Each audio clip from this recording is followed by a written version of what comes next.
Test. 1, 2, 3. Is this working? 1, 2, 3. Oh, I hear myself. Oh, why do I hear myself? Monitoring's off. Oh, okay, the Twitch chat. Let's see. Check, check. 1. It's always got to set the levels. Check. Test, test, test, check. What do you guys, -15, -10? Test, test. Kind of depends on how loud I talk. Check, check, check. Oh, good morning, Flip.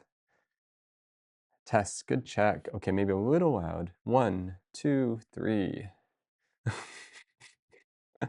Connor, how's it going? I think I saw you in Tina's chat. I didn't want to overwhelm her chat, so I didn't say hi, but I saw you, I think. Morning, Michael. Morning, Chess. Morning, all for. Ooh, how do I say that? All for one. Um, so Tina's just been streaming like since last night. Isn't that not like that can't be great for your health? Oh, good morning. Yeah. So Patty was gonna come in today, but she kind of had like some like allergies, some really bad allergies. So it's just me today. So I was like, oh, well, I was gonna like stream with Patty today, but now it's just me. So I was like, oh, I'll just start whenever. Um, Natriel, welcome, Mon. Uh, she was streaming, went to bed. She's still going. Yeah, yeah. Morning, AK87.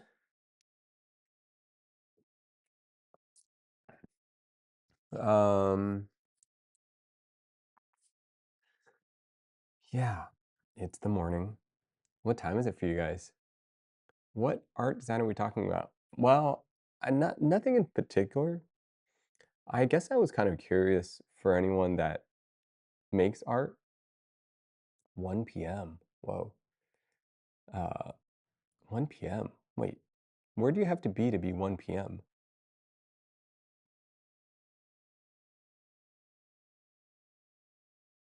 New York?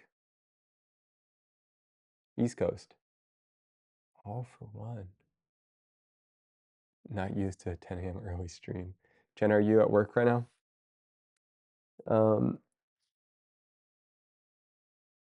Prototype, welcome. Sample, welcome. 10 a.m. stream, East Coast. Sample. Whoa. Good morning, PX Ghost. I'm at work. Yes. Good morning, morning. What were we talking about? Yeah, we're talking about art design. No, I don't know. I kind of just want to. It's always nice to see like, it's always nice to see what other people make art-wise. Something that's really just been on my mind a lot is how, you know, how I guess the thing that's been on my mind is that everyone is from like different areas. And so it's kind of like, if you travel or you go to like another city, like the art, everything feels a little bit different.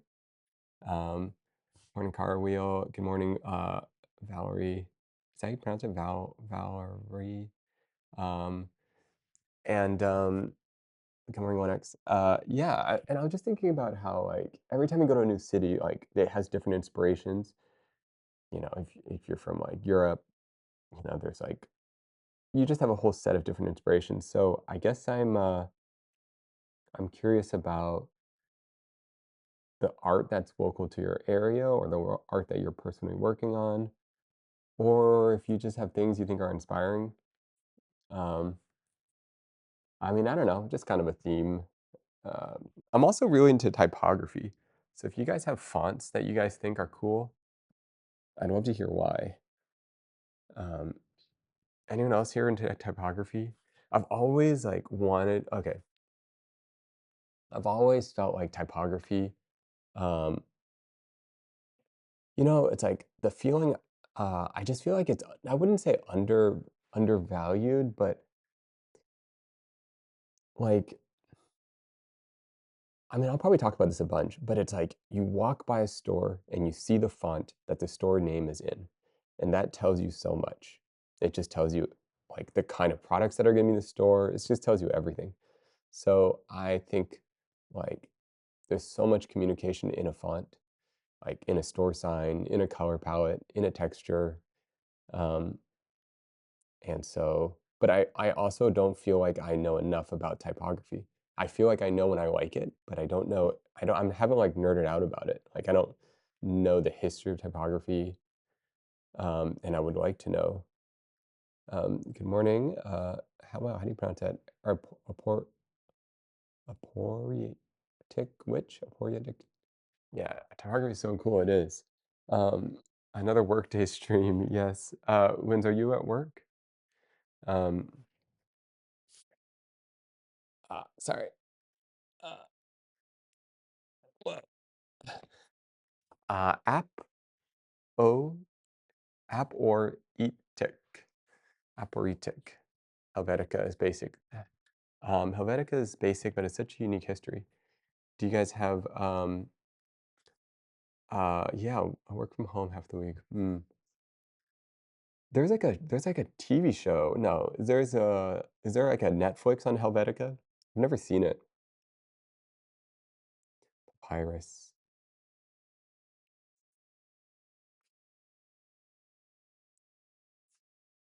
Comic Sans.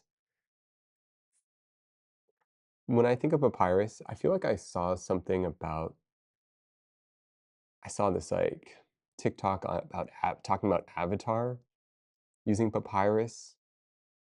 I don't know if you guys saw that one. And they used a description that was really relevant.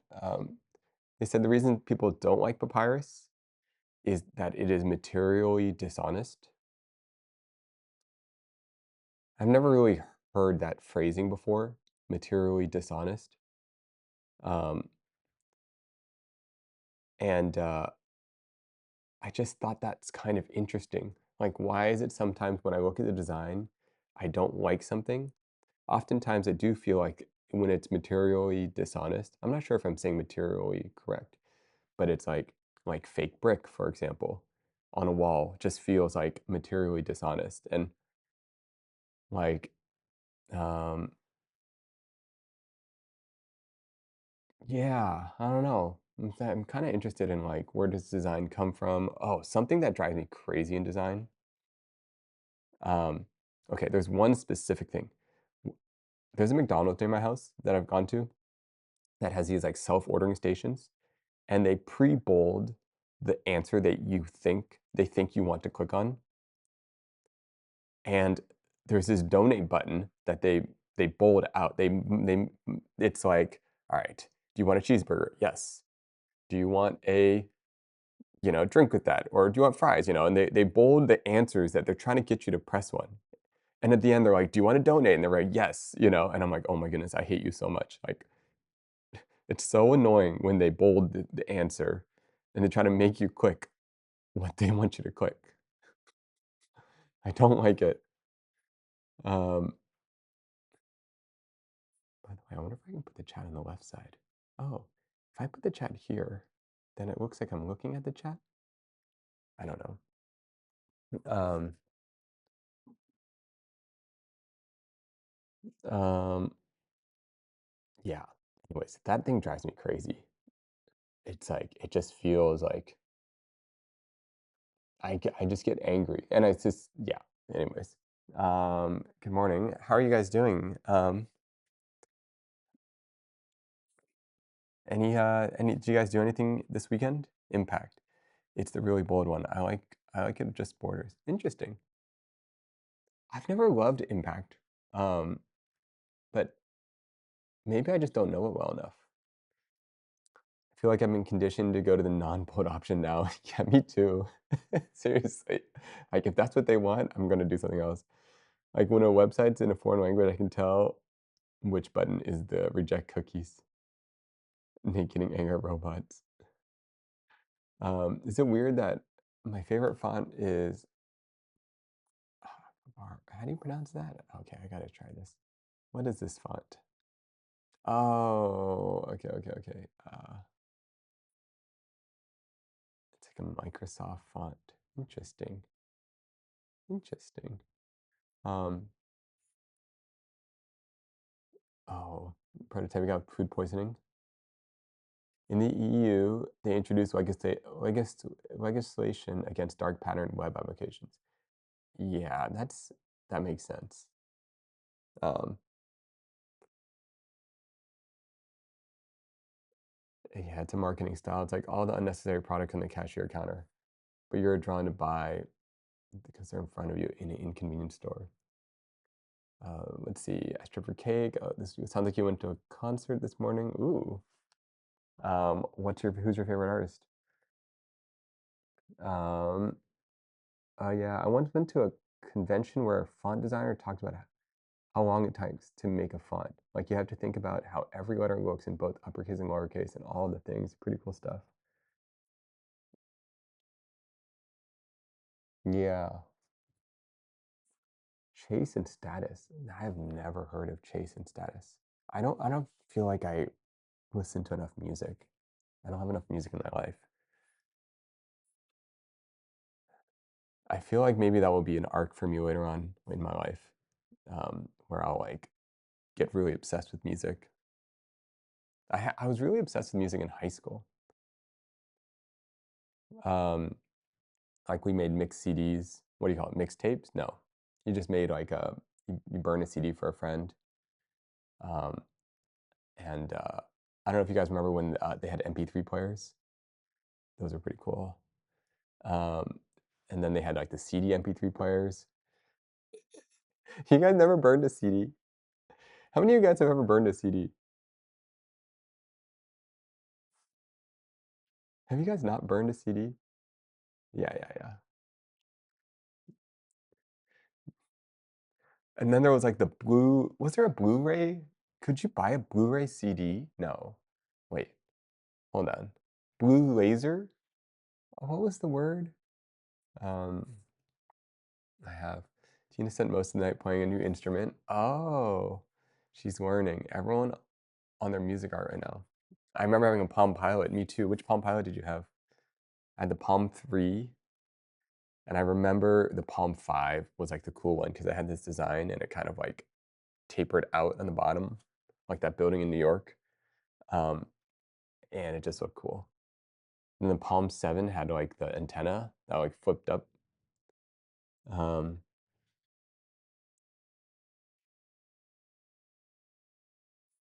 Um, we do, yeah. DVDs. Oh yeah, you burn CDs. What was it? 650 megabytes on a CD. Um,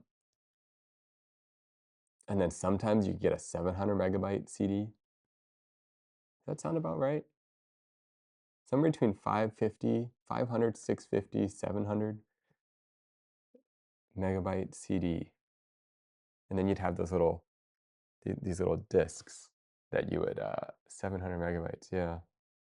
Um, also burned every Netflix DVD I got, yeah. Um, yeah. Morning Russian, welcome, welcome. How's it going? Um, I will show you, let's see. Uh, Let me see if I can pull this up. Computer days. Yes. My old CDs.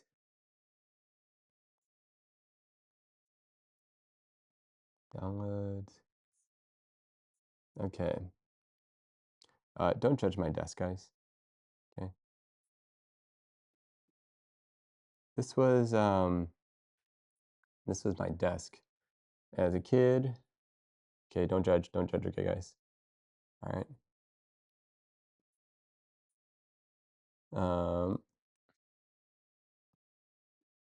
Let's see.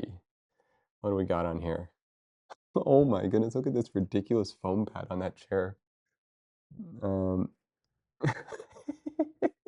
okay, guys, this is when is this? This is a long time ago, guys. Um, yeah, this is like ancient relics. Ancient relics. You guys remember these CDs right here? This little thing, Memorex. Um, you're the same router? Yeah, yeah, yeah. Let's see. 3D Max 3.0. Yes. Oh my goodness. You guys remember when 3D Max is 3.0? What's that yellow? Let me see. Pop Pops?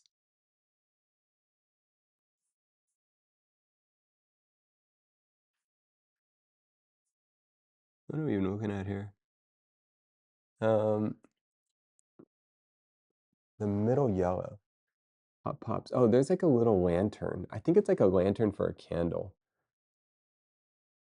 Um,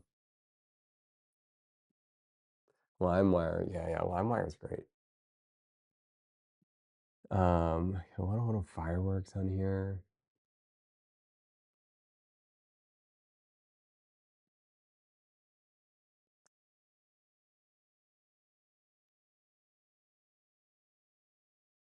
Wow, it's a giant mess.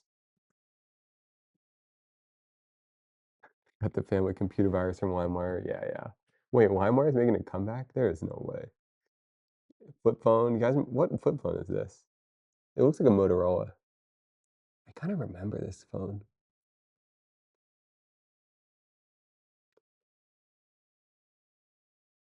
Man, I wonder where those CDs are. Box of Band-Aids. Probably skateboarding.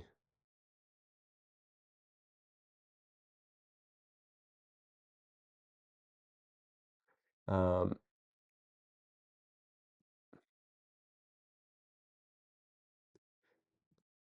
I'm kind of proud of that 3ds Max Studio right there. That's like a that's like a relic in the digital 3D world. I don't even know what version of 3ds Max are on now. I know the foam on the armchair is ridiculous. That's my mom's doing. I did not do that. My mom was obsessed with like who knows what. Oh my goodness. Myself right here. Um, yeah, she was always what's that tube with the pink top? Oh, that's a firework. That one looks like it's called, what's that firework say? I can't read it.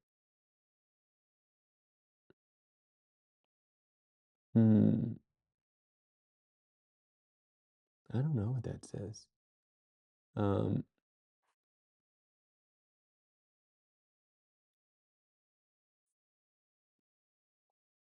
oh, homework. You guys remember homework? Any of you guys still have homework? Oh, gross. Homework is the worst. That yellow bug says pop up. What do you call that in English? Yeah, I call them pop pops, but I don't know what you guys call them. Random firework.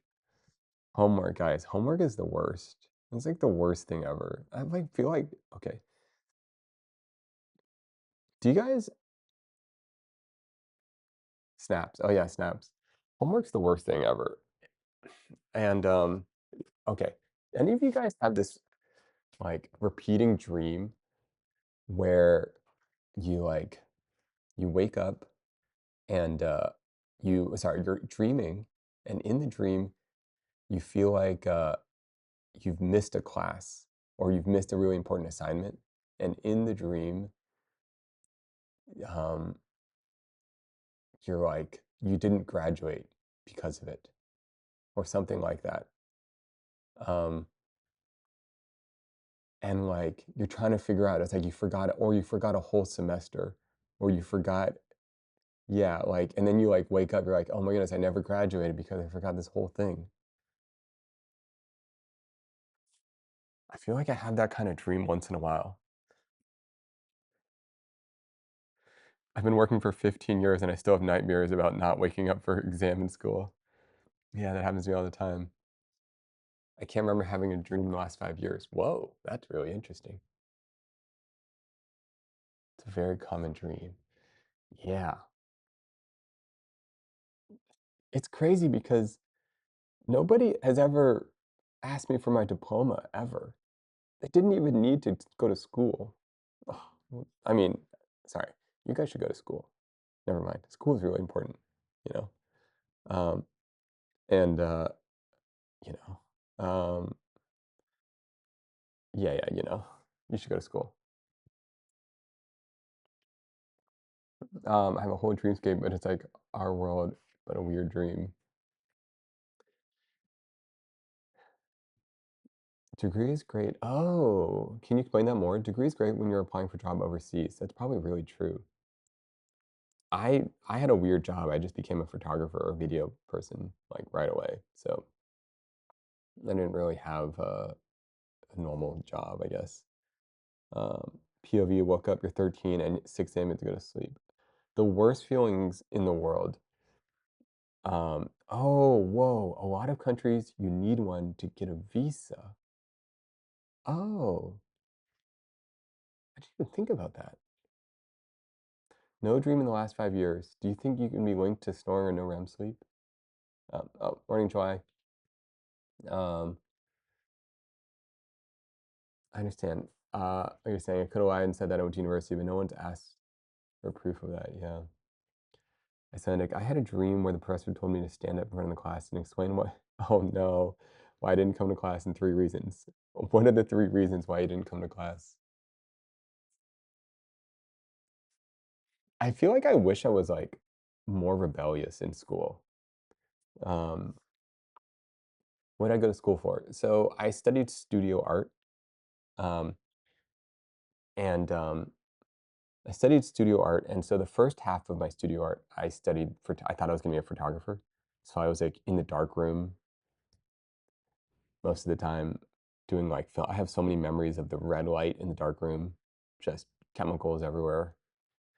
Did a lot of photography, art history, so I was studying a lot of art, and then I took this sculpture class, um, and I had this teacher. I think his name was Ryan Bader, um, and he was like kind of a young, new teacher, but he was like an artist. And his first like question in class was like, "What is art?" And we ended up having like a whole discussion. The entire first class was just this discussion, like, "What is art?" And he was like the first teacher in college that like didn't really care about grades. He just wanted people to explore their own personal idea of what art was. And, I felt like kind of for the first time, I wasn't making stuff for the grade. He like his idea of what creativity was, what art should be, was about like personal exploration and personal discovery. And that was like that made me like and the way he saw sculpture was like a free form medium to do anything you want. Um, and so after that class, I got way more interested in the idea of sculpture because it was just like you could do anything. It's just like art as art. You can make like a rock could be a sculpture, like you can make it out of polyurethane, you can make it out of wood, you could make it video as a sculpture in some way in the right context. Um, and I was really kind of like enamored by the art history um, and so I kind of the first half I studied like photography, but I kind of felt um, um, I kind of felt like it was limiting, but then with sculpture work, it was kind of like anything. So in the second half, I kind of switched into like I kind of switched into just art in general. like sculpture art, and so I kind of, and then I ended up very towards the end, I really started exploring like video art. Um, oh, morning, Kurt. Um, oh, morning, Sussy. Welcome from, you're in Vietnam. Did you end up going to that? Uh, did you end up going to that? You were gonna check out a place. I'm not sure if you ended up going there. Forgot, food wise. Was it the Bun Sao place, the Bun Kun, or I can't remember. Um, my auto tech class was the same way. It changed my life. Yeah, there's always these like one class. There's this one teacher that changes your life. I had two of them. I had three of them. Um, oh, it's been raining nonstop. Um, I had three teachers. One, I had a guy named Mr. Bear in seventh grade. He was my first teacher that changed my life. I had a teacher in high school. He's a history teacher. So the teacher in seventh grade taught like a bunch of different subjects. He made literature and math fun though. He was like a writer. And then I had a teacher in high school. Wow, I can't remember his name. I had two teachers in high school that really changed my life, but specifically one, he taught history. And then I had a teacher in college that changed my life. Um, um, um, when did you feel like you made it in photography?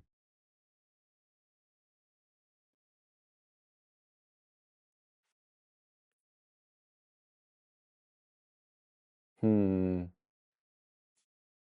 I didn't really feel that for a long time. I'm trying to think, was there an exact moment? Um,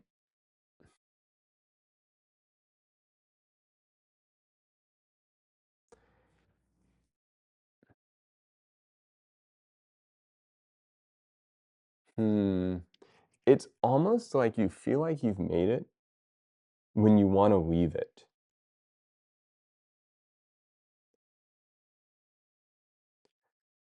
Like,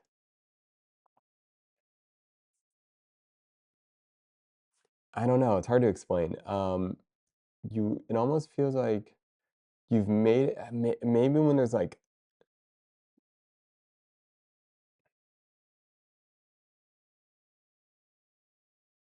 I remember having these moments that it was really confusing for me. Um, I had this moment maybe like, I don't know, 8 years into cinematography, I guess. And I met this cinematographer, um, as a Steadicam operator, and he's like super talented guy. Was a master diver. He was a pilot, instructor pilot. He had like he did Steadicam work for like huge things. Like he did like a couple of the Britney Spears music videos, and back in the day, like kind of like a like legendary resume. And he ended up helping me on a project, and he had this kind of like rock star energy where he's just like the stories were endless. He's like, oh yeah, I worked with them and I did this and I worked with this DP, and it was like kind of surreal. And for some reason, he always really he always really wanted to work with me. And I remember like I was really shy. I had a job where we didn't have that much money, you know. I think our budget was like $500 for the Steadicam op, and relative to like LA in the industry with gear, that's like not a great rate. Um, and I was kind of shy, but I wanted to see if he could do it because I didn't know anyone else who could do it. And and he was like, yeah, absolutely. Like I would. He just really wanted to work together, and I was like always really confused. I was like, why does why does he always want to work with me? It doesn't really make any sense. I'm just like a little kid. Um, and he ended up uh, he ended up hiring me uh, to work on a movie with him, and I was like, sure. It was just like a couple day thing. Wasn't too crazy, and And I get on set, he's the main cinematographer, and I'm like the second cinematographer, like the second unit, and I'm kind of helping out, like I'm helping out behind, like I don't know, I'm doing like this other stuff, and it's one of those sets where it was like a massive city.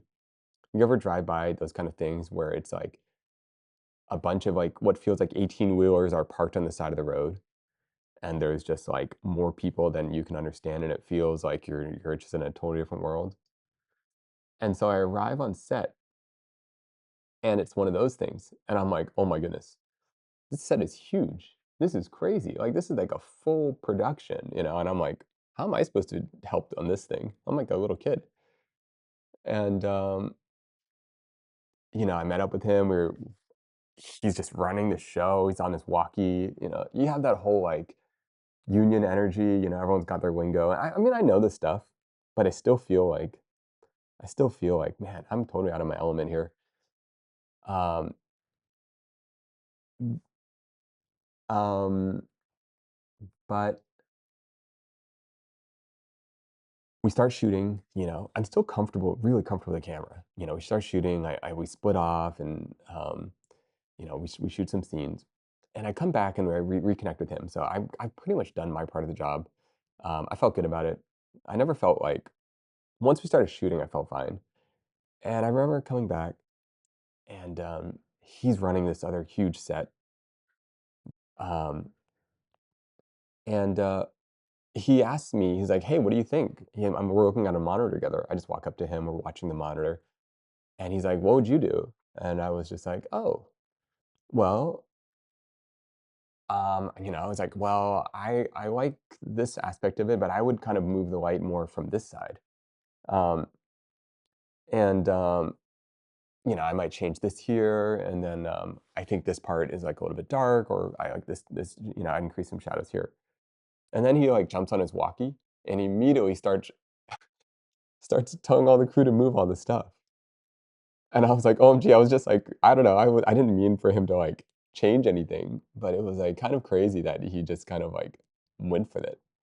Um, Um, I don't remember how much of the advice he took of mine, but it felt like he immediately was like, "Oh yeah, okay, let's try this." And I was like, um, yeah, it was just kind of this surreal moment, um, where where you kind of feel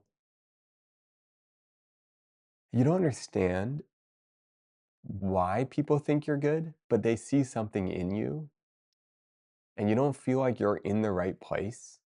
Like the setting feels off, but somehow they trust your visual taste, I guess. And I didn't at that time, I didn't feel like I made it. At that time, I was like, "I don't really know why people are asking me things." Um, that was surreal. That was very surreal. Um, walkie. Is calling it a walkie? Oh, I don't know. Walkie, what do you guys call it? Comms? Walkie? Radio? Oh, radio. Um, I don't feel like I've made it, but I've made a step in the right direction. Ooh, do you do photography? Do you wanna share me your work? Um, oh, thesis. Sorry. Different field. Um,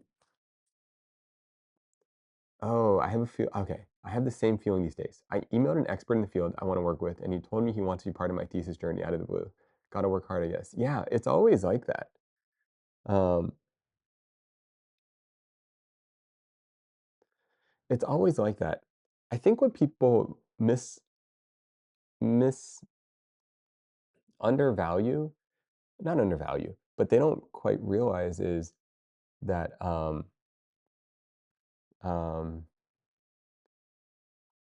they kind of undervalue like their beginner's mindset is really valuable, or their fresh perspective of the world is really valuable.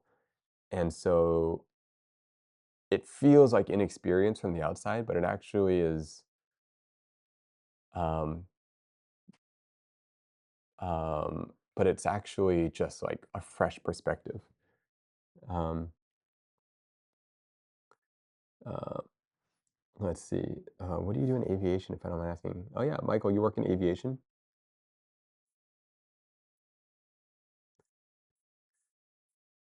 Um, yeah, working on fresh eyes. Uh, oh, sorry. Wait, wait. Sorry.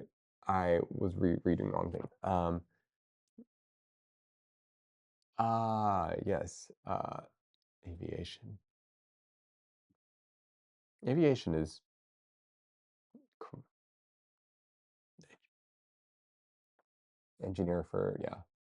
Um, I love engineering, and oh, I've sample. I don't know if I told you this, but I had a really cool opportunity where I got to go through the Robertson helicopter warehouse, helicopter engineering warehouse. I don't know what you call it, manufacturing. That massive building that they have. You guys know Robertson helicopters? You got the Robinson 44, the 66, and they're working on the 88 right now. Um, um, yeah, the factory was so cool. Just kind of seeing like how they make things. Like something that was very apparent with the factory is every material for each part was very well thought out. You know, um, so like the rotor, the shaft for the main rotor, like it's made out of like a hardened high carbon steel. I can't remember exactly what it's made out of, but it's significantly different. Porter Robinson, no, Robertson helicopters. Bell. There's Boeing makes a really nice helicopter too. Um, sorry, Airbus. Sorry, my bad. Airbus makes a really nice helicopter. Um, whoa, Linz, you have a pilot license? That's crazy. I would never guess. Anyone else have their pilot license? How'd you end up getting a pilot's license? This is not connected, but what are some tips to be confident when it comes to expressing that you want to take someone on a date? I'm confident in everything else, but it feels like dating is very personal. Always focus on work and the idea of success. That's funny. It's funny that you're asking me. Um, okay, I think okay. My general take on this is if you're not feeling confident about asking someone on a date, you might be putting too much pressure on yourself for what the date is supposed to do. I think like, let's say you're about to climb Mount Everest, of course you're going to be nervous, but if you're just going to go kick some soccer balls at the park, you're not going to be nervous about that. And so I think if you think of a date as this monumental event, which you may or may not meet your life partner, it's going to be hard to be confident about it.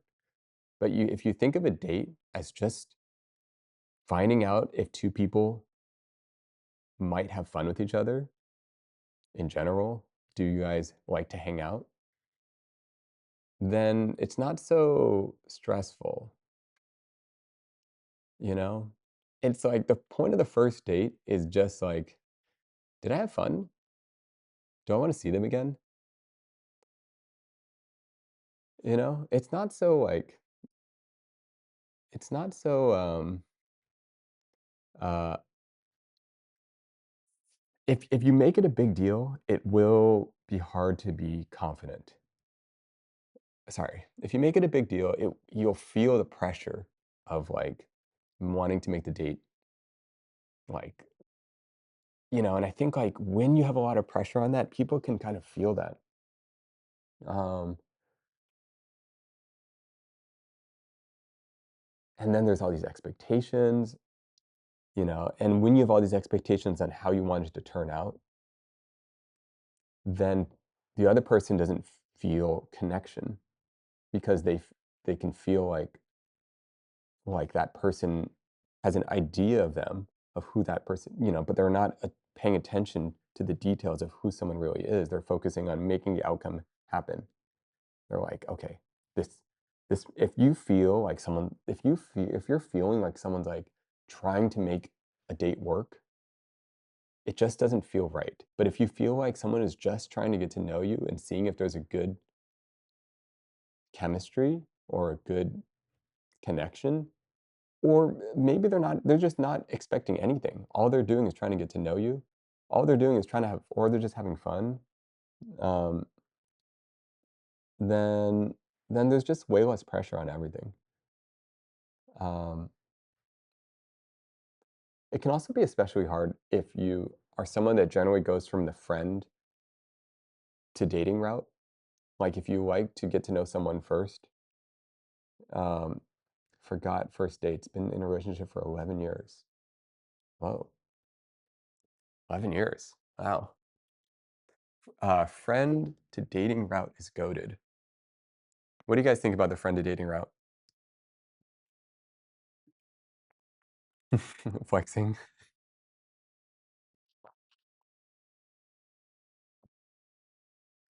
I'm someone that finds the transition hard. Mm, yeah, yeah. If we're talking, it's like a whole nother scenario if we're talking about friend to dating route. Um, the friend to dating route is like, isn't that the only route? No, no, no, no. I mean, like, if you meet someone like at a party, and then if you like their vibe, you immediately ask them on a date. Or if you meet them on an app, then you've already like expressed interest in each other. Um, I'm single Pringle. That's a cute way to say it. Single Pringle. Um, um, friend, friend to dating. I've done friend to dating. And I've done both. Single Pringles.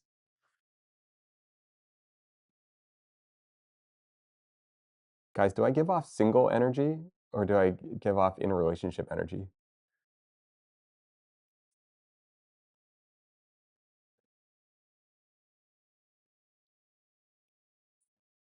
Single energy.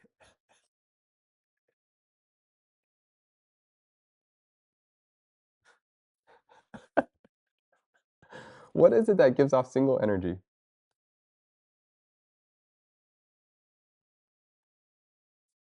Hmm. The only problem with a friend to dating is that the friend zone gets really strong content energy. I gotta get good at that. I gotta get better at the content energy. Um,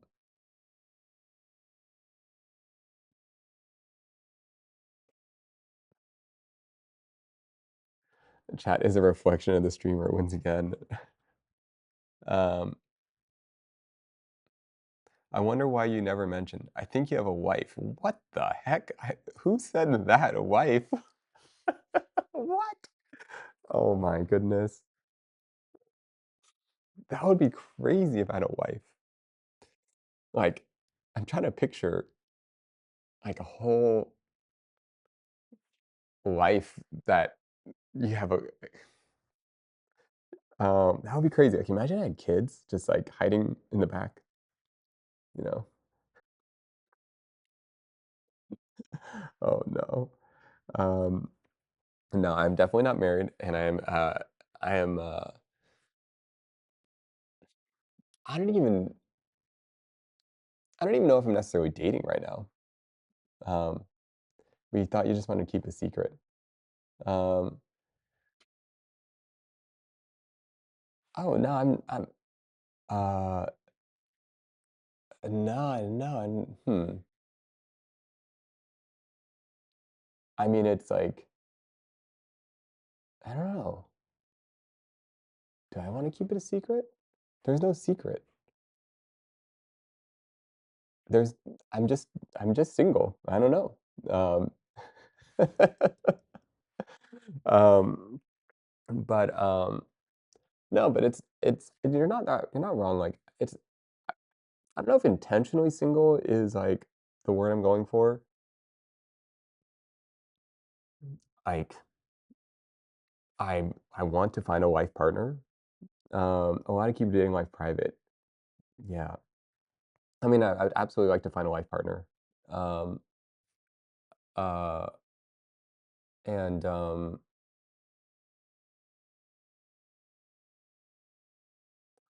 but I'm not trying to I wanna have find a life partner. I'd like to have a family. Um, but I'm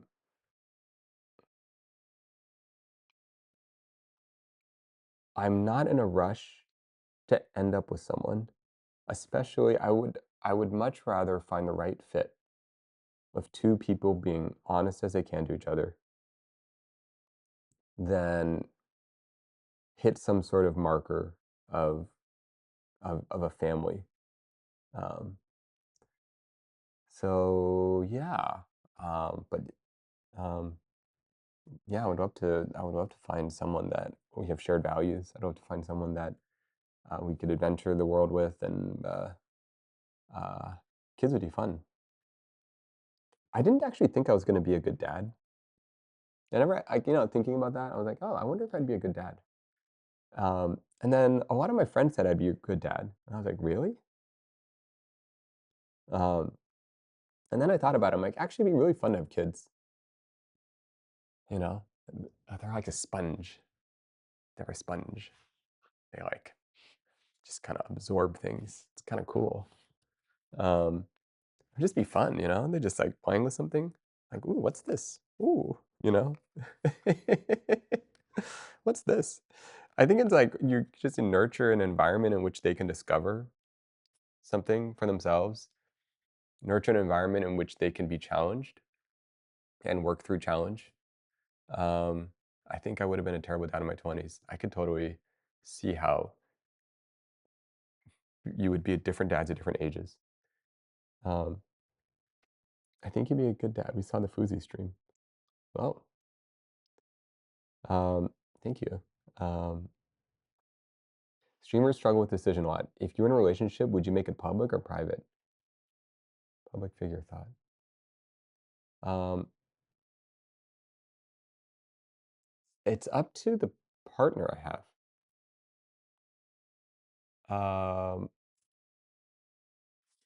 Yeah, it would be up to the partner. If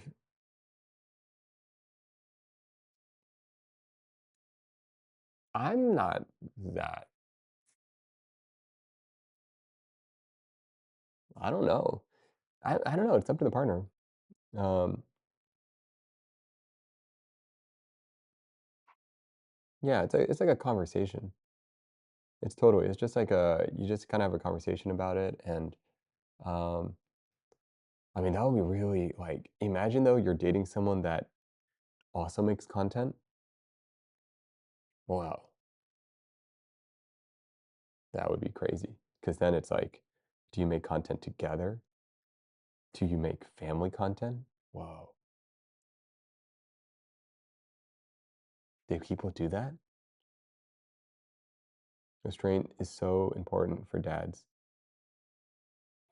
That's a really interesting no to family content. Yeah. I kind of think you should not put your kids in social media. Like, I kind of think you shouldn't put your kids in a camera. It's but that's just me. I don't know, there's something like I don't know, it's hard to explain. It's like a one-directional decision. You can't really undo that. And, um, um, and let's say later on they're like, "Well, I don't really want to be in front of the camera." You kinda didn't they didn't really have a choice in that, they just kinda grew up with that. What can replant? Um, how do you describe that? Intentionally single isn't right, but close maybe? Choosing to be single over being in a relationship just for the sake of being in one is right where I'm at right now. Let me read that correctly. Choosing to be single over being in a relationship just for the sake of being in one is right where I'm at right now. Yeah, it's kind of like this for me, it's like,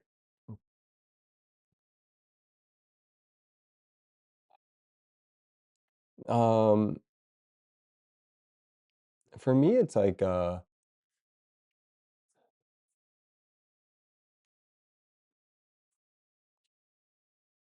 I'm I just, like, it's how do I say this?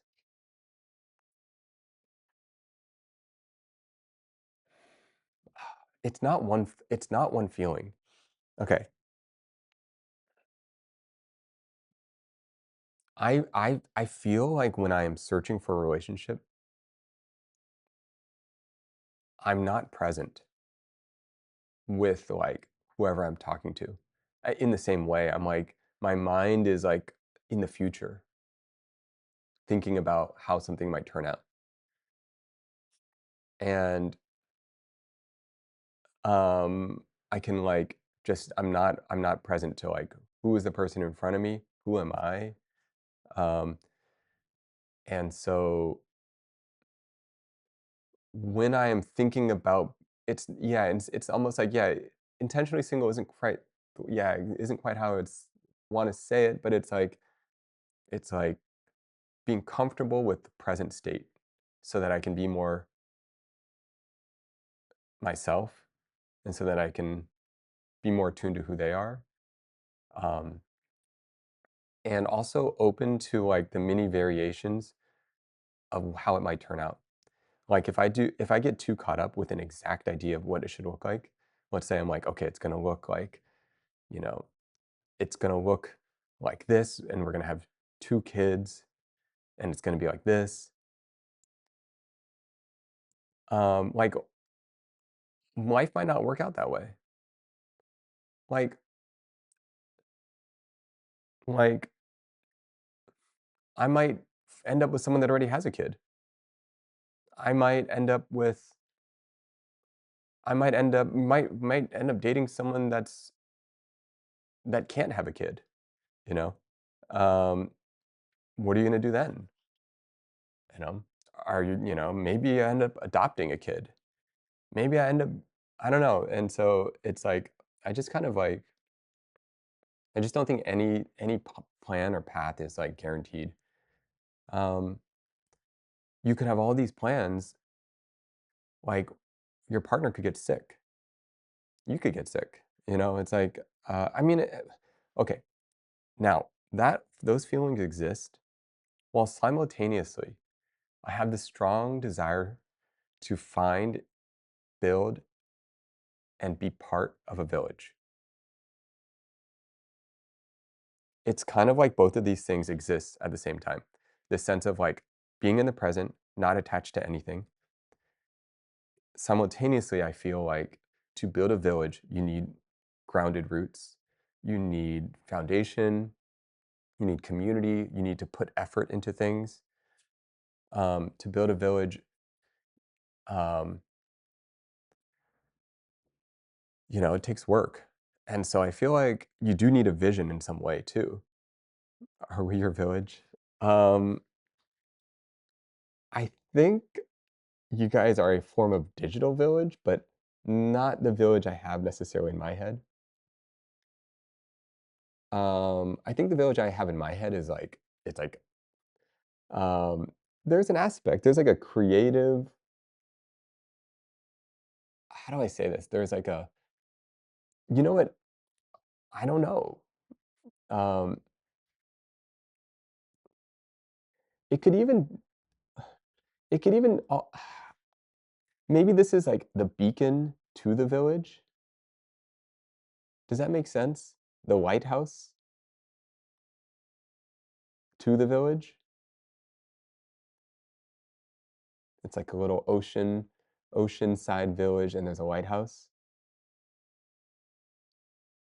I don't know. Yeah, this is a form of a village. It's a form of it. Um, um,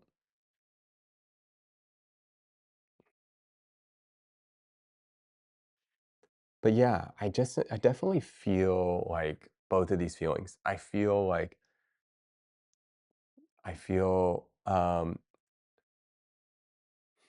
not attached to how it will turn out.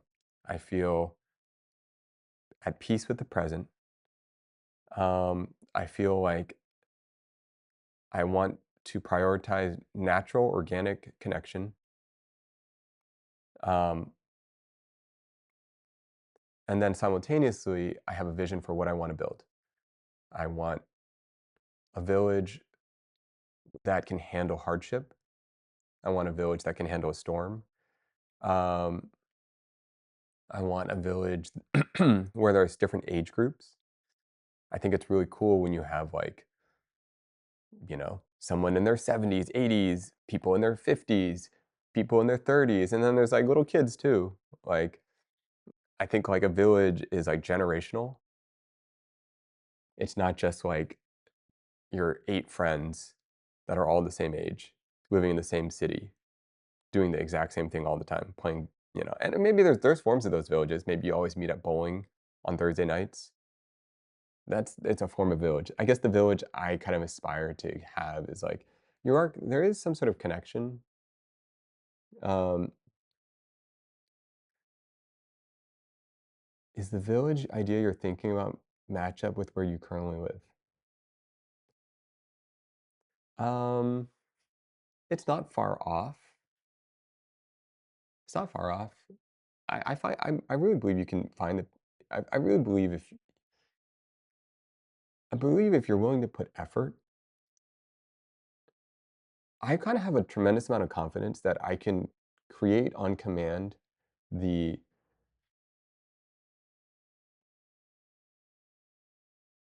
um, the physical space that would be an invitation to people for a village. Like I'm confident that I know what it should look like, and it might start off with some small dinners. Would you be the head of the village? I think each person is the head of their own village. Like I think like your what do you call it? Proximity. You each have your own village. And like, for example, if I hang out with someone else, like all of their friends and the people around them and their support system is their village. All of my friends, my support system, the people that are mentoring me, the people that I'm mentoring, like, just on this whole range, that's my village. And I think when each person hosts something, whether you host a dinner, a Christmas party, you are like creating these little things. Um, so I think we are all. I mean, I think we should all view ourselves as the head of our own village, but also a willingness to be a villager. Like you're also part of someone else's village. Um, like you have to put an effort into other people's villages, assuming that people aren't trying to take advantage of you, um, and people are naturally kind. When a friend puts on an event, like I want to make the effort to show up. I want to make the effort to help out. I want to make the effort to like add to the environment, to whatever it might be. Um, and vice versa. Every time I think of village, I think of Minecraft. Yeah, I could see that. Minecraft felt like a little miniature one. The village concept is not necessarily bound by physical location. I mean, in my head, when I'm describing it, it's like it feels like very like primal. Like I almost picture like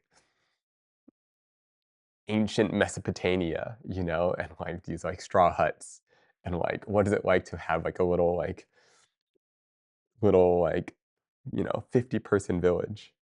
Um, I mean, mentally, I think about visually, I think about that, but obviously, like, that's just, like, a visual picture in my head. Um,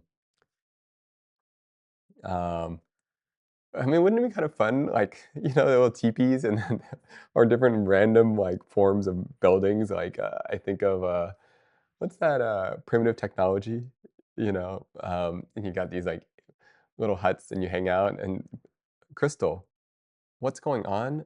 We're talking about the village. Come on. And then you got a fire, the campfire. Guys, we need to do the equivalent of a campfire hangout. Um, Friends living in the same neighborhood, all hanging out, star watching. Oh my goodness, star watching would be so fun. I have such good memories star watching. I have such good memories of like friends setting up like a really soft blanket in a warm summer night and cold, but warm summer night.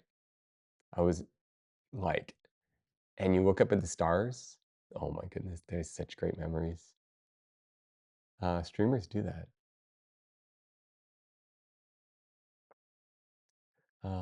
Campfire talk. Crystal, what are you doing right now? You working? What's your schedule like? You're invited to our campfire. You got one going on?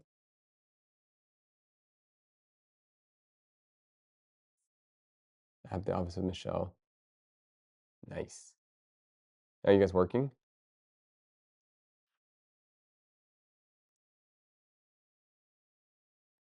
Michelle said she'll get back to you about dinner. Oh yeah, yeah.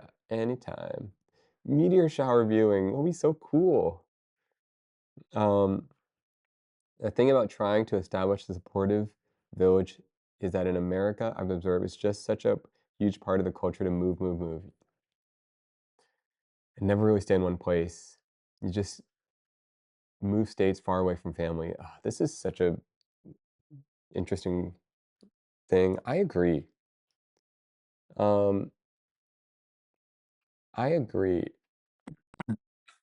Um,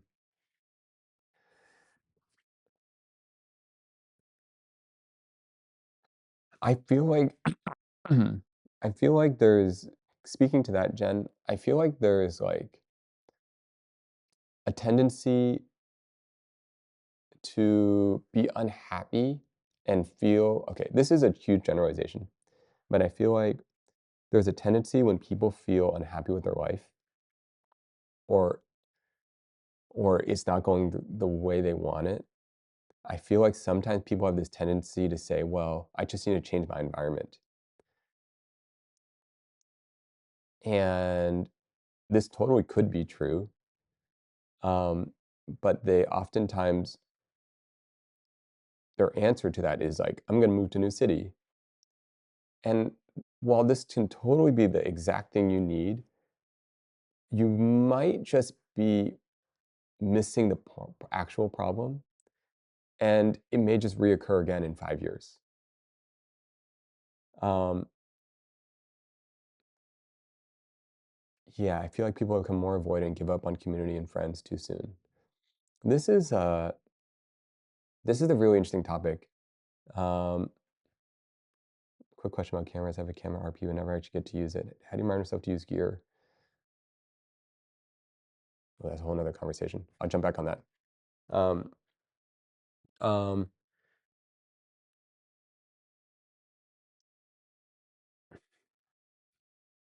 okay. I feel like people have become more avoidant and give up a community and friends too soon. All right. So here's like a I don't know if a hot take is the way I would say. Um, um, okay. Okay. Here's like a don't okay. Taken out of context is not going to sound right. How do I say this?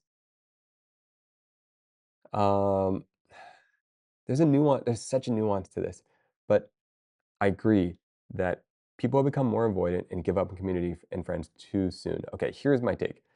My take is I think we have over prioritized this idea of protecting your peace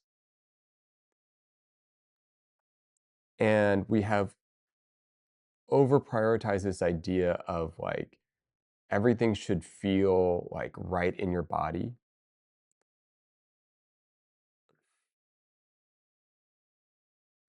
I think that community is challenging and it is difficult and it is effort. Um,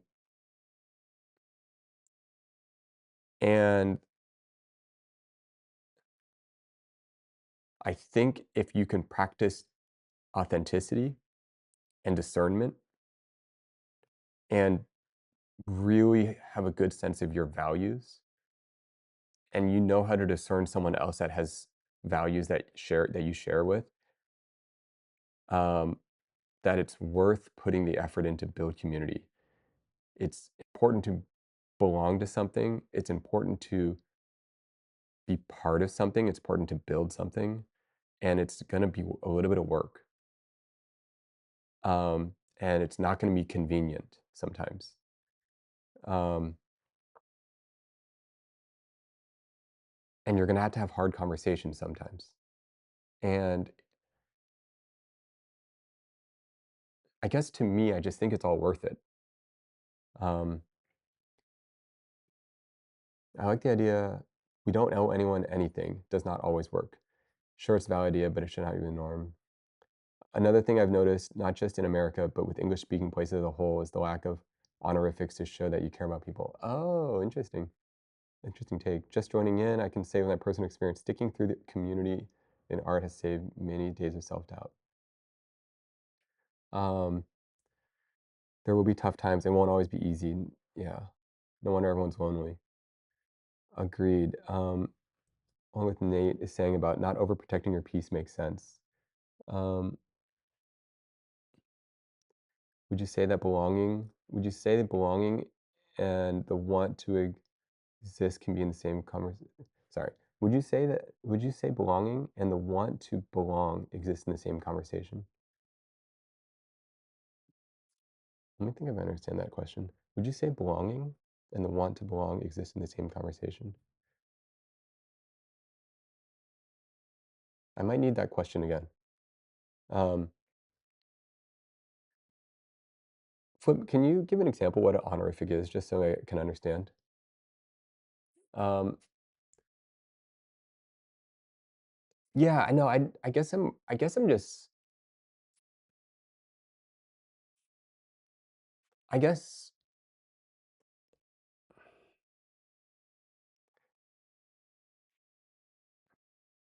I guess like how do I say this? Like we can value protecting our peace. We can like oh man, this is so nuanced. Oh, san and chan in Japanese. Oh, okay, okay, okay. Wow, that's such an interesting take. Hold on, let me reread this. Another thing I've noticed, not just in America, but in English-speaking places as a whole, the lack of honorifics to show that you care about people. Oh, hmm. I never thought about that. Basically, with every conversation, you're adding like a little bit of your care to something, and there's inherently a village quality to that. I don't, you know what I mean by that. Do you think a person who wants to, do you think a person, do you think a person who wants to feel like they belong and actually being passionate about being, do you think, like, do you think a person who wants to feel like they belong and actually being passionate about being part of something should be treated similar?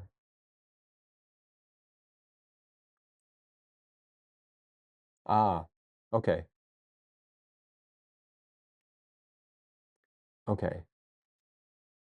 okay, okay. That's an interesting point. Okay, okay. I think I think here's my take on what you're saying. It's like, are you searching for the feeling of belonging? Is that what's really at its core? Like, there are some people that are just like, they want to feel part of something, and some people are there for the zip line. You know, they're there for the the hobby. You know, like it's like uh, they're just passionate about uh, not part of something, like, um, what was I say?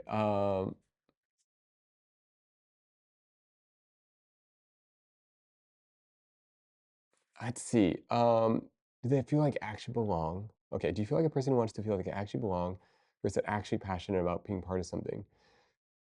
Okay, someone searching for belonging versus someone that wants to build and be part of something bigger? What is this question describing? Why my brain is totally not fully understanding it.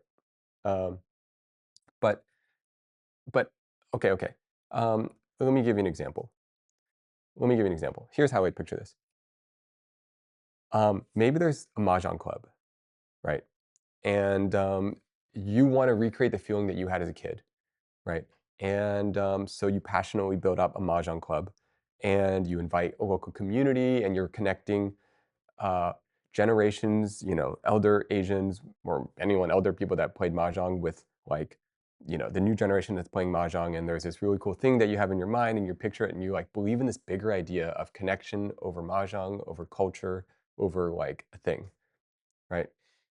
And maybe your vision is so much about this image or this aspect versus like maybe someone wants to just join the mahjong club because they want to have a place of belonging. Um, um, and they want to feel cared for. And I think,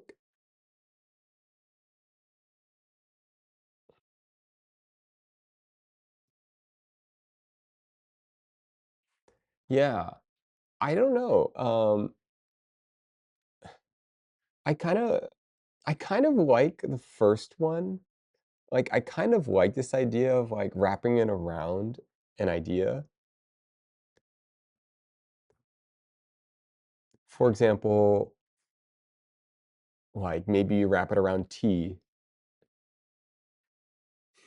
I think like one of the reasons it's kind of nice is the more specific of the activity, the more the more specific the activity, the more I don't know, more likely you will find the same people that are have a similar vision, and it's kind of like the title to it's kind of like the sign to the door. It just like sets the tone. For example, if you have a vinyl jazz bar and on front of the door it says, "This is a sound and music experience. Please don't speak louder than the music." That is a very clear filter that will gather together a certain group of people. Um, yeah, there's a very specific shared appreciation for this art, and likely the people that are into that will show up, and the ones that are not will not show up. Um, oh, we're talking these honorifics. Let's see. Um, oh, Mr., Mrs., Doctor. You think a person who wants to um, Gege, Gigi, Gege. Most Asian places use that. Understanding is using them shows respect. Dropping honorifics shows that you're close in person. Oh, honorifics. The closest thing we have in English are titles. I'm trying to think the last time I used a title for someone. I guess doctor? Yeah. Um, I was just in the mid of conversation about this and used the creative act from Rick Rubin and the anchor of these topics. I haven't actually read the creative. Wait, is it called the Creative Act? What's that book called? I actually haven't read it yet. Um, I've been meaning to read it. I'm aware. Uh, let's see, the feeling community. I'm hearing my name, always honorifics. Um, shared appreciation for the art. Would English version of dropping honorifics be switching to calling friends by their nickname? Oh. Much like the formal name. That's an interesting take. We kind of come up with our own honorifics by doing that,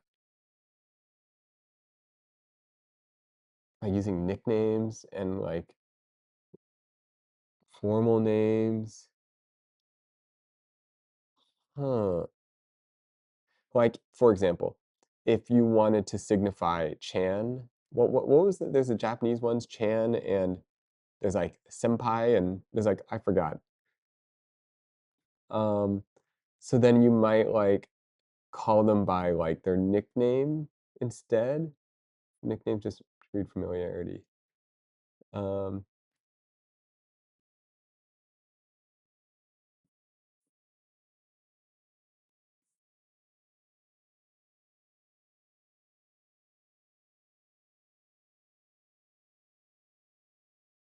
mhm. Um, I think there's a really nothing wrong with more empowering than being comfortable in your own company.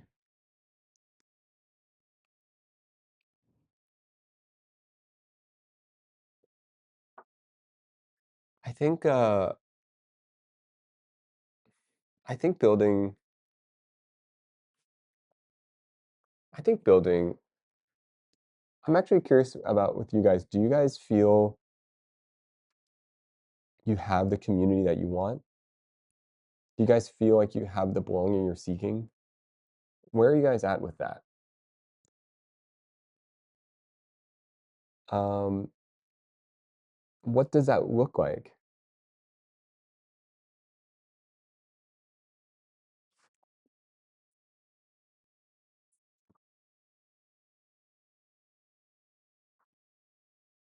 Oh, can you ask it again? I guess I'm curious, like, do you guys feel like you have the community that you're seeking? Do you guys feel like you are able to find the type of belonging that you want to find? Are you guys still seeking for it? Is it go through seasonality? Um,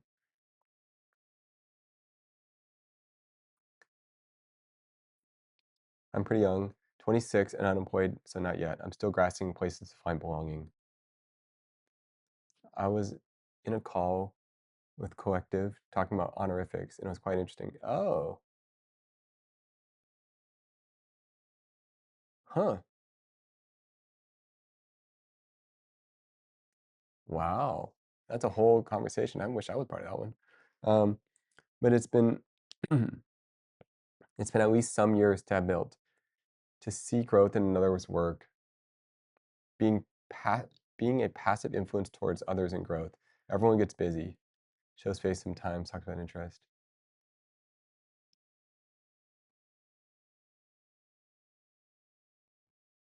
Artsy. Okay, so you're talking about yes, you do feel this way, um, and it's taken years to build. And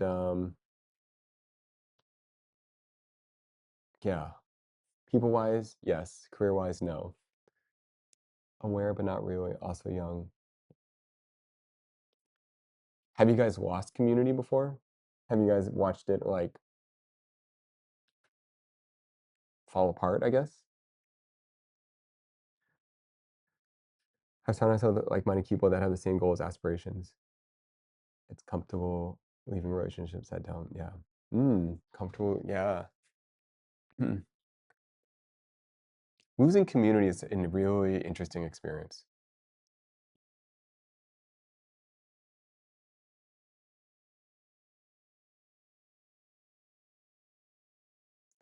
Um, when watching it kind of like dissolve, I grew up in church, lost it all when I left. Sometimes it's hard to belong. It'll take effort. The other party doesn't want it the same. What's some what's something weird happening is all my friends suddenly getting married, and sometimes I wonder if all of them start a family, if I might lose touch with them eventually. I think the married thing, I think my intuition of what happens is if they have a kid and start a family, I think it, I've never done this, but I think it completely rewires all of your values and priorities. The parents that I have that are friends that have turned into parents, like, their entire priorities shift. And, when your values change that much, I think it can be a shock to friendship. Um, I've lost those who I thought were the ones I've lost those I thought were the ones to understand feelings and actions, but that's guiding me towards a better understanding of who is there in the right moment in the same path. One second, I gotta turn off this air conditioning. It's too cold.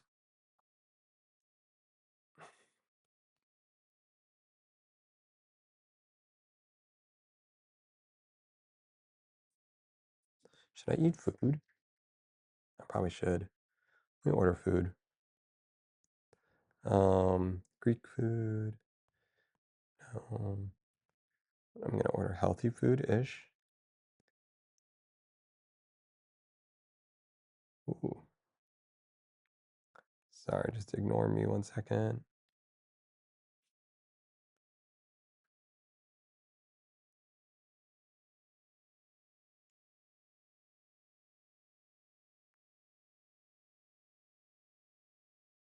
I wonder if this will just show up in my case. Just order this. We'll find out. Um,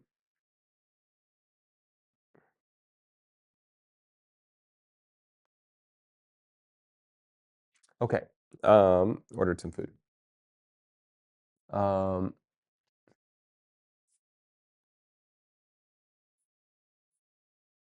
let's see. Sorry, going back here. Um, After school, I had this major fault with everyone from school because all of them were just uh, bigots, transphobic. It really put into perspective how people can change all. Whoa, lost all friends in a week. Wow,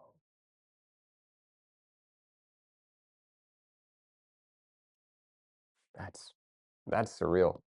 I wonder what that experience was like. But then I met my friends now after a year. Are you exploring space with your stream? What do you mean exploring space? Like, um, what does that mean? I've gone through dozens of seasonal friends for almost a decade. Making friends is easy, maintaining them is very hard for me. Um, Hydrate. Oh, thank you, thank you. I should probably. Oh my goodness, almost time to have a Celsius. The community has kind of changed and shrunken over the years. It's become harder to keep up with people as an adult. Um, Ordered myself an omelet. Honestly, it was refreshing, but also lonely as during the pandemic. Still so proud of myself. I'm not from America. Is it more common to order food or cook food? Um, it's like 50-50, I think. I'm only ordering food because I'm streaming, but I think I would like to cook food with you guys too. And I'd love to see what you guys cook. I feel though neglected from family because of how much life has how much life has persuade. Oh man, I don't understand this word. Pursued in a digital sense. They never got to live in the communities, buildings, strats. I just wished happiness in the end. As you get older, all your friends start moving to different phases of life. Yeah, things get changed. Things like everyone's doing the same thing when you're in high school. Everyone's in the same wavelength. And college are mostly in the same wavelength. But as you get older and older, it's like so crazy how different each person's life is. It's like surreal how different your actual day to day can be. And you have to figure out like so it becomes harder and harder to like get in sync with people. Um, you really have to make an effort. Um,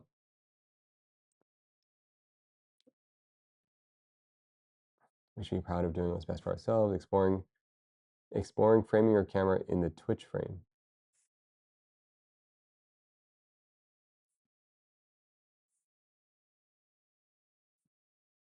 Exploring framing your camera in the Twitch frame. Sorry, sorry. Are you exploring your space? Are you exploring space with your stream? Sorry, I totally got spaced. Nate is in the past. Welcome back to the present when you see this. All right, all right, all right. Okay, okay, okay. I can't cook, flip, can't cook. All right, let's see about that. We should do a cooking stream. Let's cook. Sorry, sorry. I'm back. Ordered. I need to go in the grocery store now. Pursuit of happiness and fun and journey. I brought some of this up in therapy, and a therapist said she doesn't have a single adult client that isn't struggling with finding and maintaining relationships. So, um,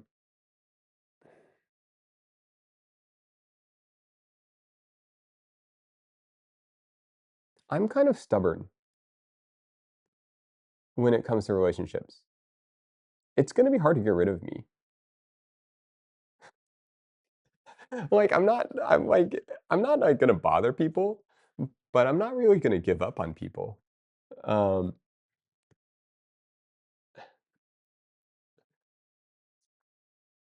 like, you know, like, I have a friend, Jason. Oh, you know what? I'll probably, like I think it'll be fun. Okay, I have 2 friends.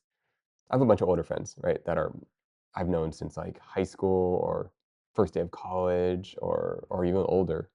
Um, and, they're 20 plus year friendships. Um, Jason, I've known him since 2006, so 20 years, right? He moved away, right? And, he moved away. Um, and so what do? You know? And, you kind of had to make a choice, like, how do you still hang out with each other? And, how do you still do things together? And, I mean, it's kind of straightforward to me, I just called him. Um, and you gotta schedule a call. It's just let me see, what's my last conversation with Jason? Let me see, what did I say? Let me scroll back. Um, uh, um, "Wanna catch up in the next week or 2? Let me know when you have time to phone." He wrote, "Yes," down. I wrote, "Free tonight if you want to phone or later this week." "Sorry, can you do Wednesday?" "Yep, yep, all good." You just gotta reach out, you know? Or my conversations before that. Um, um, Shared with him, like, an interesting interview that I thought was cool. Um, I shared with him an interview of a guy who designs suits, and I wrote to him, his answer to this question about podcast in this podcast about tailoring was really interesting. Ideas about time period, body type, fantasy, lazy copying. Curious if you're interested in it as well. He writes back with this whole big analysis of fashion and tailoring. And then I'm like, love the thoughts. Let's catch up on the phone. I tricked him, gave him like a interesting thing that I knew he was gonna be interested in. And then I'm like, yeah, cool. Now let's talk about it. And then we're on the phone. Um, um, uh, I have a question. I want to throw everyone here in the chat.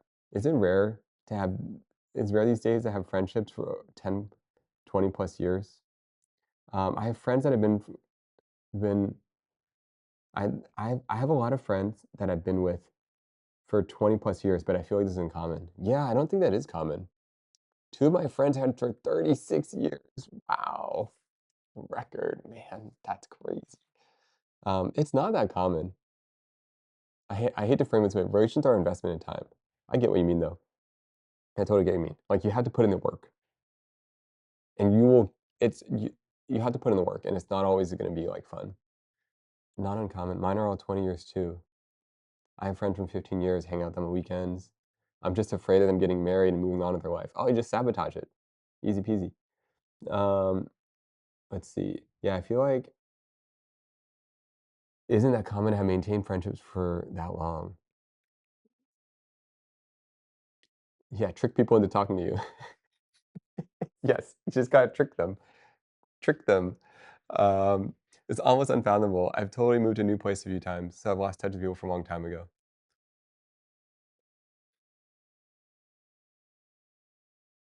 I would say it's rare indeed, at least for me. I've served 10, 15 plus years to find friend. I have several 10, 15 plus years, but it's not my go-to. Oh, for context, I'm 21. Oh yeah, to have a 15 plus year friend and you're 21, wait, 6 years old. That's crazy. Um,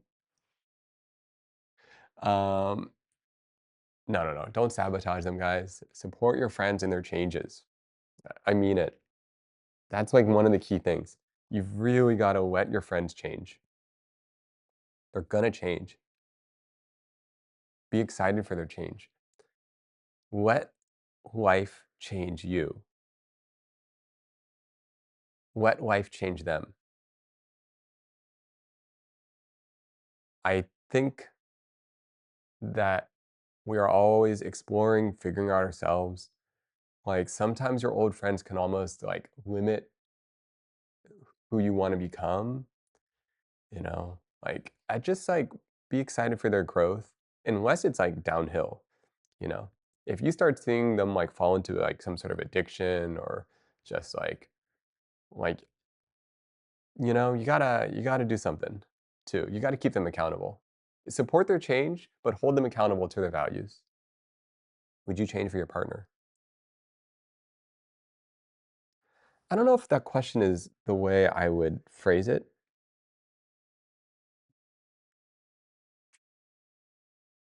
but if I had to give a one word answer, absolutely.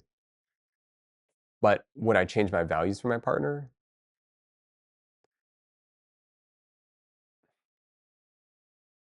It's not that I hope that our values change together as we experience life together. Like if we had kids, then I would imagine our values would change together. Um, yeah, would I compromise?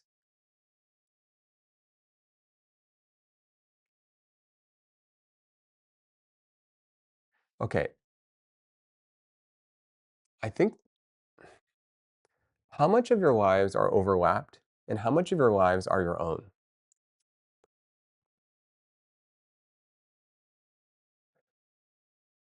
If your lives are completely 100% overlapped, I think you're going to feel a lot of need to compromise all the time because inherently you are two individual beings with different ways of living and different interests and different physiology. Everything is different. I kind of feel like my life would be overlapped with a partner, but not entirely overlapped. I don't know how much. And I think it's also even possible that there are moments in life when you feel like you're more overlapped as you face challenges together that are more difficult. And there are times in your life that it can be a little bit less overlapped. And I think it can have a lot of issues with a relationship when you're not in agreement with that overlap. Um, if it's to change for the better, I think it's worth trying. Yeah, if you're trying to like, if you are, yeah, wanting your partner to like be the highest form of themselves, I wouldn't just change my values off. Yeah, makes me think of dating someone who's politically opposite. Like I'm not gonna be a bigot in order to get along with someone. Yeah, dating someone, yeah, that's gonna be really tricky. I think, um,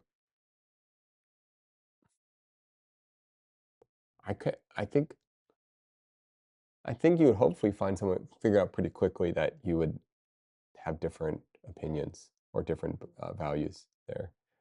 Um, overall, means you need to pick and choose, compromise with each other.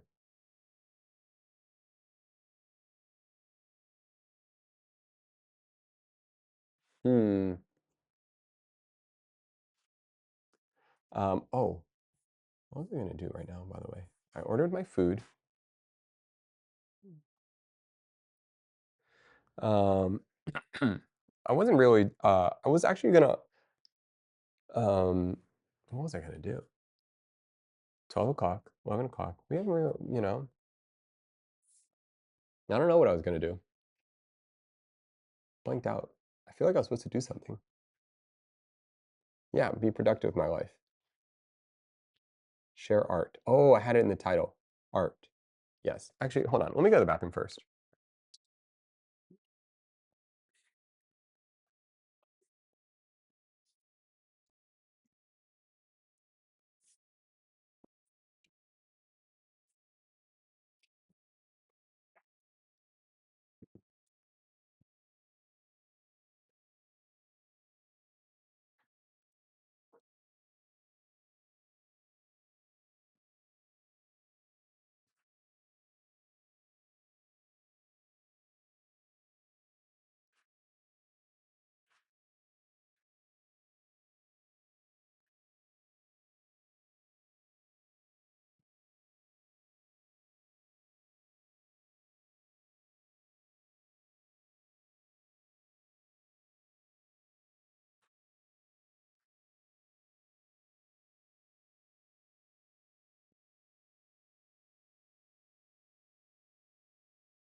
Oh, I am back.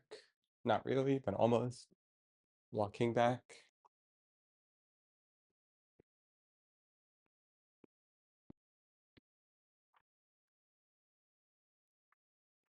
Um, what's for lunch today? Yes, I will show you guys once lunch arrives. What about you guys?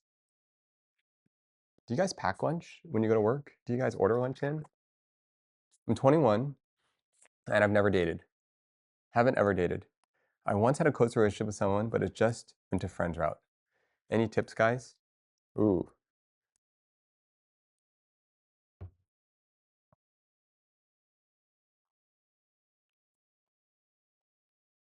watch lots of documentaries so you have something to speak about.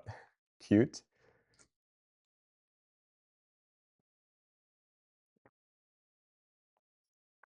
I had my first serious one at 22, 23, so don't worry. Many people who haven't dated yet. Yeah, that's absolutely true. Um, just focus on being confident in yourself. Don't value yourself in a relationship. It's a very broad question. Doctor has good advice on his YouTube. Biggest tip is to not force things. I'm a big believer that good things come for those who wait. My first relationship was also at 21. I rushed into it. It wasn't the best outcome.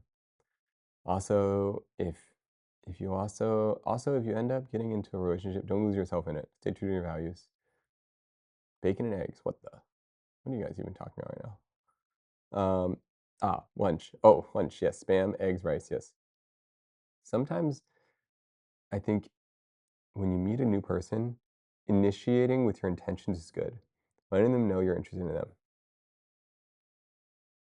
This is interesting because I realize I lack an interesting topic to. Okay, this is interesting. Hey, Katho, welcome, welcome. This is interesting because I realize I lack like interesting topics to talk about, but I have some fun facts information.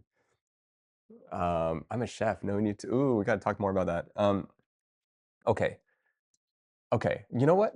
That's it. This is actually kind of a fun one. Um, um, okay, so there's two parts to this question.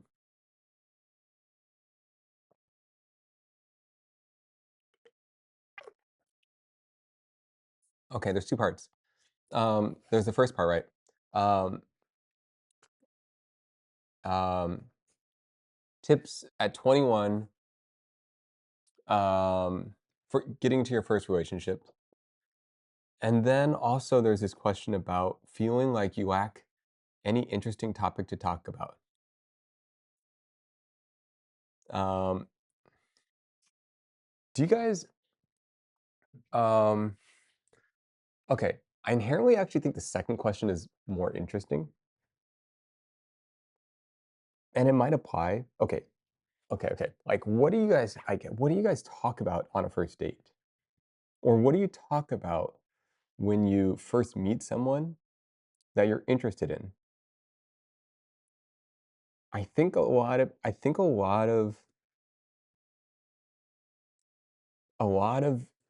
a lot of things happen in that first 5-minute dialogue. Here's another take. Okay, I want to hear what you guys think on this one. A lot of Okay, how do you guys feel about this? Do you feel like when you have a crush on someone, do you find that generally you kind of instantly have a crush on them within the first few minutes? Maybe they're your type, whatever that means. Maybe it's their energy, maybe it's their voice, maybe it's their topic, maybe it's the context in which you met them in. You know, you're at their art show, they're cooking dinner for you. You meet them while playing a tennis match. Like, do you find that how quickly do you guys find you have a crush on someone? And the reason I ask this is I felt like I had this period where I was surprised, where that I found felt like most people developed a crush very quickly, like within minutes.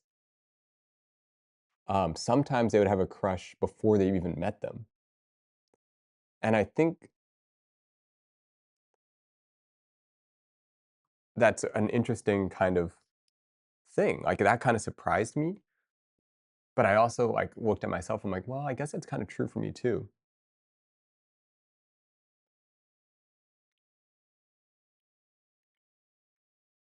Very quickly becomes a crush. I usually catch the initial interest within like a minute. Yeah, it's fast, right? Um, okay. Intent in dating is short term.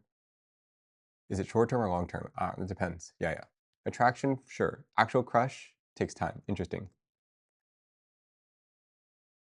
Basic attraction, yes. Actual crush takes time. Okay. Um, crush more on a physical than character.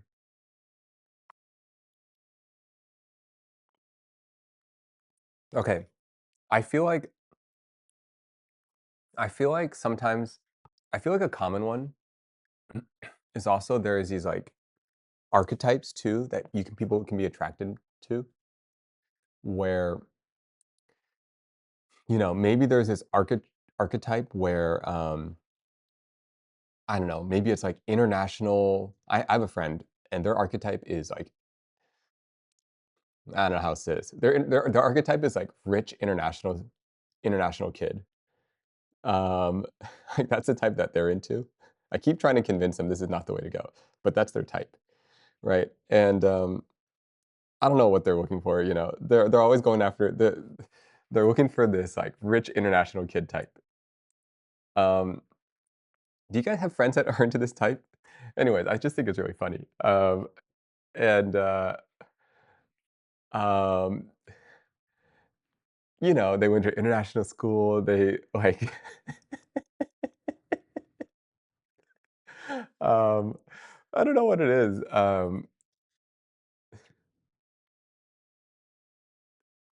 And then I feel like another type that people are into is like, uh, they're kind of a bully, but they're really nice to you. Um, I don't quite know how to say this one. Um, Or they're like or you got, like, the mysterious kinda closed off type where they just don't say much. Um, and you never really can read them. Someone's reading too many fanfics. No, these are my friends. And they're types. I don't read any fanfics. Um, these are archetypes. Fanfics are based on archetypes, though.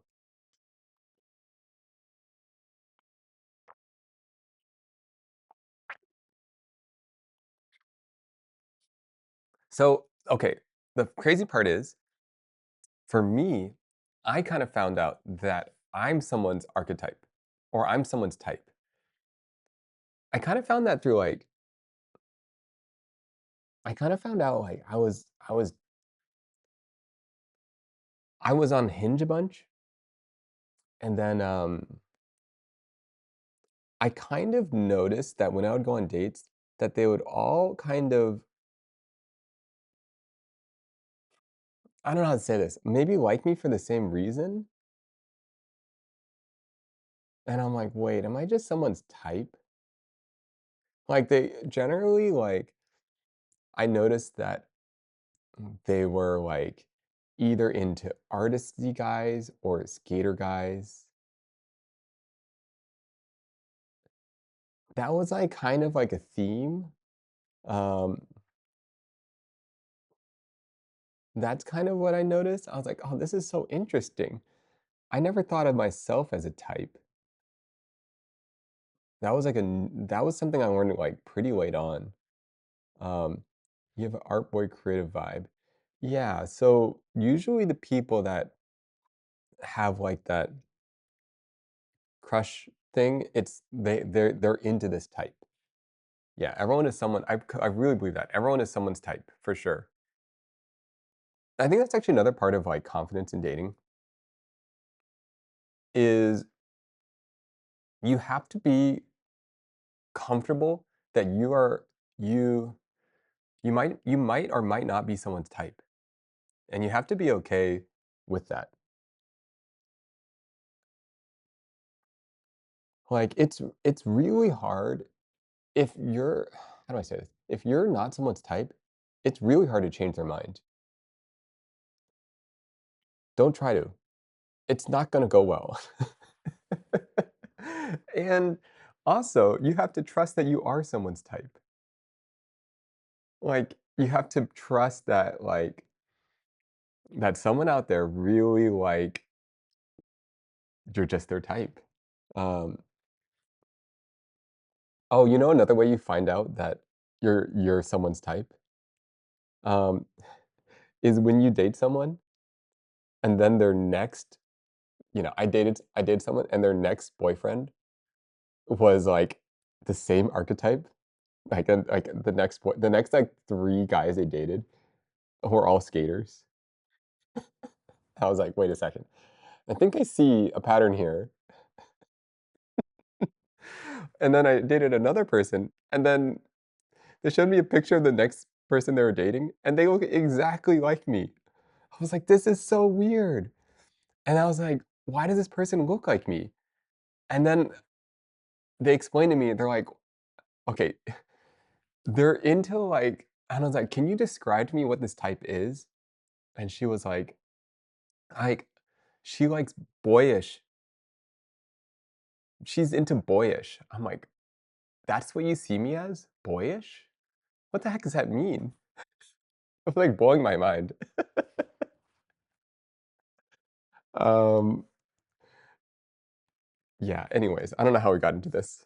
Um, I don't know how we got into this.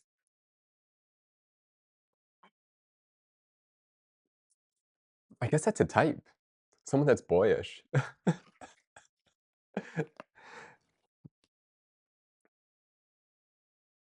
Um, yeah. Uh, these things that kinda trip you out, you know? I just never really think about. Um,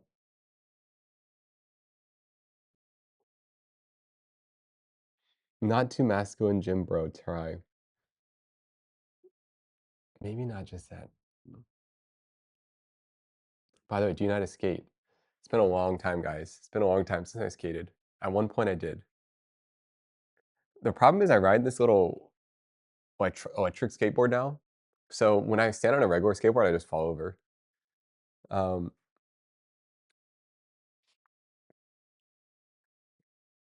um, I once dated someone because I liked their dog.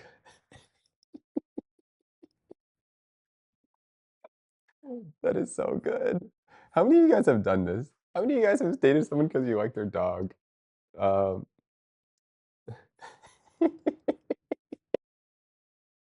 that's a good one. I need to hear more about this story. Um, um, um, Nate, it would probably shock you to know you're probably some people's type here in the chat. It's I think everyone is someone's type.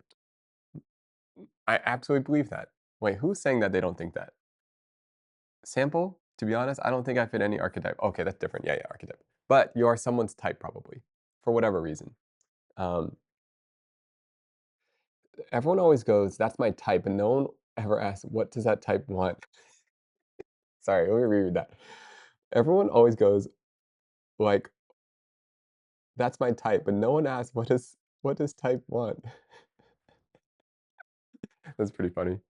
Um, am I someone's type? You're absolutely someone's type. You're absolutely someone's type. Um, what's my type?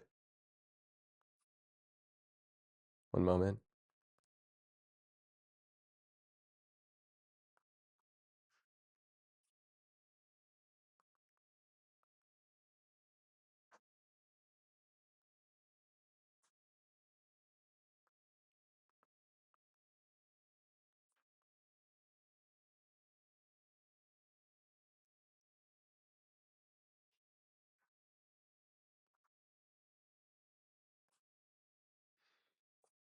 Um, okay. Um,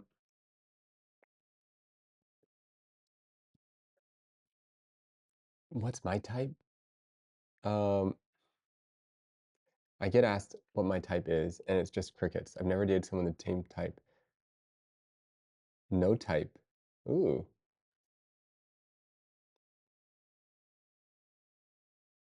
I feel like my type changes over time. Um, I feel like it's not the same. Okay, I was hanging out a couple days ago with a friend, and um,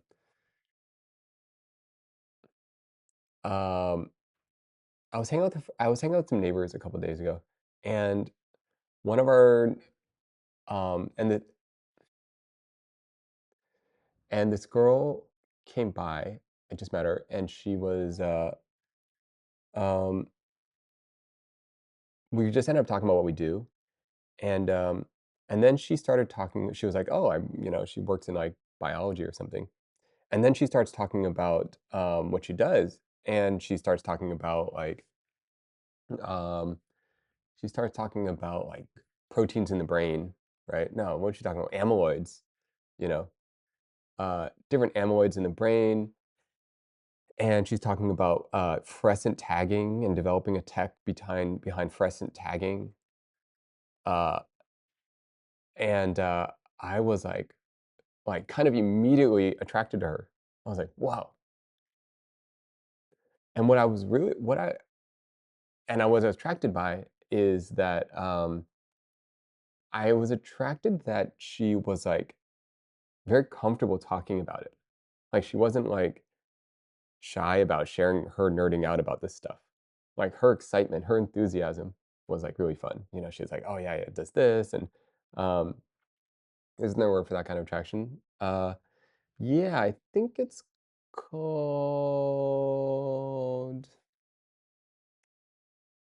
What's it called? Sapio? Is that the word? Sapiosexual? Can't remember. Um, uh, I was just okay, but no, what I was drawn to is that they weren't shy about their thing, you know? Like, they're I mean, it could be about anything. Like, they could be into, like I think I was just drawn that she was, like, into her thing, you know? It could be about whatever. You could be into, like, videos. You could be into, like, cooking. I think I'm attracted to people that are, like, passion that are into things. Um,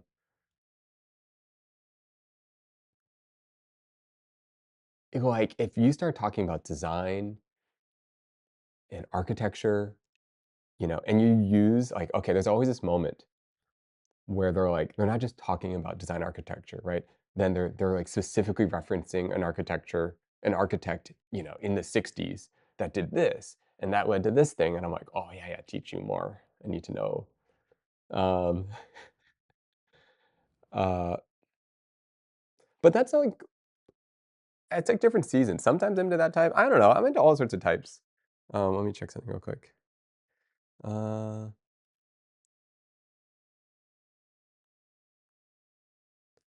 one moment. Okay, my food is 3 minutes away. Confident vibes, not being afraid to share whatever it is you're into. Yes, and how much you're into it. Absolutely. I totally. I think, like, just being confident that you're into whatever you're into, just sharing it. Bold and funny airheads are my type. Oh my goodness, that's so that's an interesting type. I'm into Frank Lloyd Wright. I want to know more about Frank Lloyd Wright. But I feel like I've mostly experienced Frank Lloyd Wright stuff through books or Instagram posts, and I need to, like, go into actual more physical buildings. I need to go into the actual architecture itself. Um, Santiago Calabarta, who's that again? Hold up, we need to look this up. Food, oh, my food's almost here. Hold up, my food's almost here. Oh, okay, okay, okay. Uh, yes, yes, yes. I see it. I see it. What did they do? Did they do Sydney Opera House too? No. It looks like they would have. Um, uh, oh, Disney Hall. Yes. Okay. I'm gonna grab my food. Sorry, guys. 1 second. Grabbing my food. Oh, they're not even here yet. 2 minutes away.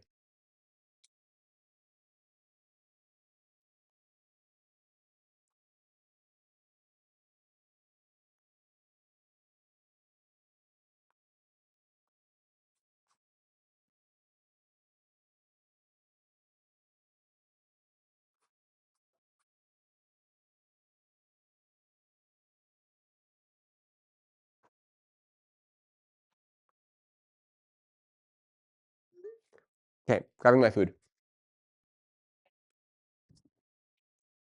Putting the mic here.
Okay.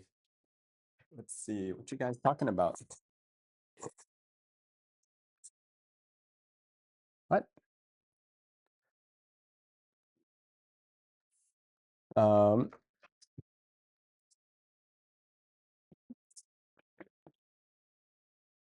okay. We ordered food.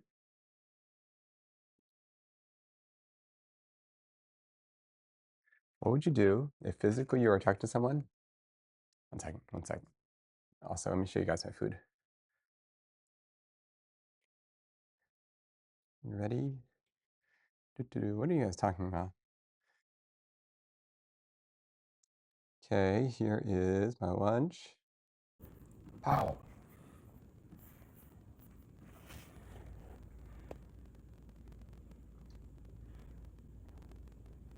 Okay, so what do we have here? This one is a black cod. Another black cod. Okay, this is its belly right here. There's the skin side. Okay, some rice, some sort of maybe pickled collard greens. This is a potato salad. An egg with a little bit of seaweed in the center. Broccoli, florets maybe? I don't know what those are. In like a soy maybe? There's like a tofu around it. Pickled something. Okay. Mike is crunchy. Sorry. Check. Sorry. Okay, my bad. Sorry, guys. Dark Lord. Voice mod? Oh my goodness. Sorry, guys. Was it bad? Sorry. Check, check, check. Oh my goodness. Um, my bad. Anyways, yeah, that's my dinner. Or it's my lunch. Okay, okay.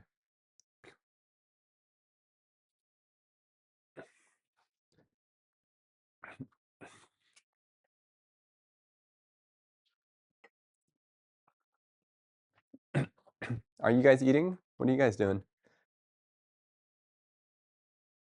Um, if you want to see Frank Lloyd Wright work, you might check out Johnson Wax headquarters interior. I did get to see um, Frank Lloyd Wright's work at the Henry Ford Museum. Have any of you guys, can I share an animation? Oh, absolutely. Absolutely, please do.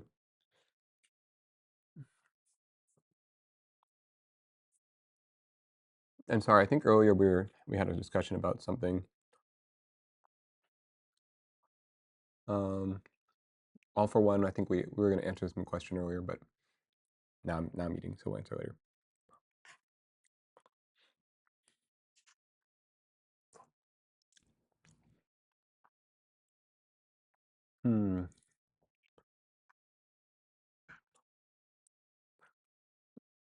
Oh, someone. Oh no, I saw this animation with toast. It's so cute. Oh my goodness. It was dude, it's so cool. Okay, still it was such a trip. The artist is so good.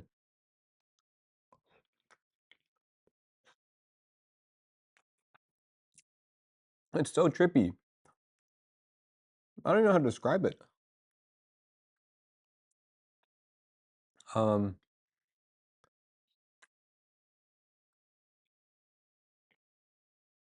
mm. Oh yeah, sorry, the VODs are like impossible to search for. I remember I was searching. Guys, I gotta fix this. I remember I was searching for a moment in a VOD and I just couldn't find it. It just like didn't exist. Impossible. There's no way.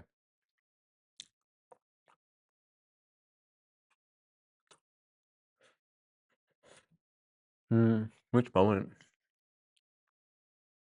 Wow, I don't even remember anymore. Um, what moment was it? Um, Man, I can't remember. I'm blanking out right now. Um, hmm, this egg is an interesting texture. It's like a tamago, but like rolled up. Um,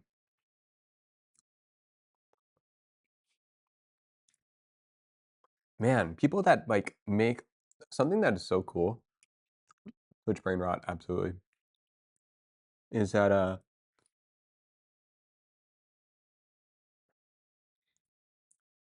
okay, so here's how I picture this. Um,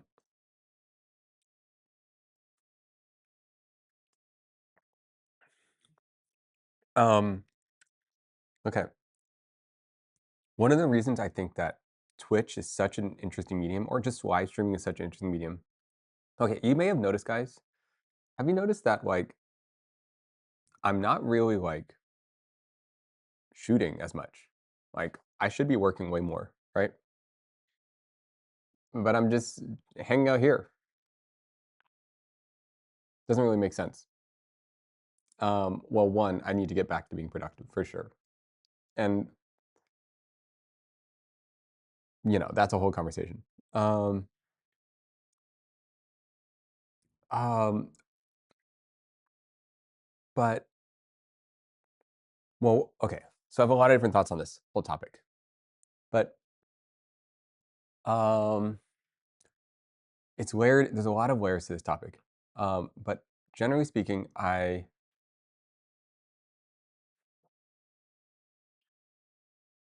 I'm sensing the industry is changing um, as a whole. Like the creative industry, the film industry, the advertising agent industry. And if you talk to other creatives in the space, I'm not sure how many of you guys are working in this industry. I feel like a lot of freelance creatives are moving in-house.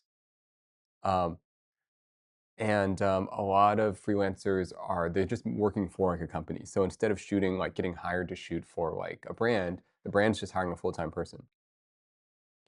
Um, so that's like the general shift I felt. And so basically every company is becoming their own media company.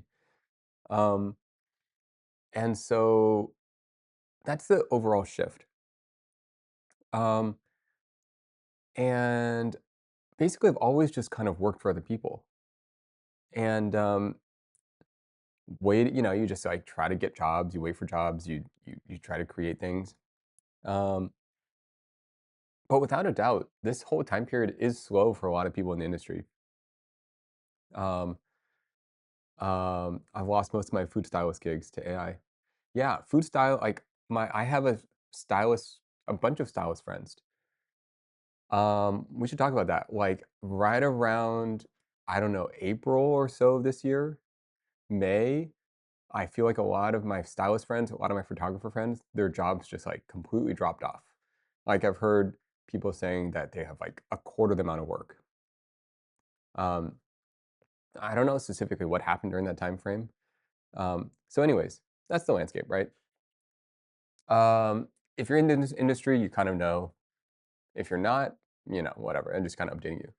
So that made me intrigued about like, um, it's not just okay.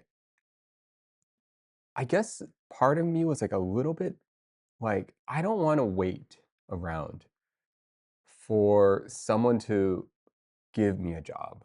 I don't want to wait around for the next big client. I don't want to wait around, hoping. It's just not my type of thing. I want to always create. And so, what I think is interesting is I'm like, okay, well then I'll start making my own stuff. Um,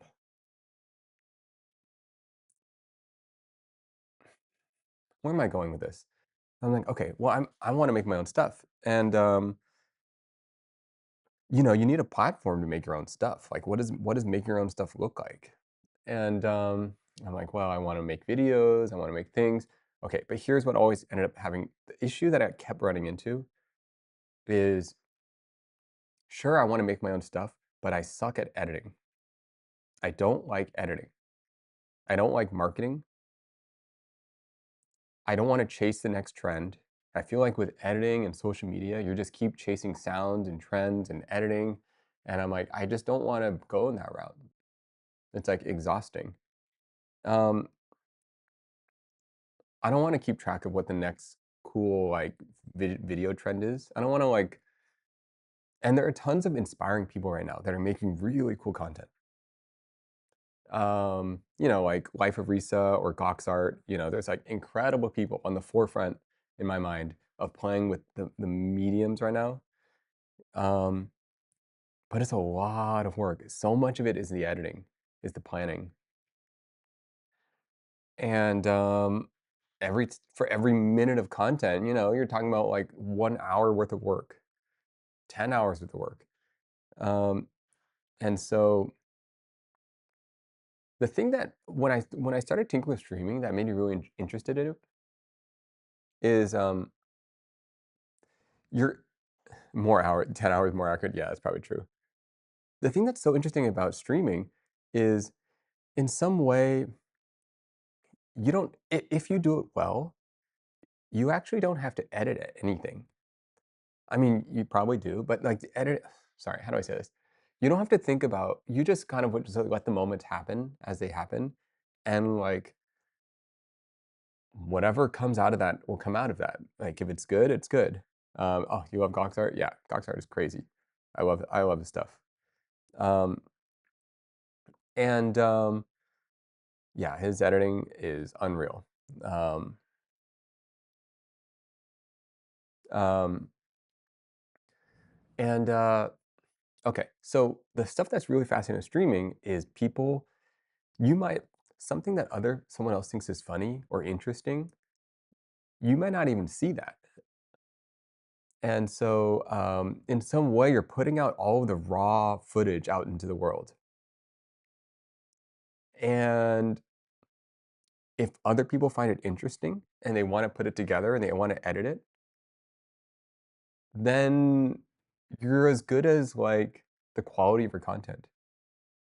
You're not limited by editing anymore. You just have to make really good stuff. And if people find it really good, whether they find it funny or making it whatever for whatever reason, so you can focus less on like pre-editing and you can focus less on like, is this going to be a good product? And you can focus on like something else and whatever comes out of that. I don't know. To me, it's like a more interesting process. So I um,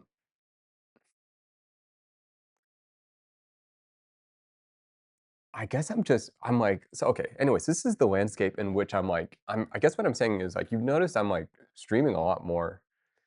I'm like actually interested in this field of streaming. Like I think it's like really fascinating. I think the mechanisms for streaming is really cool. I think the idea that you don't have to edit, but you can focus on being really good. That doesn't mean people are going to edit for you necessarily, but if you make really, really good content, then and it resonates people, then they want to share it. They want to make their own form of it. And so it just allows your mind to be in the right space, the space of making something like worth watching rather than like editing it into a watchable thing. Sometimes you see this all the time where the content itself isn't that watchable, but you've forced it through editing to be watchable. And you've edited so far down that it is now entertaining. Um, that's a lot of work. That's just a lot of work. Um, um, yeah, you're focusing less on being yourself and more on the production of things. So, anyways, I guess I'm saying like I'm like, and I also another thing, I want to try something. Like if something is interesting to me, I want to genuinely give it a try. So I am trying to like focus less on developing like okay, here's what I want to do. I wanna work less for, like, big companies shooting products, and instead, I still wanna do the art forms that I love.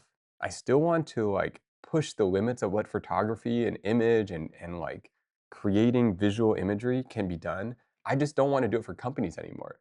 I wanna do it for my own personal exploration, and I would love to, like, take you guys along with that and see if something comes out of all of this.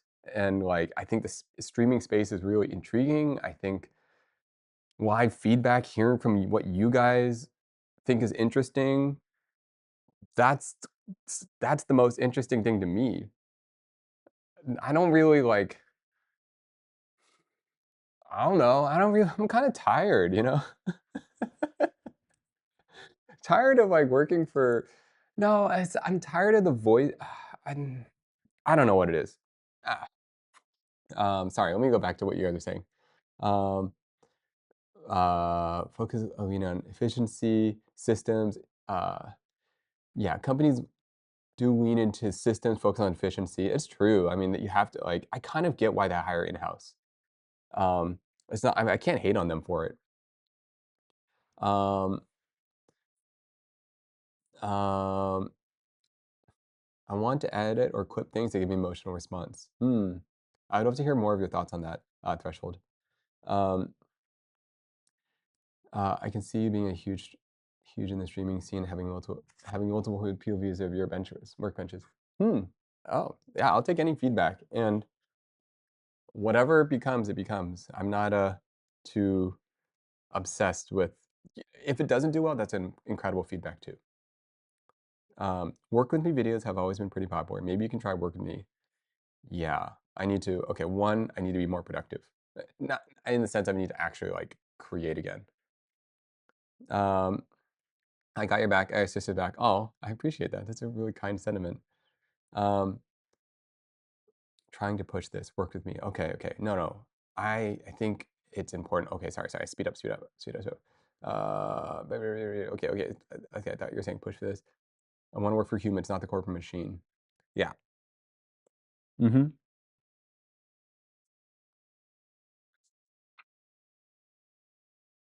I just want to like I just make things for other people all the time, and it's always like I just want to make things for like what I think is interesting. Um, I get that. I want to do that with my career, but it's I want to I want to do that with my career too.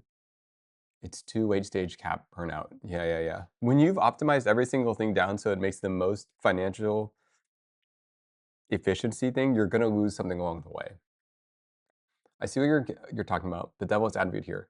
Seen a lot of people go down that route of trying so hard to become someone streaming. Sorry, I get what you're talking about, but a devil advocate. Seen a lot of people go down that route of trying so hard to be someone streaming that they feel too performative.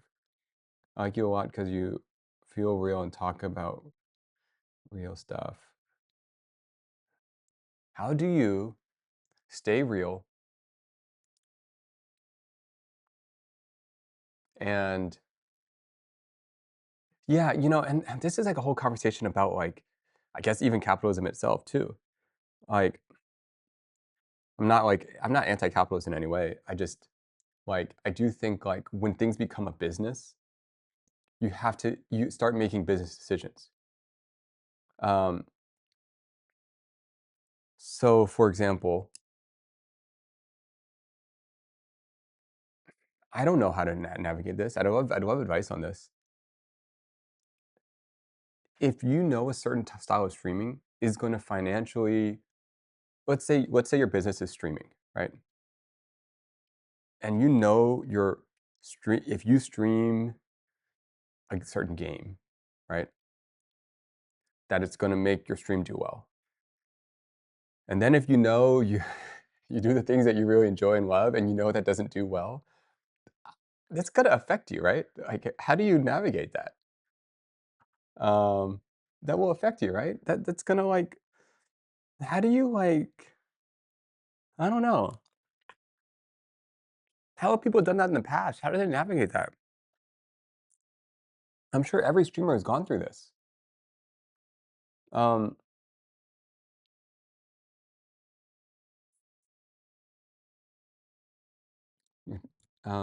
Oh, welcome, Neil. How's it going? Um, um, you actually have to have content now.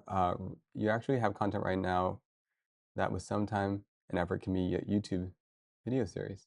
Oh, make a YouTube channel. That would be interesting. Personal challenges, personal challenges, and have the product be as your trophy. I'm torn because career-wise, I've equally heard find out what you would do for free and then find out what you do for free and then do that. But also, the quickest way to ruin a passion is incentivize it. Oh, wins. This is the whole conversation. This is the whole conversation.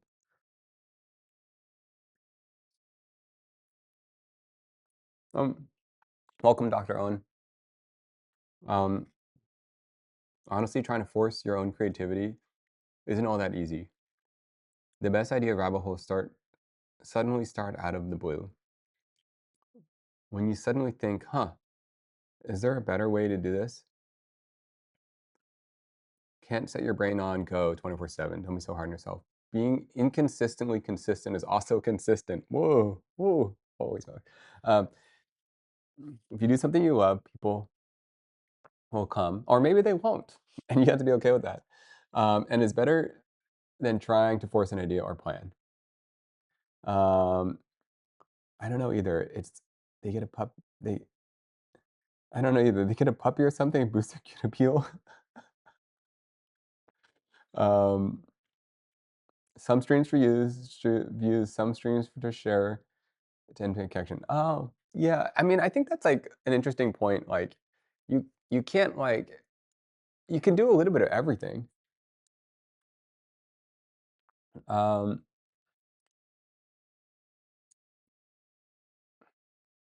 um, I think Leslie is a good example. She plays a lot of games and goes along with the meta, what's happening. Ah, she is good at that. Man, as I've been watching her content and learning about her content, I'm like, wow, she's great.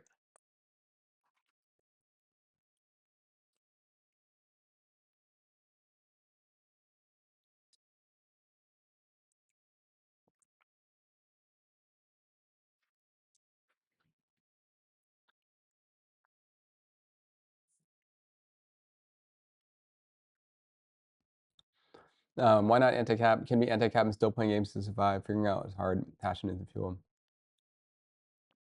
Um, You know what?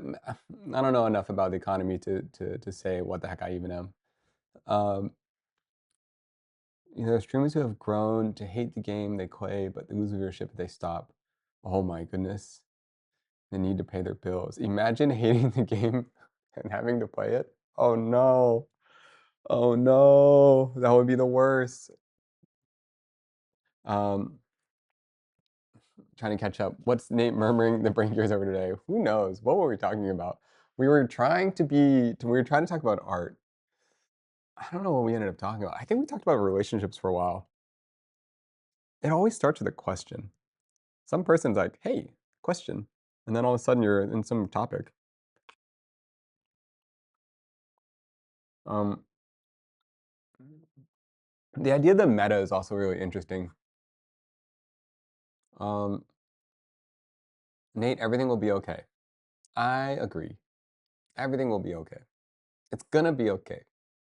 Everything will make sense. There is an arc. There is always an arc. Um, you don't need to worry about where in the arc you're in right now. It will make sense. Are you trying to get from ideas from chat to where you take your channel? Um, no, I think we were kind of riffing on like, well, sure, sure, sure. But what were we talking about? We were riffing on,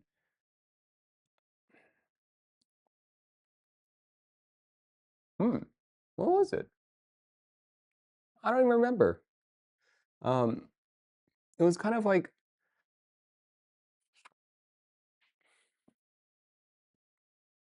was kind of like, uh,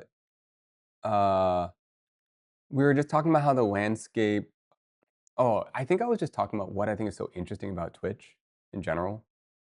I was like, I I think, like, I'm genuinely fascinated by the medium, especially in the sense of, like, you don't have to focus so much on production. You don't have to focus so much on thinking about the edit and the exact story. You can just focus on, like, being yourself and ideally making great content, and if you do, and other people find it interesting as well, that's, like, all you really need to worry about. You don't have to, like, think about, like it's just really different. It's really different for me, and I'm like, "Oh, this is so cool, I just wanna try it." Um, and have I ever played Pokemon? Oh, yeah, yeah. I have played, Pokemon Red. I never had Pokemon Blue, but I played Pokemon Red. Um,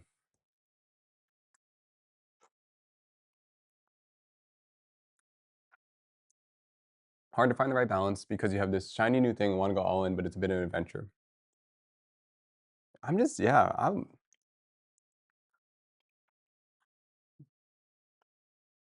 totally is a shiny new thing. Cooking stream. We're gonna cook. Absolutely.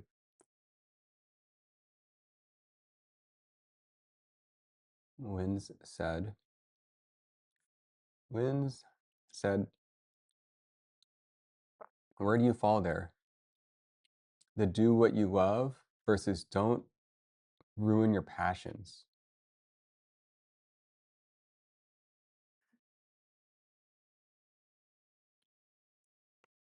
Um,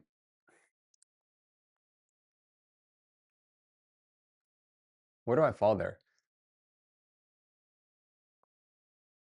You know what? I kind of fall on the don't ruin your passion side. Um, I just think like, okay, it depends on who the person is, but I just find that it's like there is this like overarching thing that has happened in the last in this era of content making where we're pressured to monetize our interests. Um, if you're good at something, you know, let's say you like to host like little cafes, right, for your friends. What are your friends going to tell you like when they really enjoy it? Oh, you should like turn this into a series. Oh, you should like make videos out of this. Oh, people would love this, right? They tell you to like monetize it, right? You should open up a real cafe, right?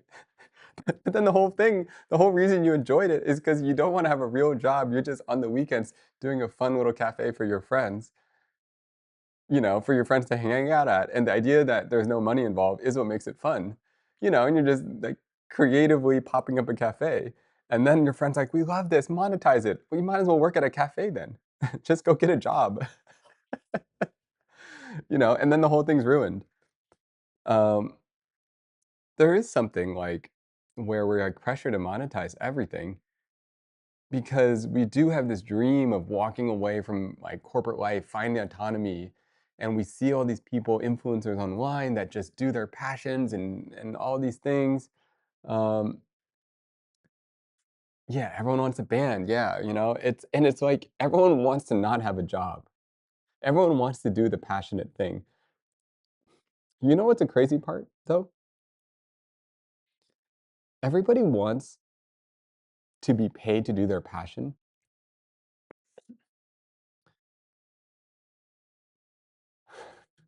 Everyone wants to be paid to their passion, right? But if I'm on the flip side, I only wanna pay people to do the things that I don't wanna do. Does that make sense? I don't the best businesses are the services that no one else wants to do because people are willing to pay for it, right? Like like, everyone wants to have a I mean, not everyone, but let me just hypothetically, right? Everyone wants to have a cute cafe in their place on a Saturday morning where their friends come over and they get to, like, have matcha and chill, right? Yeah. Like, who here is, like, excited about sorting through the trash from recycling to regular? No one is, like, sitting there like, you're paying people to do the things that you don't wanna do.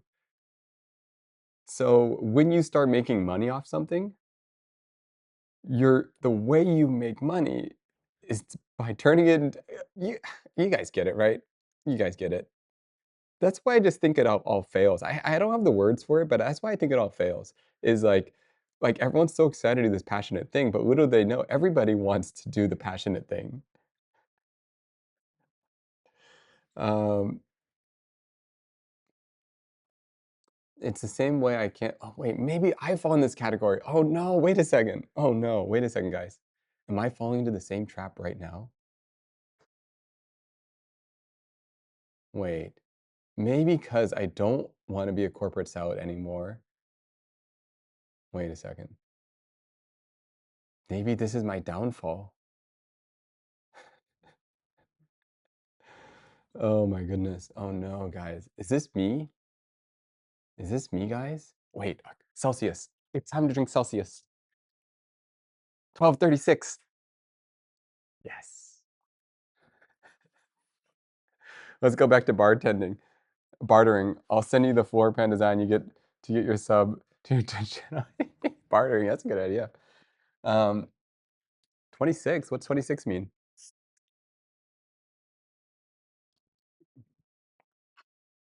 The best jobs are probably both hard and boring. Absolutely. The jobs that will pay the most are hard, are difficult. Oh, sorry. 12:36. Oh, sorry. Um, 26. My bad.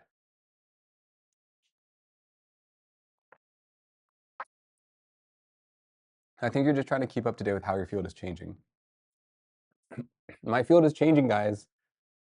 It is. My field's changing. What do I do? It's changing. Everyone's becoming a streamer. No, I'm just kidding. I gotta jump on the bandwagon.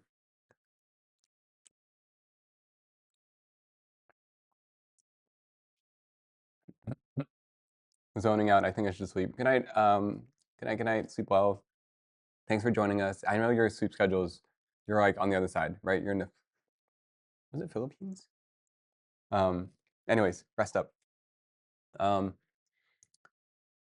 let's see. It's a bit of a gamble though. Do you like your passion for a job on your off, on your on and off time is like intertwined. So days and weeks could pass by. As long as you're enjoying what you do and explore, you're evolving. Yes. Okay. That last line's so good. As long as you enjoy what you do and explore, you're evolving. That's what I feel about streaming right now. I don't, and that's what I don't feel about what I currently do, like shooting products and stuff. I don't actually feel like I'm exploring anymore. It's like the same deck over and over again. I know what it's going to look like. This space, I have no idea what I'm doing. And that's like so intriguing for me. I've learned that I don't want my passion to be my job. I want something that pays well, takes a but takes a little creative labor. I, that way I won't get burnt out and work on my own things. Yeah, I feel like trades kind of do this. Like if you're into like carpentry or like where there's just like maybe you make cakes. I don't know.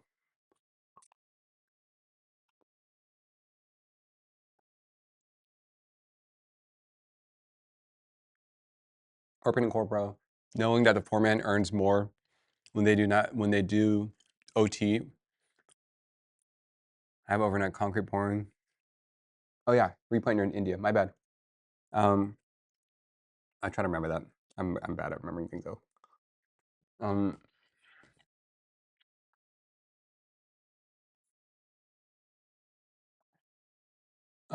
Dr. Owen, what's your background? How did you come to these conclusions?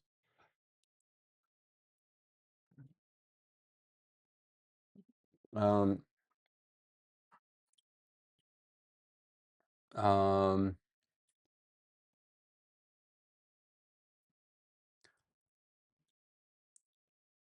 the switch between cool, fun, personal idea and work things can happen just like that.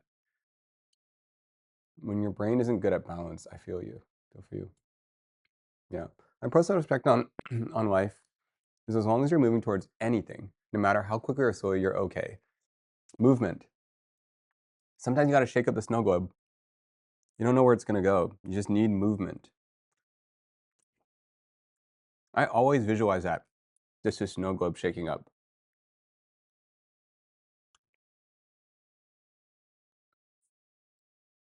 Because the movement just kind of gets your brain unstuck. You know? Sometimes you just need to like move to think. You know how sharks, I'm making this up, but there's some sort of fish or sharks that like have to move to breathe. Is it tuna? Sometimes you just need to move. And that movement is like the process of like keeping your brain running. And when your brain is moving, it's thinking and processing. Um, I see becoming a Mark Robert, Hank Green, but of Twitch. Oh, that would be like, those are some epic level creators. Um, Robert, something that I think he does such a good job of is he starts with curiosity. He starts with a question or like an idea, right? And he makes you curious about it. But the part that makes Mark Roberts so good, and I think underappreciated, maybe he's very much appreciated, but he doesn't hide the science. He like forces you to do the science a little. And sure, you could skip past forward it. You could fast forward it. Okay, now to be fair, if I had to say, I think I think Nile Red does it slightly better than Mark Robert as far as like the science. Like when I'm with Nile Red, I feel like we need to figure out the science or this atomic trampoline will never get made. We must figure out, like, I feel so invested in it. Oh, another guy is this guy Strange Parts. He doesn't make as many videos. Well, I used to watch him more back in the day. Oh, Rober. Mark Rober. Sorry, let me see how am I saying this right. Not Mark Man, I can't pronounce that. Rober? Thanks for always correcting me, guys. I can't pronounce things. Um, Mark Rober. Um, yeah, anyways. Um, I also like Steve Mold. I'm not sure I'm saying that right. Um, and my favorite by far is Ave. I've mentioned this before. I like how he just starts by taking something apart. That's like such a cool like way to start. Um, um, Versa 2. Oh yeah. Nine heroes with random Chinese machines he orders. Oh my goodness, guys. Have you guys been on those Chinese websites for random complex machinery? The amount of hours I've spent on AliExpress looking up really strange machinery, hundreds of hours. I have spent hundreds of hours. Like, seriously, hundreds of hours looking up strange machinery. And I buy a lot of them. I wonder if I should show you guys my AliExpress order history. Let me see. Let me check it real quick. Um,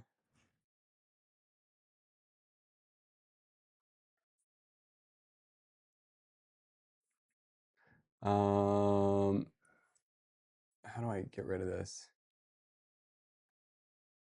I'm not even signed in.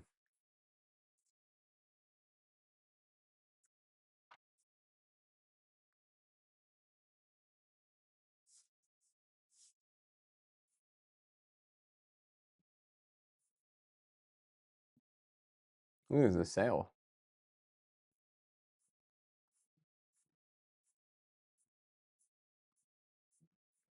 Dude,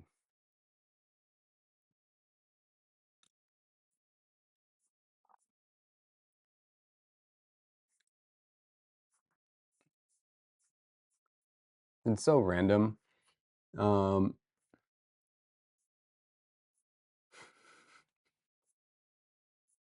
Uh, okay, I'll pull it up later. I'll pull it up later. You should show and tell all this strange machinery. Yeah, I should. Okay. You got to learn what it's called too. A lot of times you don't know the name of these strange machineries. Um, um, um, wait, who's Nigel? Let me see. Um, Nigel, you engineer? No, YouTube? I don't know. I don't know if I follow this guy. N oh, wait, isn't he Uncle Roger?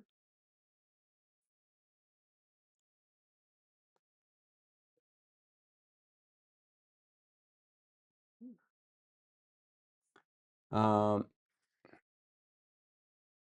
Almost everything made in China, I feel like the industry is like higher tech than the rest of the world. Apple helped build the black box factories where machines could work in the dark without human interaction. However, I do always check CE. Um, Threshold. What are we talking about? Sorry, guys. I always get distracted, um, and then I space out. Are you in the diss? I started making a couple months ago. Just making videos, nothing crazy. Oh yeah, AK, thanks for making little clips. Super fun. Um, how big is your anvil? It's lame. I don't even have a good anvil.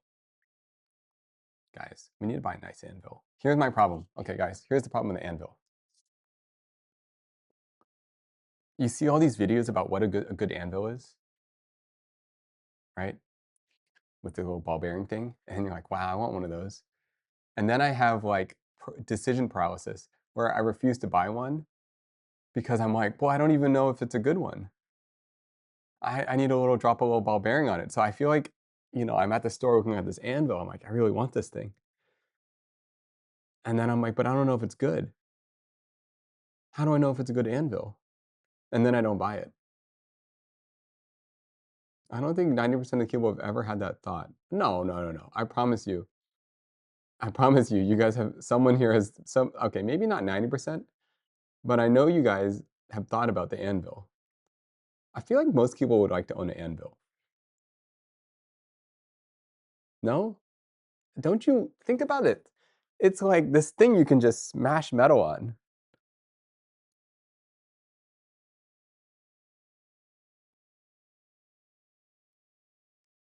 Okay, the Doyle one is decent. I've looked at that one. Okay, first of all, I love the Doyle brand. I think the Doyle brand for Harbor Freight is severely like it's so good. Okay, the only thing I don't like about the Doyle brand is the grease they use. It smells so bad. Does anyone understand what's going on with that grease that they're using?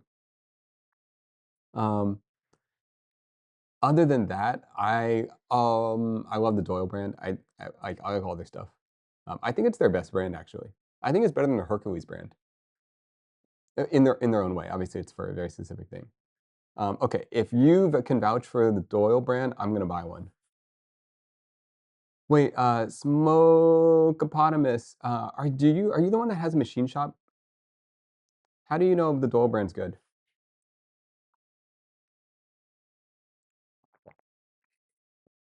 Has anyone thought about owning an inert atmosphere glove box? Like argon? What would you use that for? I got one. Um, I haven't thought about inert. Okay, so let's look at this inert atmosphere glove box. Do we need this? Are we missing out?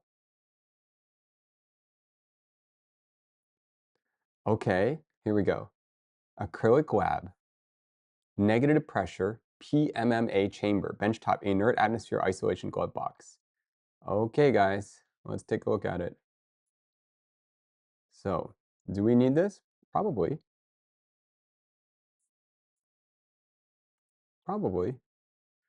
All right. Think about all of the materials we can work on that won't be affected by this inert atmosphere Sorry, I'm trying to pull this thing up. Okay, then I pick up OMG. Sorry, guys. Sorry, guys. Ruining my life right now with the.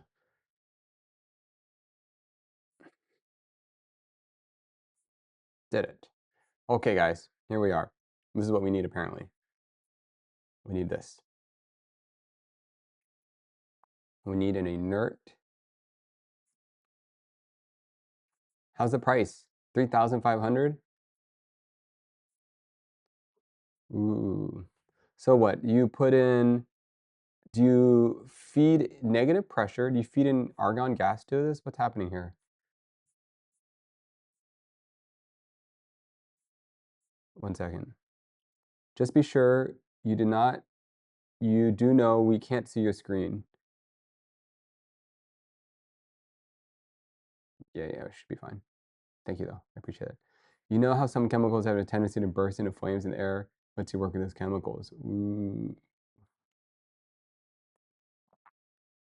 Ooh. It's more of a forge than a machine shop. Wait, what? ASIOs? What are these? Sorry, guys. I don't know how we got into this topic. Oh my goodness, all these cool things.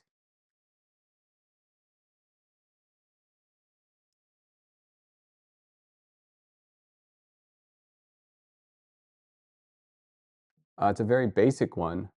Oh, ho, ho. Okay, okay. Too basic. Okay, okay, okay, okay, okay. All right, all right. Advanced. How come I can't type? Okay, that does it. We need it. We need to buy an expensive one. All right. Oh, there we go. Here we go. Here we go. Better, better, better. How's this?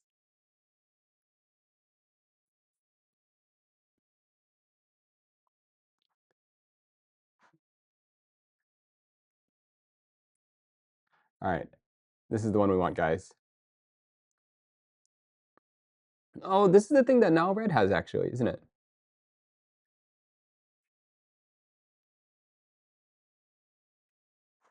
Okay, guys. This is what we need. Okay, I've seen this.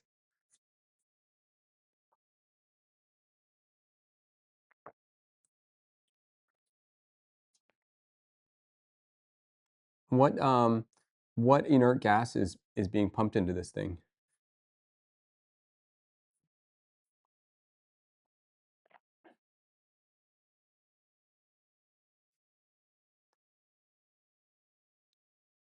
Or argon, hydrogen. Okay.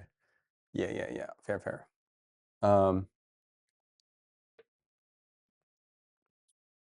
How would this be used in Nate's hobbies? Honestly, I'm not there yet. We don't have those kind of skills. We do basic stuff here. We need higher skills to use something like this. In fact, we need lower skills. That's what we actually need. That's the sad part. Is I feel like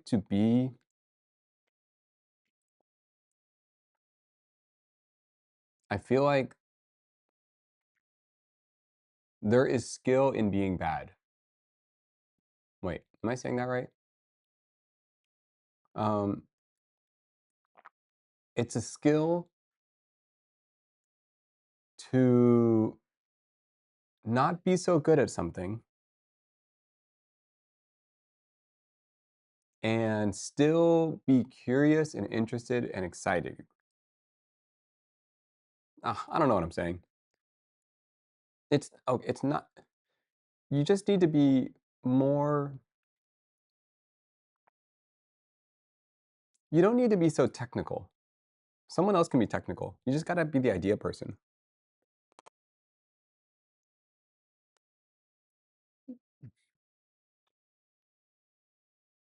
Okay. You guys remember that cafe I made with my sister? You gotta focus on the marketing. It's all in the marketing, guys. Don't worry, you gotta here's what you need to do. You need to outsource, delegate. Yeah, yeah. Welcome, welcome. Um, yeah, just need to delegate. Delegate to Patty, delegate to Paulo. That's a skill, guys. That's what I mean by that. You need skill to not be skilled. You need skill to recognize that someone else. I remember the first room we walked into, you were looking at rotor evaporators. Ooh, we still want one of those.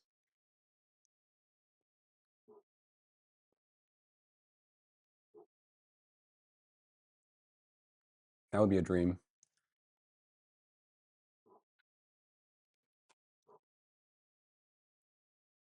But I think I want rotor evaporators because I think there are flavors that I want to taste that I've never tasted before. Does that make sense? Like the thing that makes me intrigued about a rotor evaporator is the idea that you can extract certain flavors of a food at a certain temperature into something else and create a new flavor you've never created before. Rotovap, yeah. Doesn't that sound cool? Like, in theory, let's say you mixed like 4 fruits together, right? And then you extracted them out, you put them in a vacuum, right? And then you extracted all their flavors together. And then you raise the temperature just the right amount. And then out of all of those volatile compounds, they just get infused into this new solution. That solution will taste like something you've never tasted before. A new flavor. No? Anyone cook with rotovaps?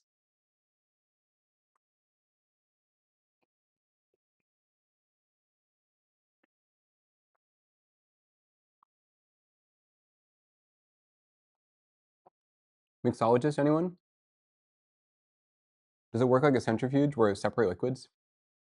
Not quite. Um, it the rotovap, the main principle behind it basically like evaporates liquid, right? So it turns liquid into a gas. It's a distillation machine, yeah. But it has the element of also controlling pressure. So it can, so right, and you can there's a tie between pressure and boiling point, right? So if you lower the pressure, you could boil something at room temperature, right? Um, so the thing that would be cool is, let's say you wanted to vaporize or boil a strawberry, right? Well, normally you'd have to cook the strawberry to raise it to that vacuum, that gas point, right? But instead, you could just lower the pressure or pick whatever pressure you want and whatever temperature you want. And so what it is, it's this like chamber. I'll just pull it up. Okay, it's this little chamber. Um, this is a used one. Show me a whole picture. How come you're cropping the picture? It's annoying. How come it? Just show me a stupid thing. Anyways, okay. So the liquid is inside here, right? Inside this little flask.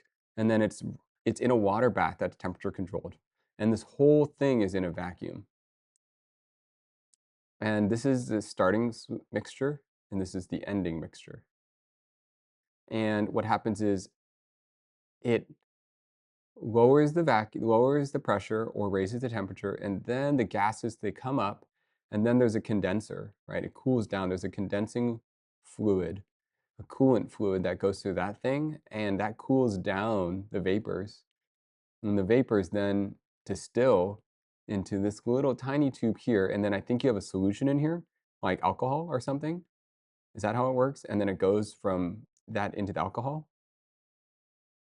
It lets you distill out chemicals you normally wouldn't be able to because its boiling temperature is above the temperature in which the chemical would degrade. Yes. Um, people,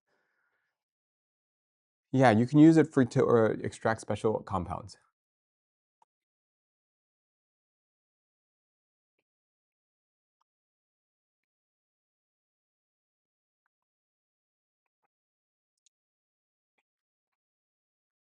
Trust me, guys, you want one.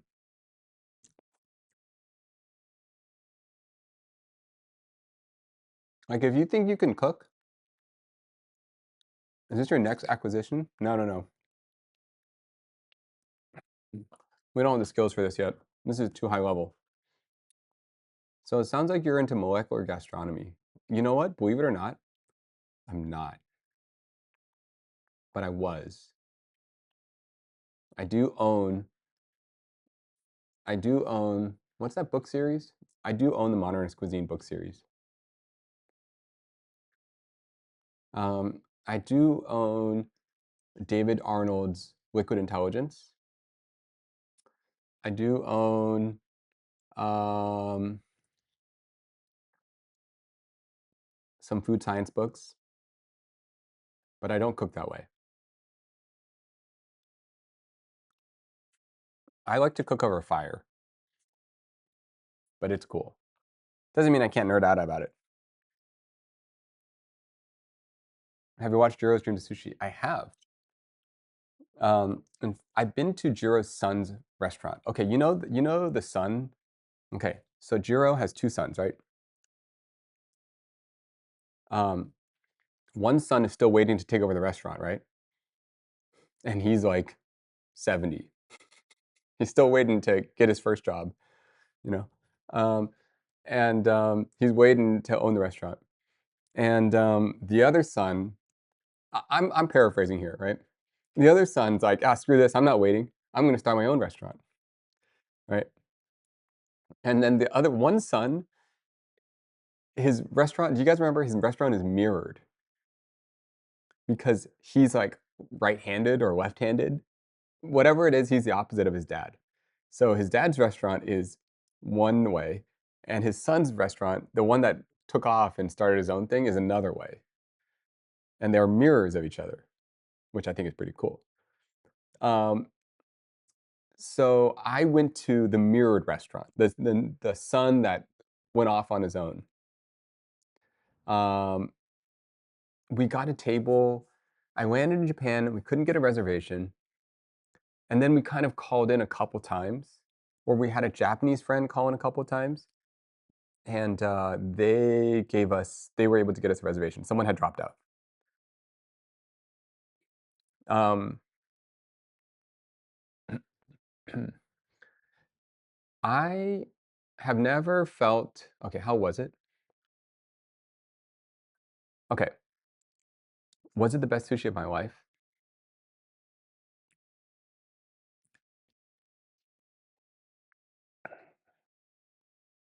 Um, you usually got it in months in advance, probably. But it wasn't Jiro's restaurant. It was his son's restaurant, which is a lot more open. Okay, I don't know if I would say it's the best sushi of my life. Here's the problem. Imagine going to like,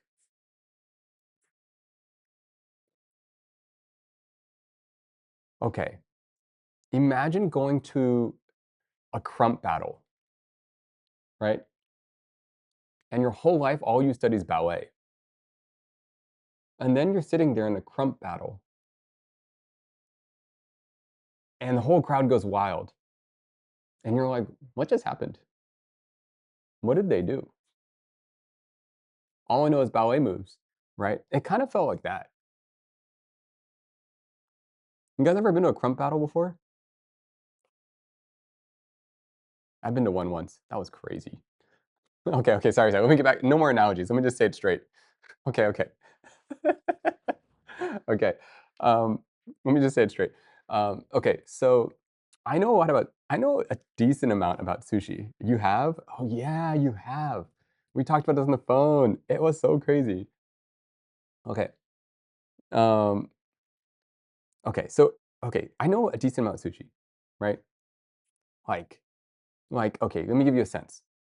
I know I know enough about sushi, for example. I know that it's not just yellowtail, okay? I know that it's actually, yellowtail is actually a general word for hamachi, right? But hamachi is kind of one stage of 7 different forms of the same fish, right? And it goes through different life cycles, and it migrates from like the south to the north, and through each phase, it's got like different names, right? And these fish look so different from each other that they actually gave them different names in these different processes. The final stage is like buri, B-U-R-I. I can't pronounce that, right? Um, okay, that gives you some sense. I know enough about sushi that I could tell you that. Okay, now I went to Jiro's restaurant, and what I loved is he was so excited to serve us fish, and you could tell he was really proud of the fish, right? But it went so over my head, I had no idea what I was tasting. Like, it was so far over my head, and I think it was really illustrated in one specific fish. Um, he served a halibut, right? And I rarely have halibut anyways. Um, and he was excited. It was kind of like the special of the night, I guess. He served this halibut, and it was specifically the fin of the halibut, right? So he was like excited to share this halibut fin. And it wasn't just a halibut fin though. It was um, halibut fin apparently was really good at this time of the year. So it was like a fall halibut fin. Um, and it specifically was from the north side of Hokkaido. This halibut fin from the north side of Hokkaido in August. And he was excited to share this with us. And I ate it, and it just tasted like halibut. It just tasted like fish, like a white fish. And that was like the limit of what I was capable of discerning. I couldn't like, I couldn't, I couldn't picture the depth of which he was describing. Like I couldn't grasp it. I could appreciate the words he was saying, but I couldn't like hold on with the flavors. Yeah, my taste buds just weren't leveled up. I'm sure for him, he's like, "Oh my goodness, this time of the year, oh, we got a north side halibut. Oh, this one's special," you know? Yeah, this is the one from the Netflix show, yeah. But for me, I'm like, I don't know, it just tastes like halibut. So I wasn't capable of appreciating the sushi that was served. Um, and I wasn't I just wasn't capable of appreciating it. And what are you gonna do? Man, I just so was it the best sushi I've ever had? Well, maybe it was, but I wasn't capable of knowing that. Like the ex it was very memorable, and it was beautiful. And it kind of like set the stage of like the dedication and obsession that someone can have. But it was almost more like experiencing an art show where you don't quite get the art, but you're watching everyone else around you get the art, and you're like, yeah, everyone else thinks this art show is really cool. And then you're looking around, yeah, this is great art, you know? That's kind of what it felt like. Um,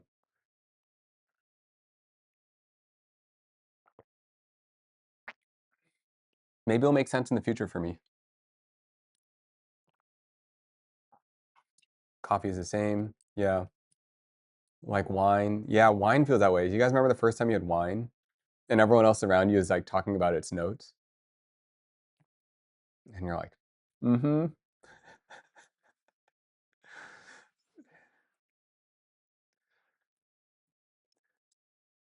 Yeah, that's a whole hobby.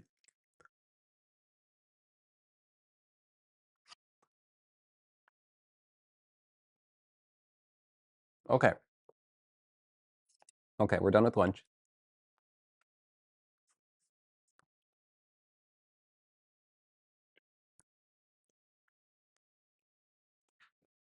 Whoa.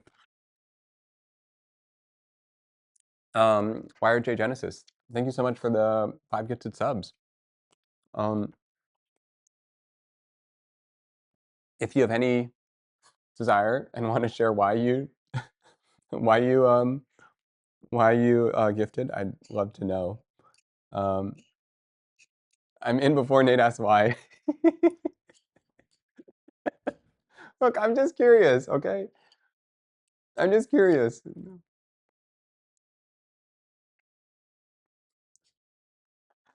I can really taste the deciduous floor of this wine. Deciduous. I gotta look up that word. What a great sounding word. But YRG, feel free. If you'd like to share, I'd love to know.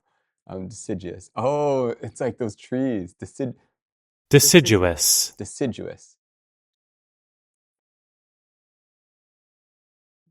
Deciduous. Deciduous. Deciduous. Deciduous. Oh, was that too loud? Sorry.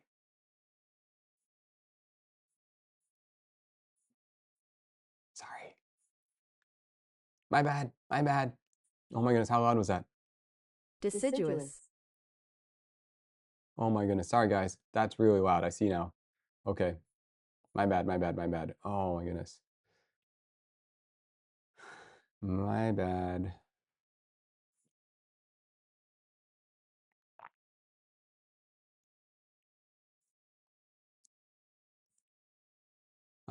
Got delay now. Check. Test.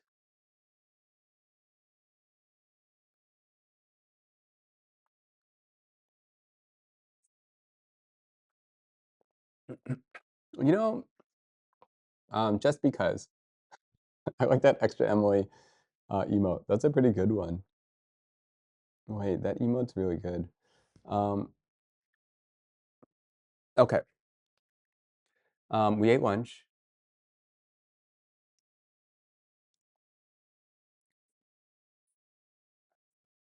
What shall we do?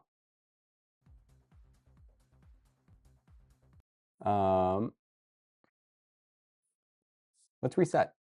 That's what we should do. Let's reset.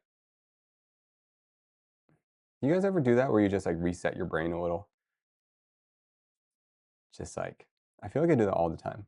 Like, I feel like you get so far off in the mental trail. Definitely a little delay. Check. Like, in the sense of like the chat delay. Anything on your to-do list, we can help you not accomplish. Oh, well, thank you. Yeah, all sorts of things I'm not trying to accomplish in my life. Okay, the popcorn emote didn't get approved for some reason yet, so I resent it in. So hopefully it's gonna get approved today. I don't know why. Ooh, that's a good one. Yes, when I have 6 things in my head. Yeah, I like to reset. Like, okay, what do you need to do to reset? You need to stand up. You need to stretch. You need to ask yourself. You don't need to ask yourself anything. Popcorn? Oh, we made a popcorn emote.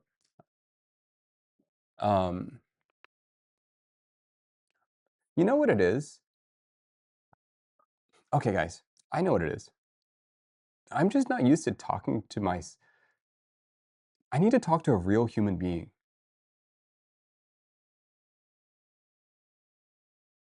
I'm not used at this whole idea of talking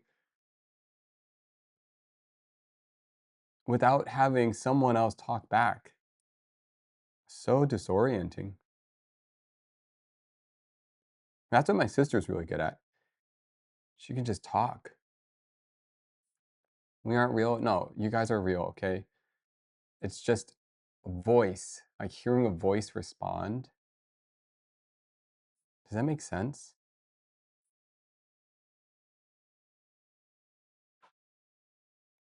Um, okay, no, you guys understand what I'm saying. The natural type of discourse. Oh, to the Discord. Okay, Wins, what are you doing right now? You want to do a Discord call?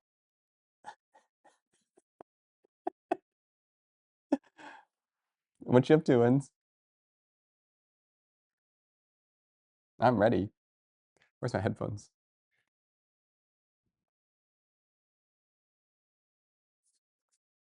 One second. Come. Wait, for real. What you guys doing? No, we just talk about life. Well, you don't have to. No, no pressure. No pressure.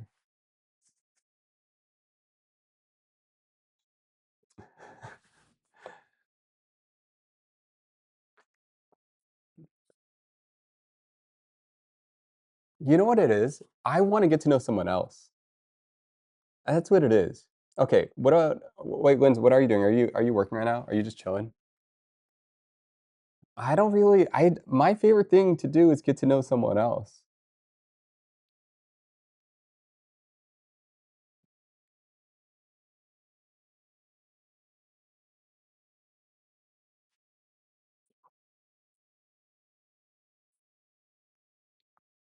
You never use Discord like that. Yes. If I could get a Discord to work, dude, let's hang out. That'd be so fun. Okay, how do we add you to Discord? If it's too stressful, no worries. But here's what I think it works. Okay, so what I think is basically you join the Discord, okay? And then once you're in the Discord, you're going to click on a voice channel. Um, there's a voice channel, and it's called Stream Room. Oh, dude. Oh, wait, hold up, guys. Hold up, hold up. Real quick, Linz, before you do that, I'm going to share a story. Okay, Rogue 2116. We met. Okay, Rogue is the first person that has ever recognized me in public, minus that like UPS guy, right? Oh, stream was locked. Okay. Dude, Rogue is the first person that ever. Okay. So here's a story. Um, okay, so I was driving with my friend, um, and um, okay, we'll move Linz in there a moment. Um, okay. Um, oh yeah, I went to an NFL game. Right, I went to this Chargers game, um, and my friend invited me, um, and went to see the Chargers lose. Okay, fine, fine. You already know. All right, fine, fine. All right. So I went to this Chargers game, right? Um, and we were just like getting navigated through the parking lot, and there's like these little things, and then my friends got the parking tickets, and they're showing the parking tickets, and then there's like some intense security where we were. So there's like a little dog that's walking around the car and stuff. Um, and then um, and then Rogue came up and he was like, I think Rogue, you're working with SoFi, and they were like, hey, I don't remember exact wording, to be honest. But it's something like something Leslie's brother. I was like, yeah, that's me. um, and it was kind of surreal because you think it's all just like some hallucination, but then like you actually meet someone and they're like know you, and I'm like, whoa. And I had my sunglasses on, so that was also impressive. You could still tell it was me with my sunglasses on. Um, um, yeah. Wait, Rogue, how did you know it was me? What was your perspective? Or what did you remember? Oh, that was such a trip. That was such a trip. It was real for you? That's crazy.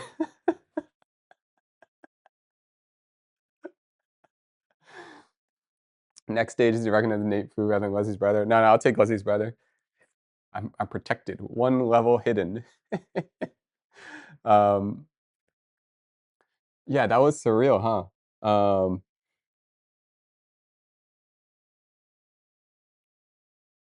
Yeah, that was pretty cool. That was pretty cool. I don't know what to think about it, but it's just cool. So if you guys see me, please say hi. I might ask why you watch because I'm curious. Um, I knew your friend. Oh, oh, you knew my friend. Well, that's even crazier. Oh, yeah, yeah, yeah. Okay, okay. You know my friend um, because yeah, that makes sense. Yeah, yeah. Instant. Why are you watching me? Anyways, guys, it's pretty surreal. It's quite a cool experience. Um, and yeah. Okay. Okay. We'll talk more about Rogue. Yeah. Thank you for joining. Okay. So now all I gotta do is gotta go in the stream room. Oh, ah, sorry. Oh my goodness, that was loud. Sorry. How do I make that softer? Uh,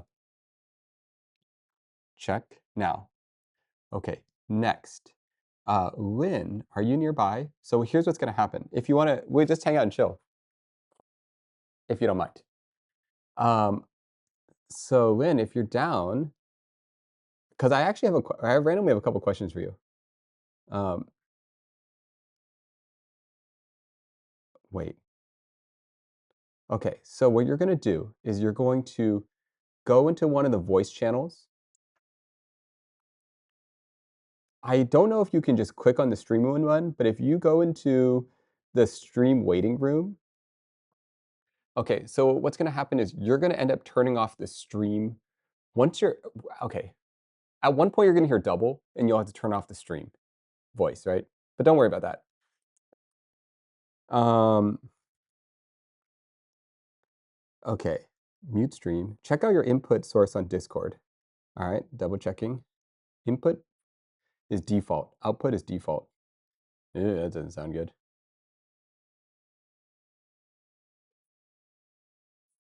Check. Test. Test. Test.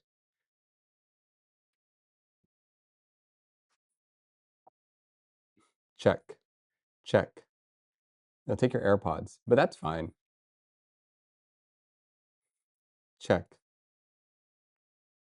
Okay, and then the output is going to be, I'm in your Discord, is that right? Yes, you're in my Discord. Okay, so on the left, you're gonna see some channels. Um, Under the voice channels, you're gonna click either stream room or stream waiting room, whatever one you can click.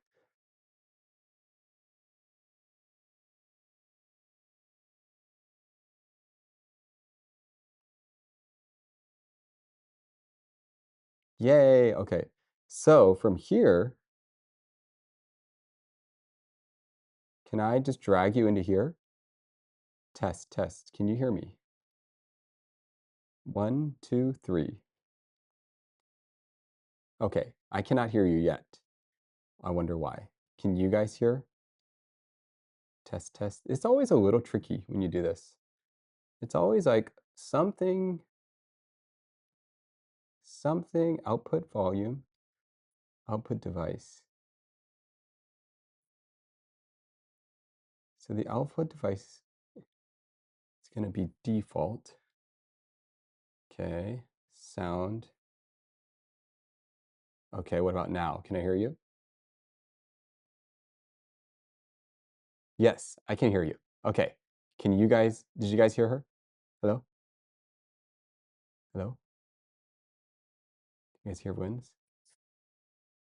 Okay, it's just me that can hear you. That's fine. but I will fix this. But I will fix this. No, you're good. You're good. This is just on me now. Okay, so I can hear you. Now I've got the technical challenge of making sure that it goes to the right source. Man, these things are so complicated, you know? Um, multiple output. Let's try this. Hello? See. Nope, wrong one. That's on me still. Okay. Heard something. Sound settings. They heard something. Okay. MacBook Pro speakers. Can you try again? Hello, hello? Okay, you're coming out of my speakers now. Okay, but I think chat can hear me now. Yes, but now, Speakers, it's not ideal. no, 1 second, we got this, I got this. Okay, what about this? Testing, testing. Okay, closer. Okay. Output is the MacBook Pro speakers, but I need it to be, I need the output to be, sorry guys, I'm always bad at this. I need the output to Just be, really happy. no, it's not, it's me. So crazy. Wait a second, what if I just take off my headphones? It's funny every time. Audio capture needs to be changed. I think you can just share your screen or the Discord app. Okay, we're getting closer. You can just share your screen. Oh, I see what you're saying. Okay. Okay. Screen audio capture. Desktop audio capture. Check. No, that's okay.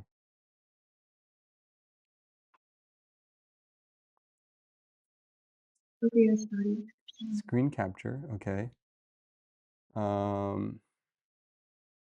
Application capture. One moment. Man, why do I always suck at this?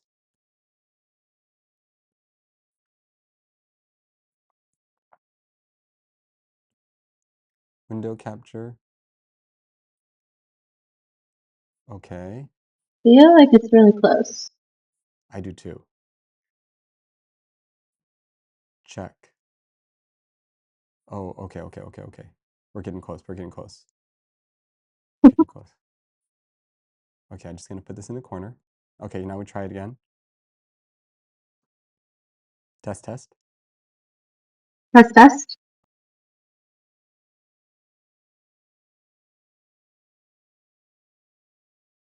I have no idea. I'm on headphones and I have no idea how that sounds.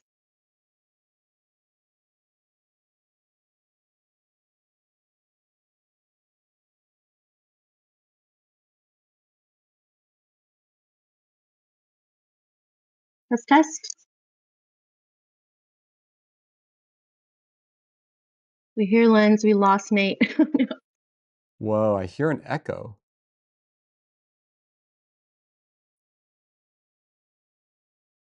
Okay. Oh, because I hear it in Discord. That's why. Okay. Okay.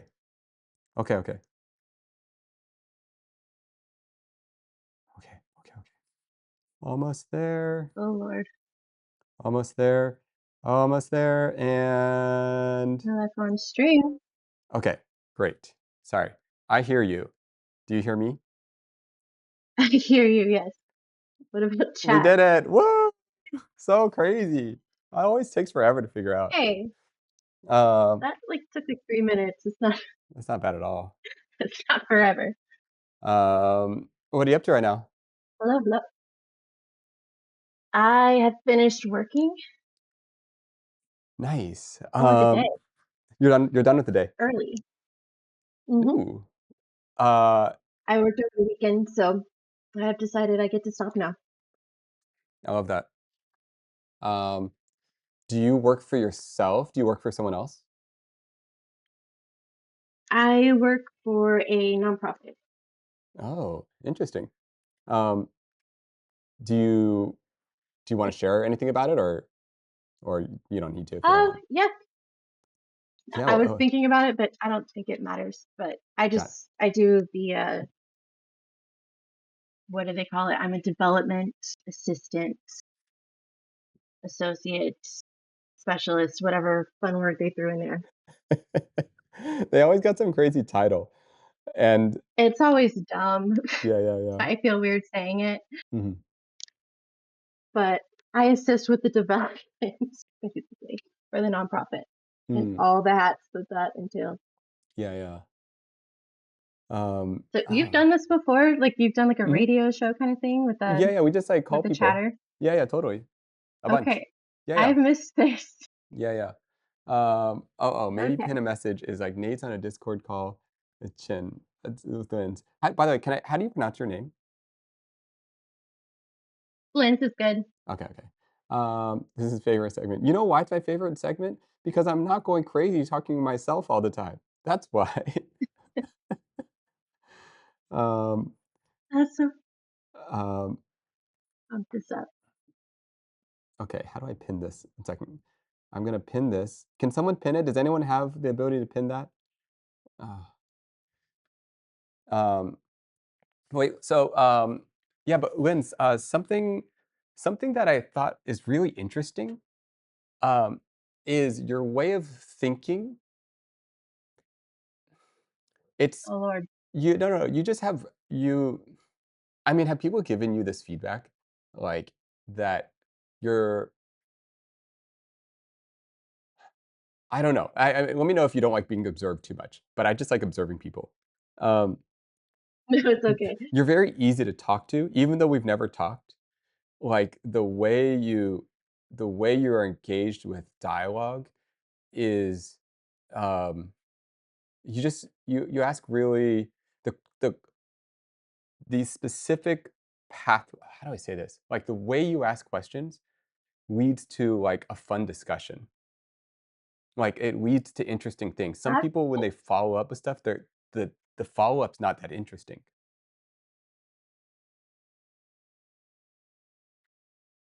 oh wait, I heard the follow-up's not that interesting and then I lost you.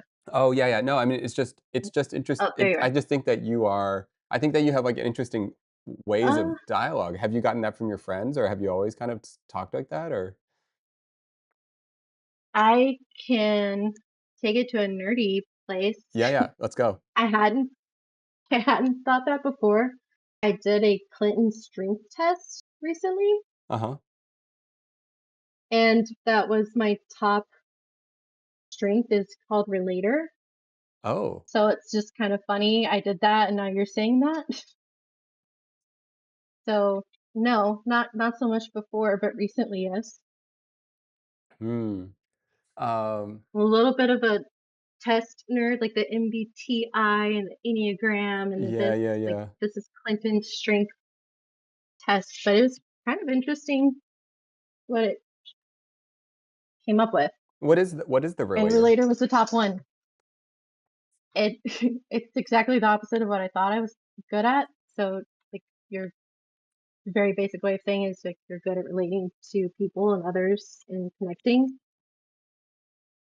And I fancy myself awkward and a little antisocial, so I pushed back on that one pretty hard. And the lady that did the test pushed back pretty hard back. So it was interesting. Oh, this wasn't just, like, your casual internet test. This is someone asking you, like, a real No, this is like a career coach that I was working with, and Mm, she had me take the test. yeah, the relator. Hmm. I'm trying to look up the that's not related. Yeah, the relator. Clinton. By the way, it's so much nicer Oh, talking I to a can't look it up person right now. than talking to myself. I don't Do you have any I don't know if I questions? could do it. for the chat, do you have any questions for in on your mind in general? I feel like I talk so much in chat when I'm on this thing, and this is my first time participating in a chat. It's like, do I need to shut up? Is this too Mm, much? But I love responding to people and like reading what they're saying. mhm. So I don't really know like the chat uh etiquette or whatever.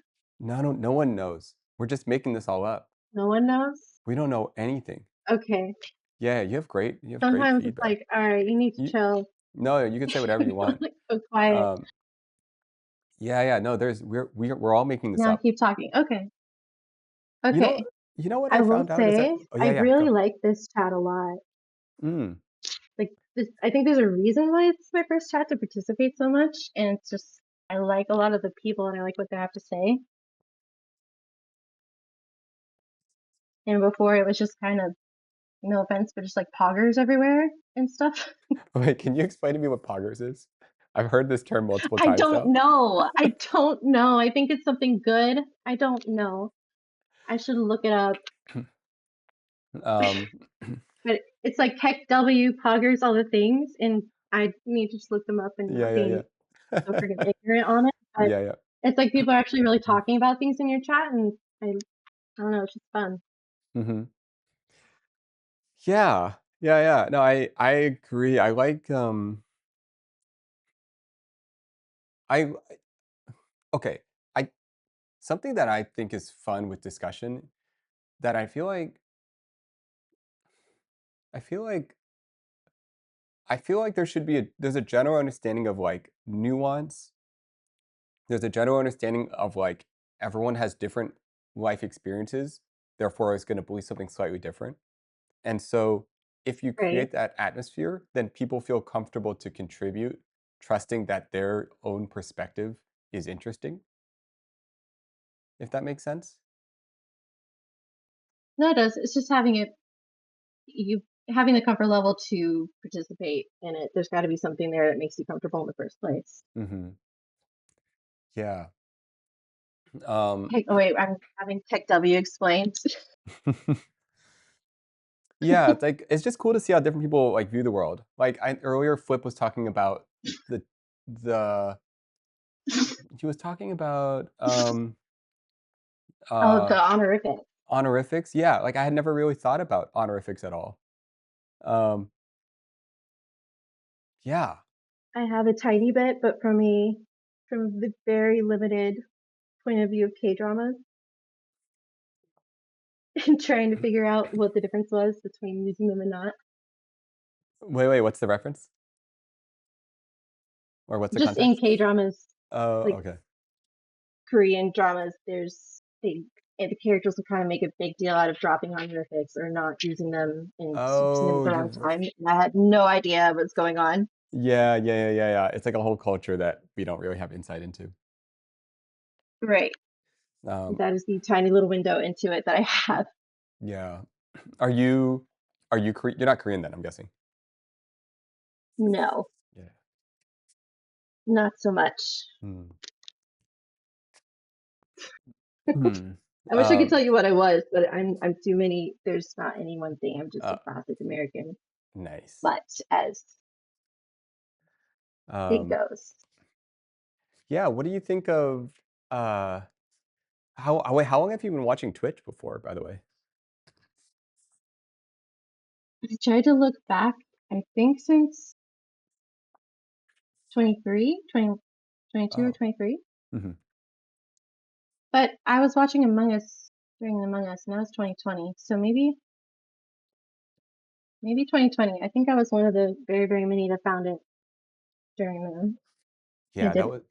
that was such like a I mean, that's where I first found it on I found my sister showed up on my TikTok, these Among Us clips. And I was like, "What's going on?" I was just during that pandemic, that time period. Um, yeah, pretty I surreal. have a question. Yeah. Did you did you know about streaming but think how do you say this nicely? I mean, I'm as old as you are, but did you hear about streaming and think like you were too old for it or it was like for younger like younger people at any point? Because that was my point of view on it for a long time, and then I actually watched the stream.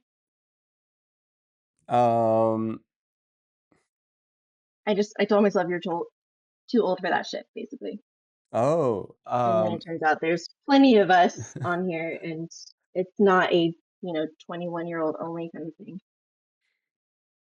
well, I had also kind of watched some streaming I quite a long time ago, like, Justin TV, like StarCraft days. So I think the concept of streaming had always like, I had thought about it when I was in my 20s. I'd never thought about being in front of the camera. Um, Okay, yeah, but but, you knew what it was at least. I knew what it was, and I it was always, like, something, I guess, acceptable in my mind, if that makes any sense. I was like, "Yeah, streaming is it's like a thing that people do." Um, Do a lot of uh your friends? I mean, you're in this space, so I guess a lot of your friends would know. I don't have.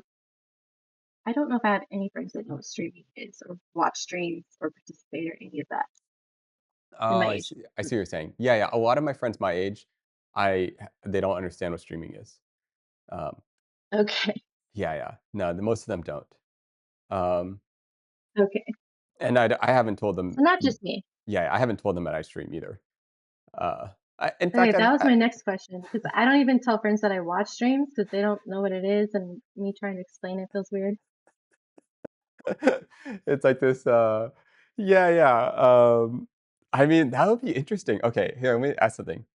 Is there anyone I'm just gonna ask a question. Is there anyone that's I don't think anyone can answer this. Is there anyone that's watching right now that actually knows me in real life? I guess it's just Crystal, really. Um,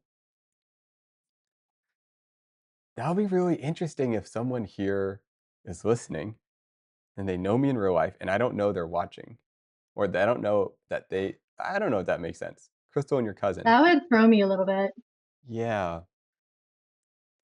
Um, When Bebot recognized you and your friend, right? this vote row count. No, I'm guess I'm thinking about like I guess I'm thinking about I don't know. I don't know. It's just an interesting thought. Like th- because nobody knows me, I don't really have to think about. I don't know. It's just kind of. I don't really have to think. Nobody. It's just like its own little experiment. It's like streaming is Just its side own. quest. Yeah. Um. I don't openly tell people that I spend a lot of time on. I think it's just so funny because it's like this little secret or something. Yeah. Yeah. Yeah. Yeah. Exactly. I tell my friends I watch VTubers. Have you ever watched a VTuber before?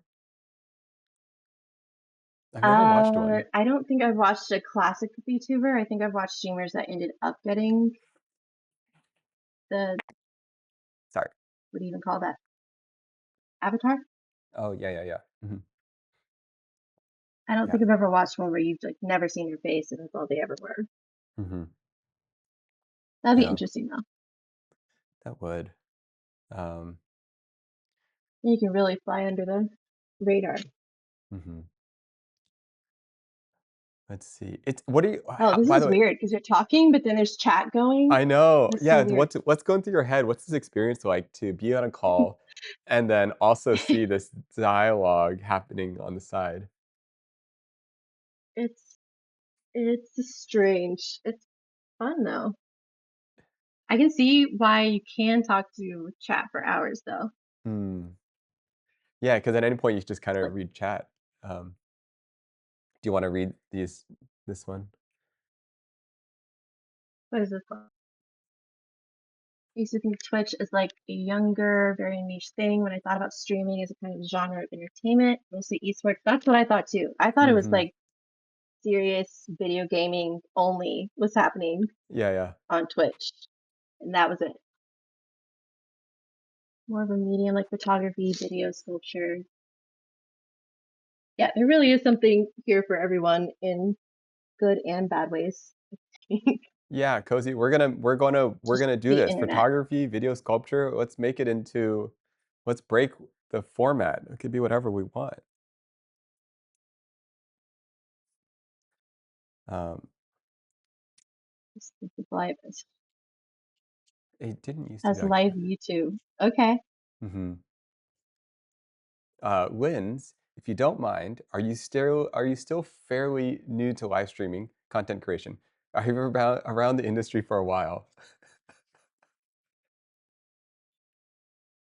As in the partaking of it or the participating? Yeah, are you Linz, tell me about your content creation journey. How's that been going? Let's see. I said, "Sure, I'll try it," and I'm on a stream Content for the creator, woo! first time being awkward as hell. It's like, Hey, okay, but to speak about that, I almost believe if you're not awkward, there's something wrong with you. Like okay. I mean, like, our brains shouldn't be able to process there It's shouldn't a be lot. you know what I mean? It's like, oh, this is like your brain is like it's like thinking in a new way. Just like, oh, I'm not used to Right, like talking to someone while simultaneously being observed by people I don't know, then seeing their comments about it right. on the chat, and then reading it, and then having this three-way dialogue between the Morpheus chat, myself, and another person. And it doesn't stop, it just keeps going. I know. No, not having the space between thinking about what I'm going to say and typing it and hitting send and just speaking is that's throwing, sure. Yeah. Everyone is awkward in some situation. Yeah, I'm trying to think. I feel like I'm awkward. Hmm. Um, Are you awkward? I'm awkward. Wow. I'm I awkward. should just hit Oh, you with a bunch of questions. This will be fun. I get awkward when okay, I definitely awkward when I'm around a like a really hmm, I don't know, like a really like super extroverted or like maybe even like possibly like bro-y culture kind of vibe, like really loud kind of culture. I don't do that well. I kind of just get quiet. Like I don't know how to participate in that way. I don't like Okay. I don't know how to like jump into that character, and I I've wouldn't do never well in the known how to jump into that character. like if I was in like a classic movie of like a high school locker room, and someone like, I don't know, whatever they do, like I just would like be super weird. That's always been like my nightmare of a situation. The locker room? Yeah. That would go you could go a long way with that in therapy, I'm betting. Ooh. The classic the locker room. Oh, Sorry, man. I'm also being a nerd, and because I couldn't find the definition of this earlier Uh-huh. and it annoyed me, I'm putting it in chat because it was gonna bother me until I did. Wait, which word? Which word? Oh, the relator. I see. Got it. That's Um, what that is. can I do a gamble? I get awkward. Are you just awkward around new people, but when you like quote unquote have a connection, there's one person who knows others, like you'll link onto it, but cold turkey talking to people may not be your ideal situation. Hmm. That feels about Wait, who right. said this? Dr. Owen.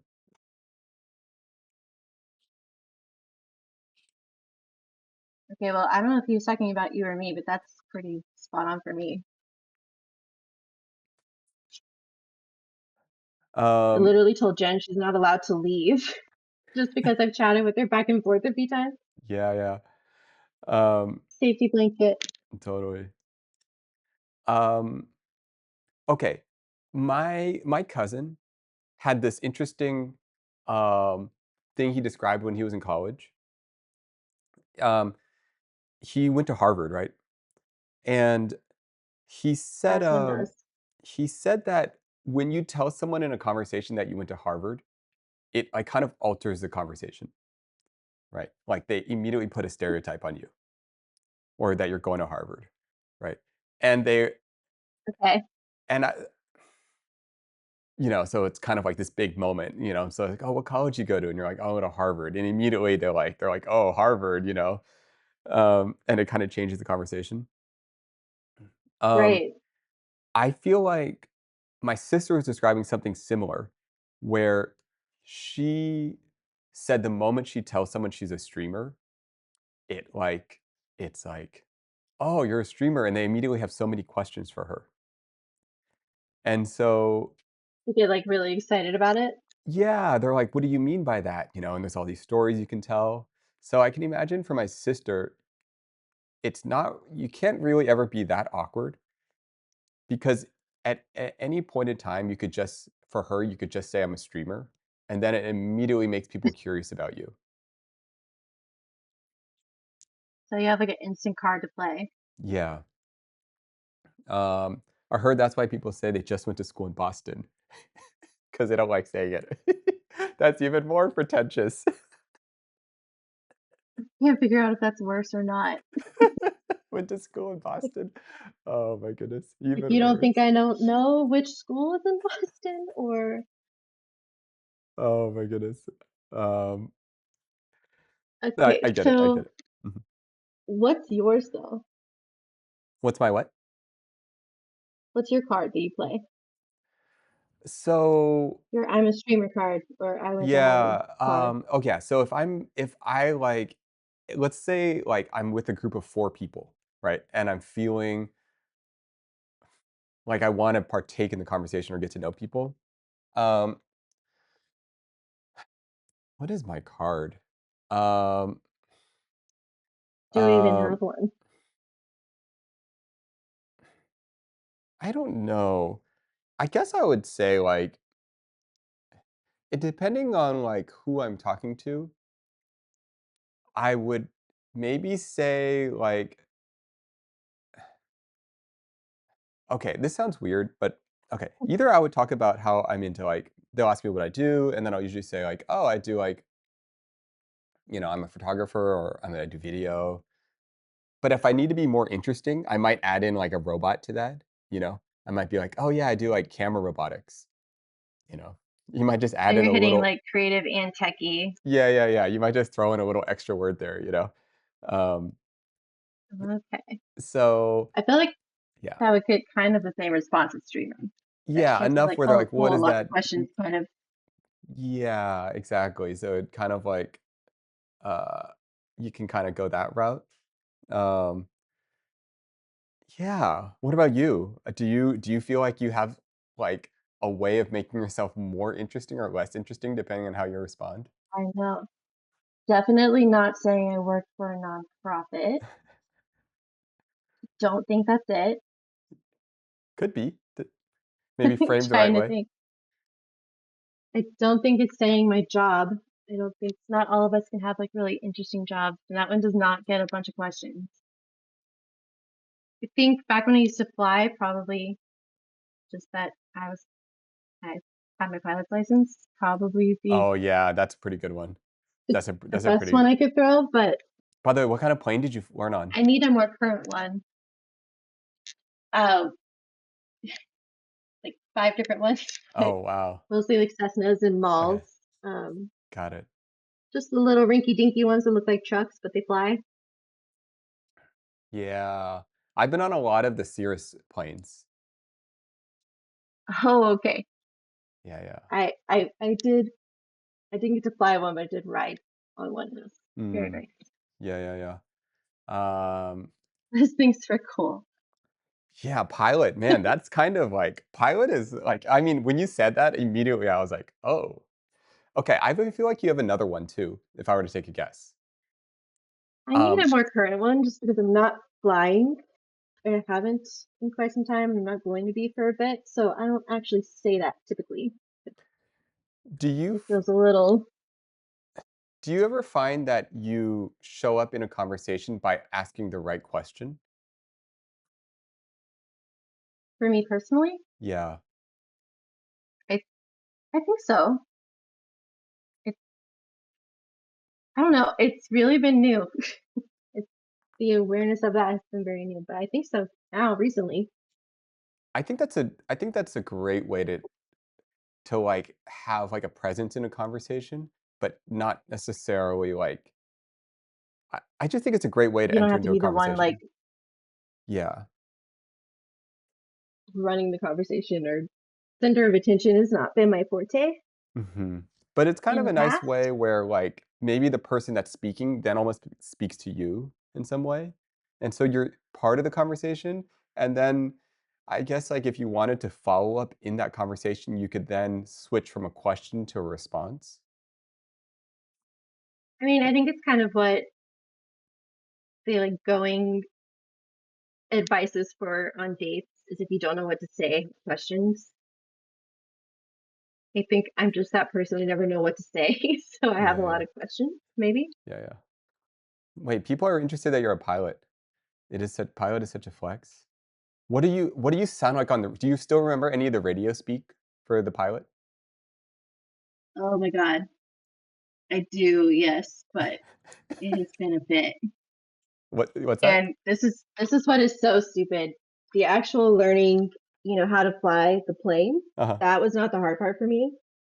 It was the having to make the radio calls. Mm. Everything else, landing the plane, what do you do in an emergency, da da da, that was all fine and great. My instructor saying, "I'm not making a single damn radio call for you this time anymore, you're on your own." That was when I got scared.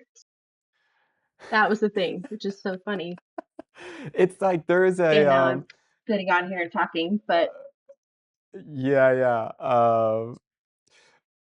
that um, was that was what got me. That was what held me up, was the radio calls and wanting them to be perfect and knowing everyone could hear you everywhere. it's such a pressure. Oh, so it's kind of like this, where other people can hear you. It's kind It's of the same yeah, feeling. yeah, we've come a little full circle here, Oh, I it's like guess. you're on the radio right now. Yeah, and then there's expectation to be efficient on the radio. It feels like when you're up in the air, So everyone efficient. yeah, everyone's like they say their lines and you don't wanna, like, oversay it, but then you've gotta say it all in a sentence really quick. Can Well, you you have to say everything in a certain order. You have to give Yeah, them the information they're asking for, and sometimes Tower's asking for information, and with the ADHD running so hard, you forget what they yeah, asked for at the beginning of their sentence. So I started writing notes very, very quickly so I could do some decent radio calls. um, What led you to become a pilot? Was there a particular inspiration? Uh, Inspiration, my dad had his pilot's license, um, before my parents had kids. So I never actually saw him be a pilot, but he talked about it all the time and he loved it. And he took us to air shows and he would take us to the airport just to watch planes land. And I just got bit by the bug and had to do it basically.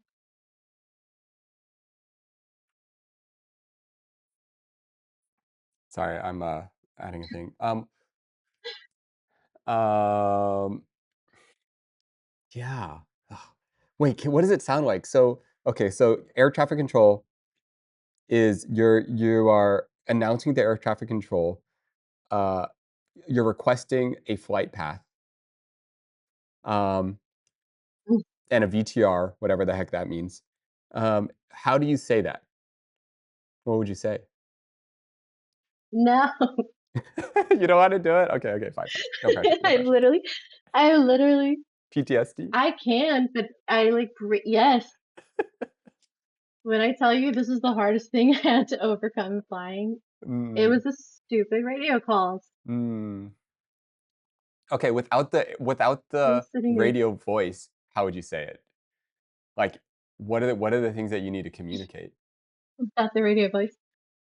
You are communicating exactly where you are in relation to the runway. You're communicating what it is you need. You're asking for clearances. You're letting them know what you intend to do and asking if that's okay. You're letting them know you heard everything they said and their long string of commands. It's almost like a little bit of a memory game. 'Cause Mm. they'll say this crazy long string of information to you, and then you're supposed to repeat back at least a little piece of each of it to let them know you got it. Did you ever mess So up? that was the oh yeah, I messed up and I turned red, and I did not wanna land the plane. I just wanted to fly somewhere else because I knew I was gonna get teased by everyone when I got back in. What happened? Wait, how did you mess up?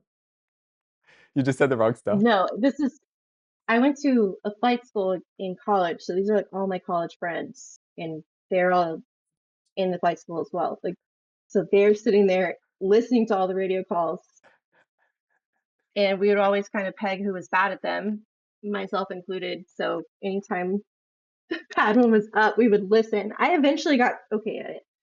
I could do what needed to be done, but I was never brilliant.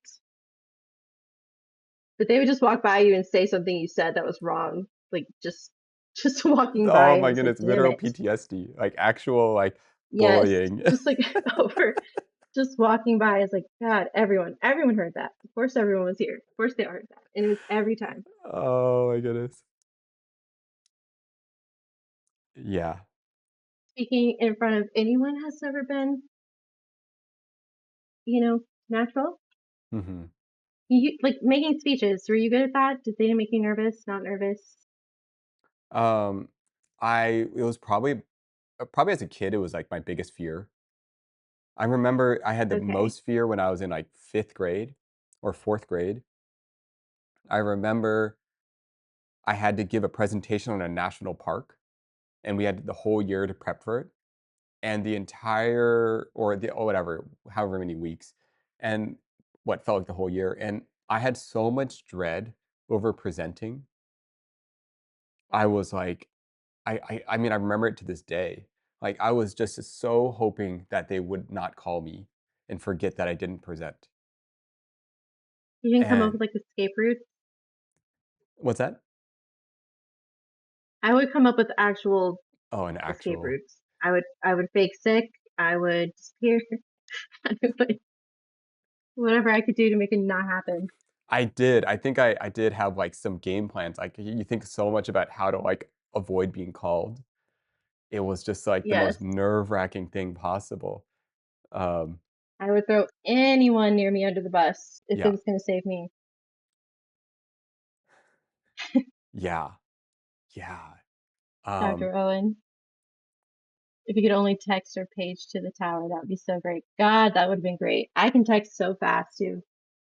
what about now? Do you feel so I guess, like, pilot school kind of forced you to learn how to speak, right? In somewhat, like, like, Yeah, your life depends on it, right?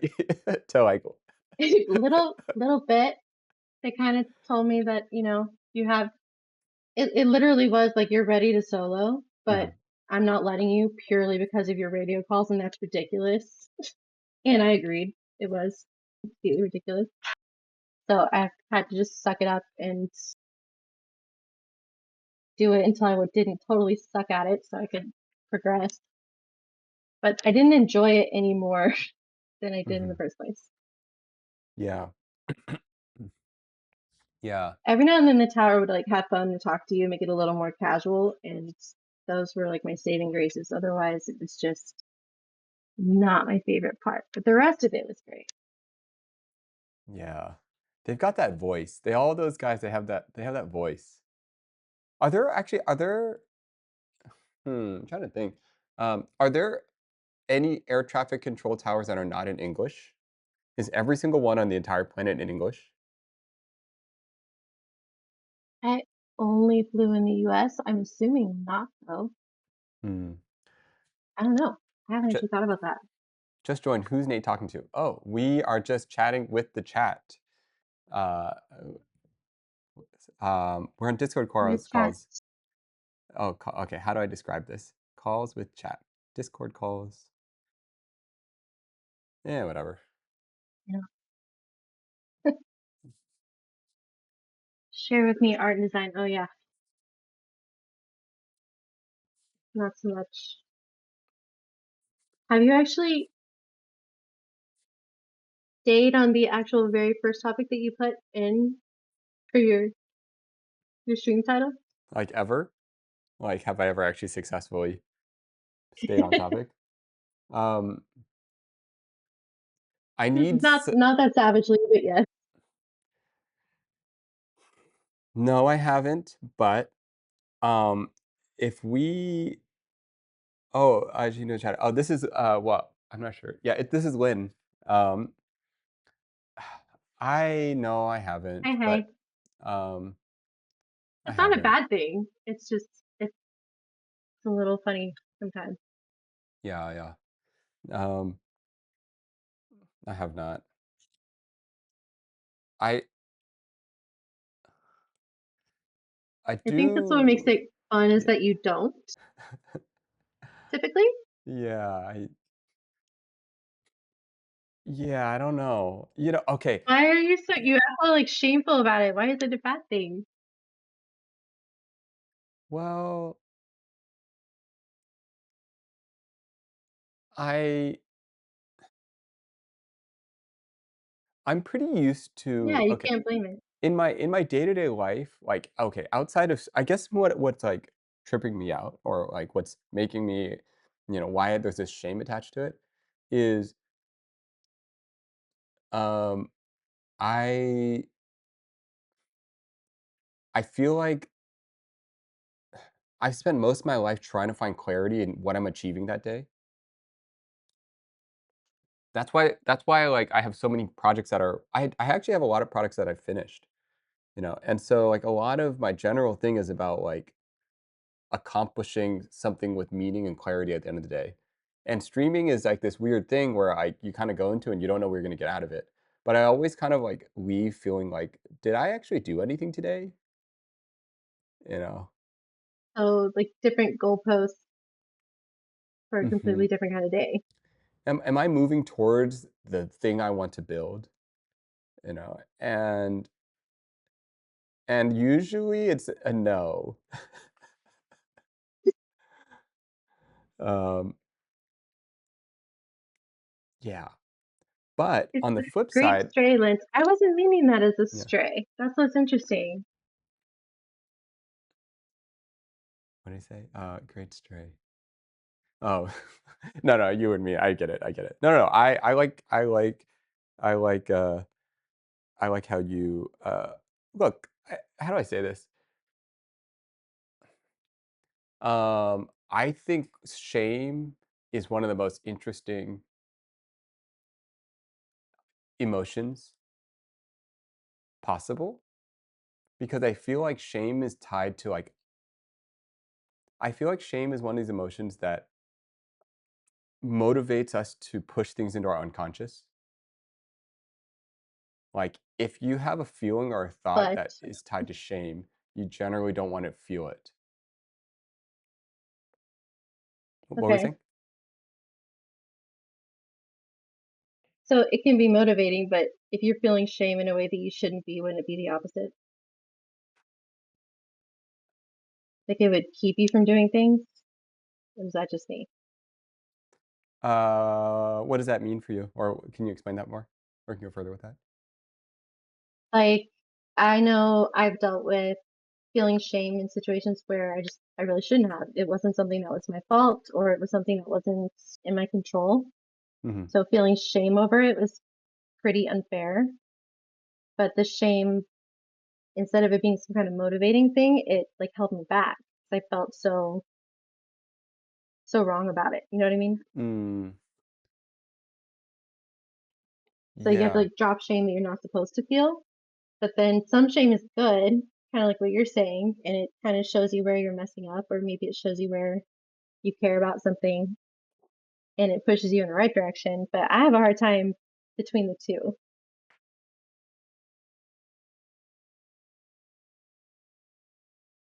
I see what you're saying.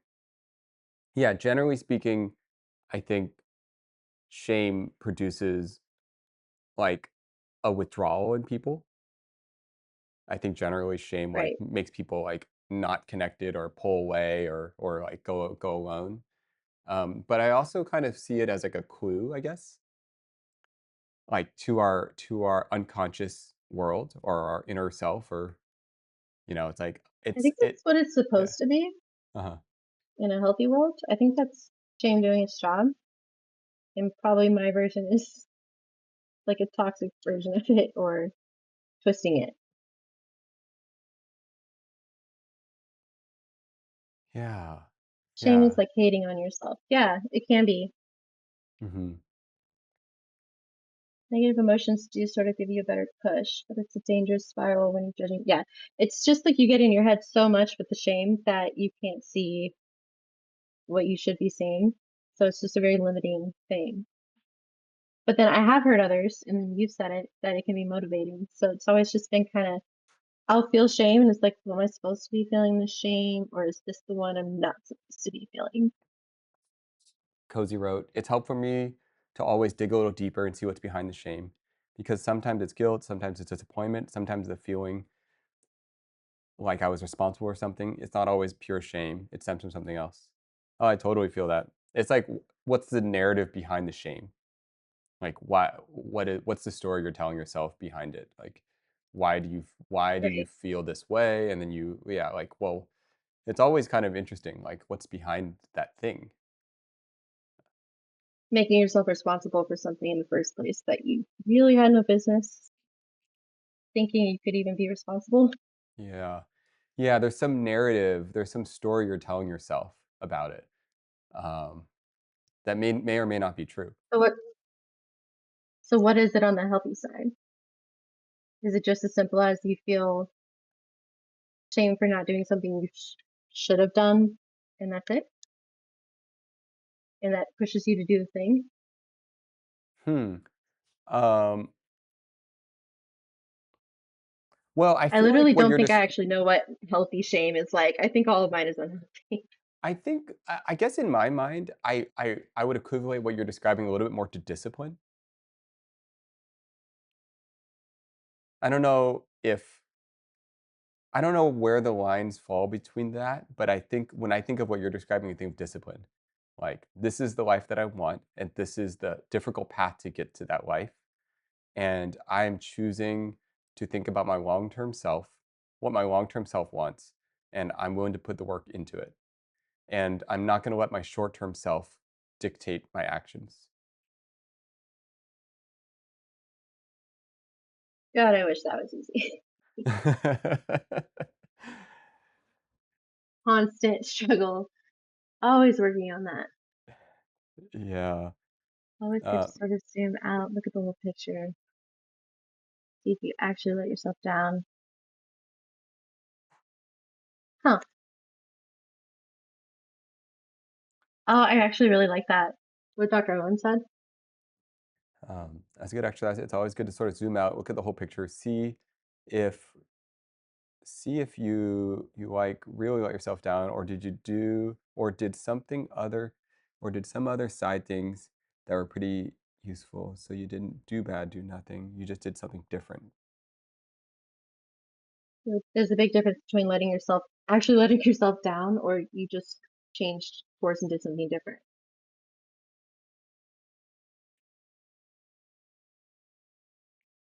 Huh.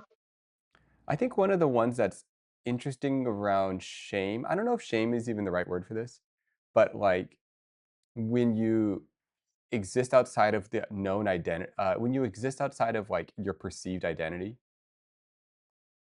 like let's say the whole world knows you as like a clean person, right? Oh, they're so clean, their stuff's so organized, and then you feel shame if your space is not organized. Let's say you have a messy day. Okay. Maybe you're like stressed out, right? And your whole place is a mess. And like, You're not living up to their yeah, expectations. exactly. It's almost like, well, this isn't me, right? But it is. It's like just a part of you. It's like you're not always like going to be super clean. It's not always going to look like that. You're not always going to be organized. You're also and so I think, Get to be human. yeah, it's just like it's something I've always kind of said. It's like I think we're capable of like every word in language. I think we're just like capable of, if you're capable of being neat, then you're capable of being messy. If you're capable of like, I don't know, just like, Okay. yeah. And No, it's like, that's yeah. we like to latch on to just one so and Mhm. just use it as that's who I am. I'm a really messy person or I'm really awkward or I'm terrible at public speaking or just, you know, those kinds of things, but you are actually capable of the flip side Mhm. Yeah. if you let yourself. Yeah, yeah. Yeah. Huh. Um,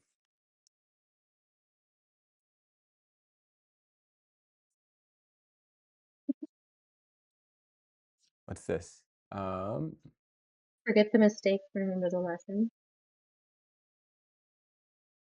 Okay, I have a question for you. yeah, yeah. Do you lean towards deeper topics as a rule just in life, or do you tend to do it more on stream? Oh, definitely way more in personal life than on stream. Oh, okay. So, Well, um, uh, well, because okay, I guess I definitely like. Oh, that brings up. I don't really talk about. Okay, sometimes I do, but I don't really talk that much about people, like specific people. So when I hang out with a friend, I kind of am missing, and sometimes I almost feel bad, but I kind of am missing a part of my life where we like just like talk about other people. For some reason, it's not that interesting to me. Or no, it is interesting, but I just don't find myself talking about people. It's usually more like observations about the world, reflections on where I am in the moment, things in my life that has okay. changed. Yeah. That's what it's kind of I just I really enjoy talking about things like that, but I don't have a lot of people in my life that also either also enjoy it or feel comfortable, or it's just not where the conversation naturally goes in our friendship, that kind of thing. And just it's kind of a bummer because it's really nice when you can. Hmm. Yeah, yeah. Like I don't want to be the Yeah, person that's just always bringing up serious topics all the time, like in my friendships or even in the chat. But it is nice when there is an outlet for that. totally. So I Um, didn't know if you were doing that just all the time in your personal life, or if this was like a new stream kind of thing. I have a lot of friends that do like to talk about deeper things.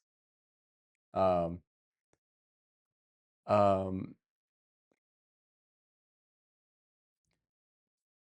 yeah.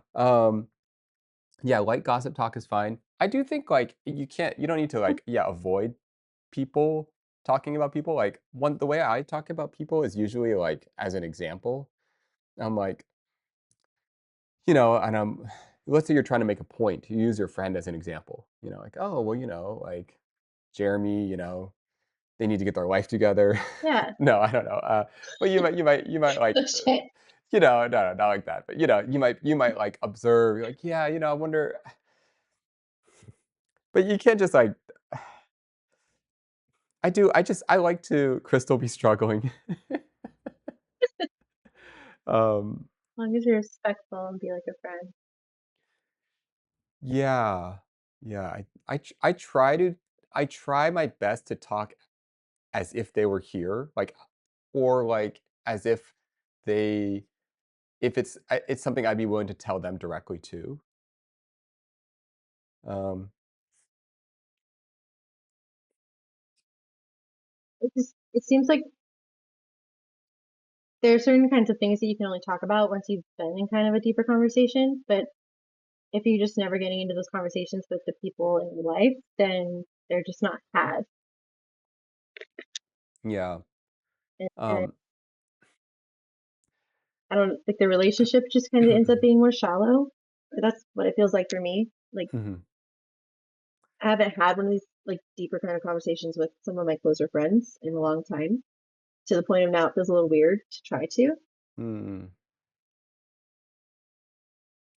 And it feels like the relationship, like the friendship isn't as deep as it once was. But it also feels weird just to bring it up randomly. Like, what do you think about this? What do you think about this heavy topic I've been thinking about a lot lately? mm, It's good. a downer on the conversation.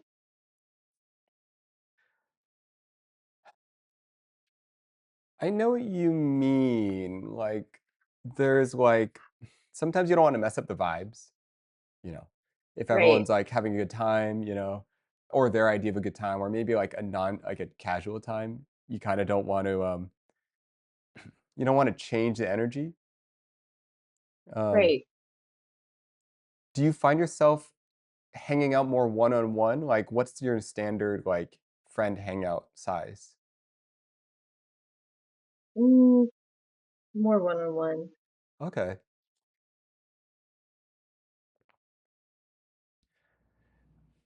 One-on-one or 1 or 2. hmm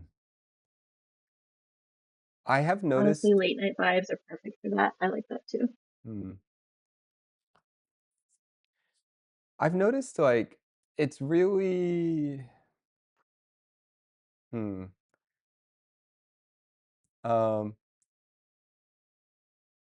I'm even sitting here right now wondering if I did that in this conversation. Did what? And, like, if I did that and I shouldn't have, like, in this conversation. Like, it's so Oh, like shifted towards like a more deeper topic. yeah.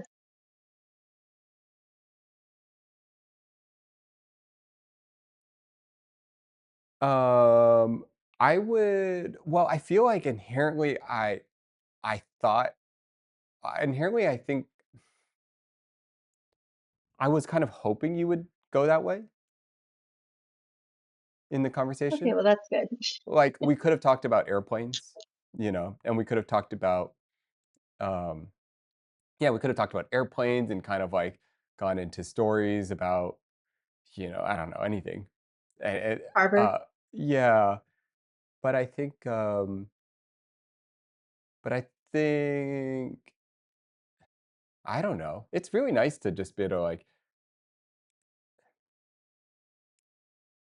yeah, it's nice to kind of have more serious conversations. Um I've also been personally like thinking a lot about. I've been thinking. I just didn't. My mind has been kind of.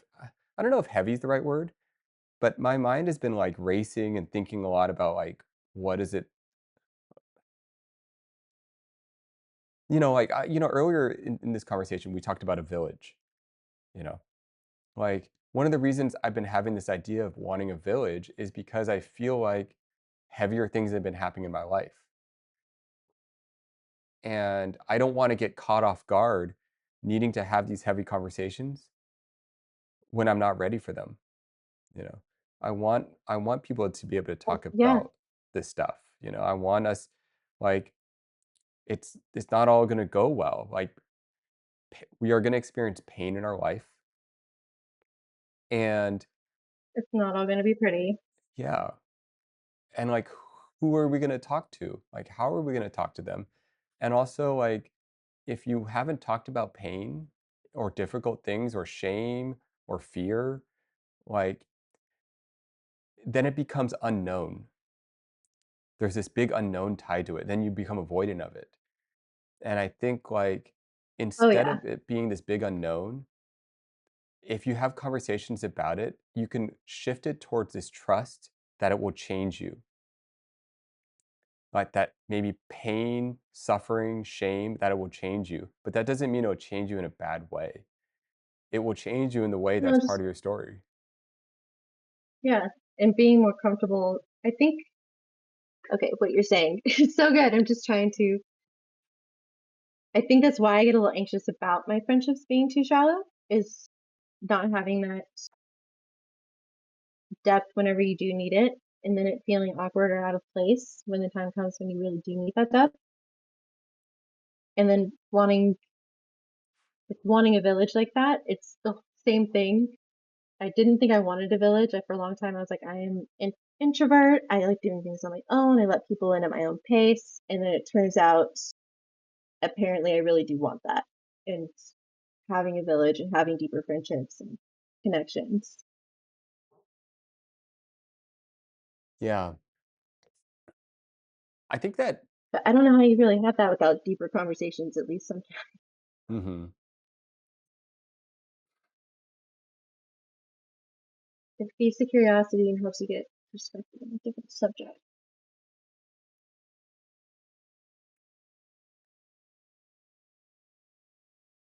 I don't know. I'm not trying to do like a shock value type of thing. It's more just like if I really want to feel like I'm getting to know someone, or if we're having a conversation I can really get something out of, it just tends to go deeper. Dr. Owen says it's a struggle to not randomly trauma dump your own experience when someone is venting or telling you about something in their life, and you like, yeah, have an automatic response to your own story, but then overthink. Crap, I didn't want to sound egocentric, but it's the way I relate to a similar experience. Totally, I can imagine that. And It's I the classic there, struggle of the relator right there. yeah, the trauma dump's interesting. Like I met someone recently, and like God. I met someone recently, and we were like, I met them on a shoot, and like our third sentence in, somehow they dropped that they were homeless at one point, and I'm like, oh, Oh shit. that's like a random fact I wasn't expecting. They were just like, basically, it was like, oh, they were in my studio, and they're like, how'd you get into this? It's so cool. Um, and no, I mean, like, and then they're just talking about their story really quick. They're like, yeah, I just moved to LA. It's been like a struggle for me. And then randomly they're like, yeah, at one point I was homeless, and then I was like, what the? I was just like totally thrown off by that. When you want to And then I, respond with like the right response. yeah, I was like, okay. And I'm like, I'm just gonna ignore that line and let's just keep going. Oh, hey, Hockey. Have you ever have you trauma dumped on someone and then had like it's almost like what's it called whenever you drink too much? Like a hangover the next day, and it's like, oh, I should not have done that. I should have stopped earlier in the evening. I went too far. I had too many, basically, but trauma dump version. Hum. Um, Possibly just me. hmm. Um, okay. The only time I feel that way is actually maybe sometimes if I'm on a date. Like, I feel like I I feel like a little bit of like, if you get excited and you like, let's say you're like have a similar family scenario, you know, and and then all of a sudden you get excited, you're like, and then you start sharing, and then it becomes this whole thing, and then sometimes I feel afterwards, I'm like, oh, I kind of just like, yeah, I sometimes feel maybe like, oh, maybe we just like ended up sharing too much, and you get so caught up in that feeling that Yep. you kinda, like, forgot to just, like, vibe and have fun and just chill with each other and, like, get to know each other in a more like, you almost, like, you forgot to skip the whole phase where you just, like, get to know each other. You almost need more small talk. You went straight to too much. Yeah, Yes. yeah, yeah. But you see their excitement, and so you're riffing off their excitement too. And then you just excitedly relate your ass off Mhm. and then look back and it's like, oh man, Yeah. maybe a bit too much. That happening is what stops me from sharing anything. I will picture that feeling, or I will like flash back to that feeling if I share too much, and then I will just say nothing and end up just holding it all in, That's interesting. which I'm sure isn't the way to go either. But it's just, nope, that didn't feel fun. We're not doing that again. Yeah, yeah, yeah. Can I ask, how many conversations do you have a week? Like, how many one-on-one hangouts do you have a week?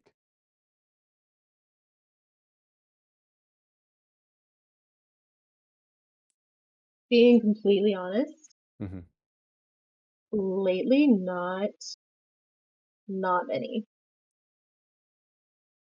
Been in a space of kind of isolated myself, and then here are the repercussions of your actions. So just have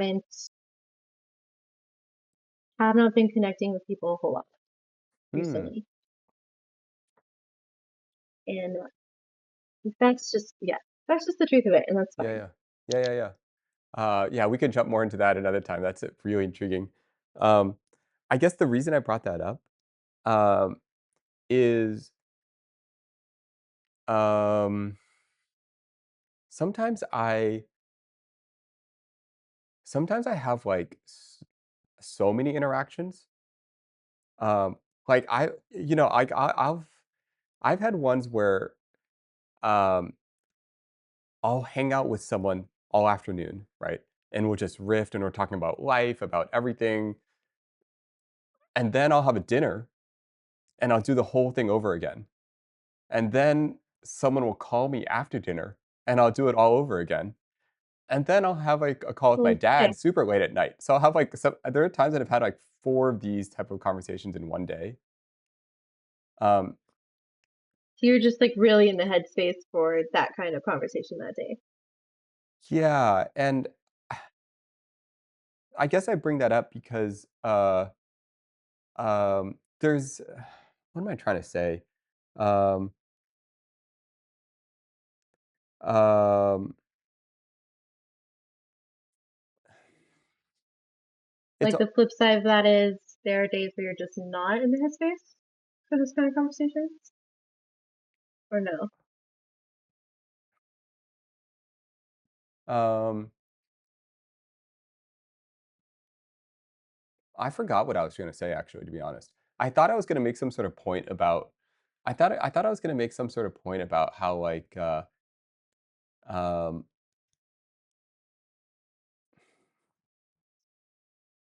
I have no idea what I was gonna say. I was gonna make some point, and I totally spaced out. Um, I was gonna make some point. It's something along the lines of, like, It'll come back to you. yeah, something along the lines of, like, maybe it's I don't know what I was gonna say. Something like Okay, well, let me flip it on you then. yeah, yeah. How often do you have one-on-one kind of conversations like that? There are Like, some okay, weeks outside of yeah. like chat, before you started streaming, what was the There were some weeks where maybe I would have, like, maybe, like, 4 to 5 a week, maybe, I would say. yeah, Um, and half the time you're just, like, catching up, though. You know, it's mostly, like, in the context of just catching up. But then it kind of goes it just, like, you're like, "Well, where are you at?" You know? it's And it's like naturally. maybe in my head, it's like there's this meta conversation going on along with, like, the individual ones. So you're kind of sharing your and every time you talk it out, you kind of have a better understanding of how you feel.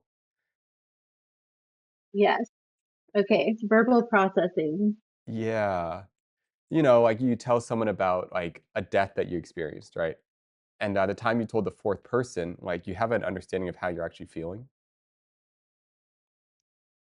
You've, like, kinda put it into words.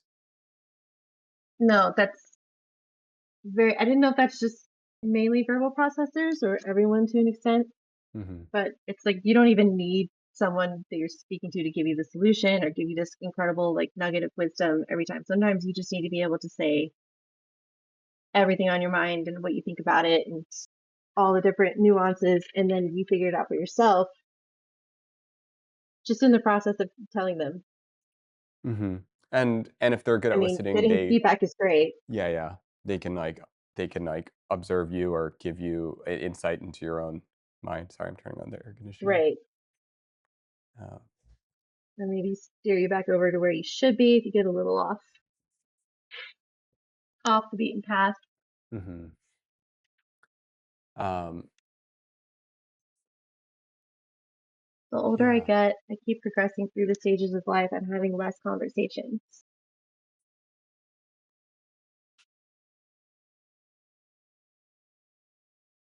Hmm.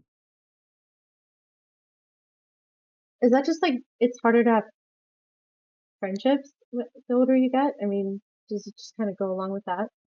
I feel like it's definitely more effort. I feel like It is so much more effort. it's more effort to maintain connection as you get older.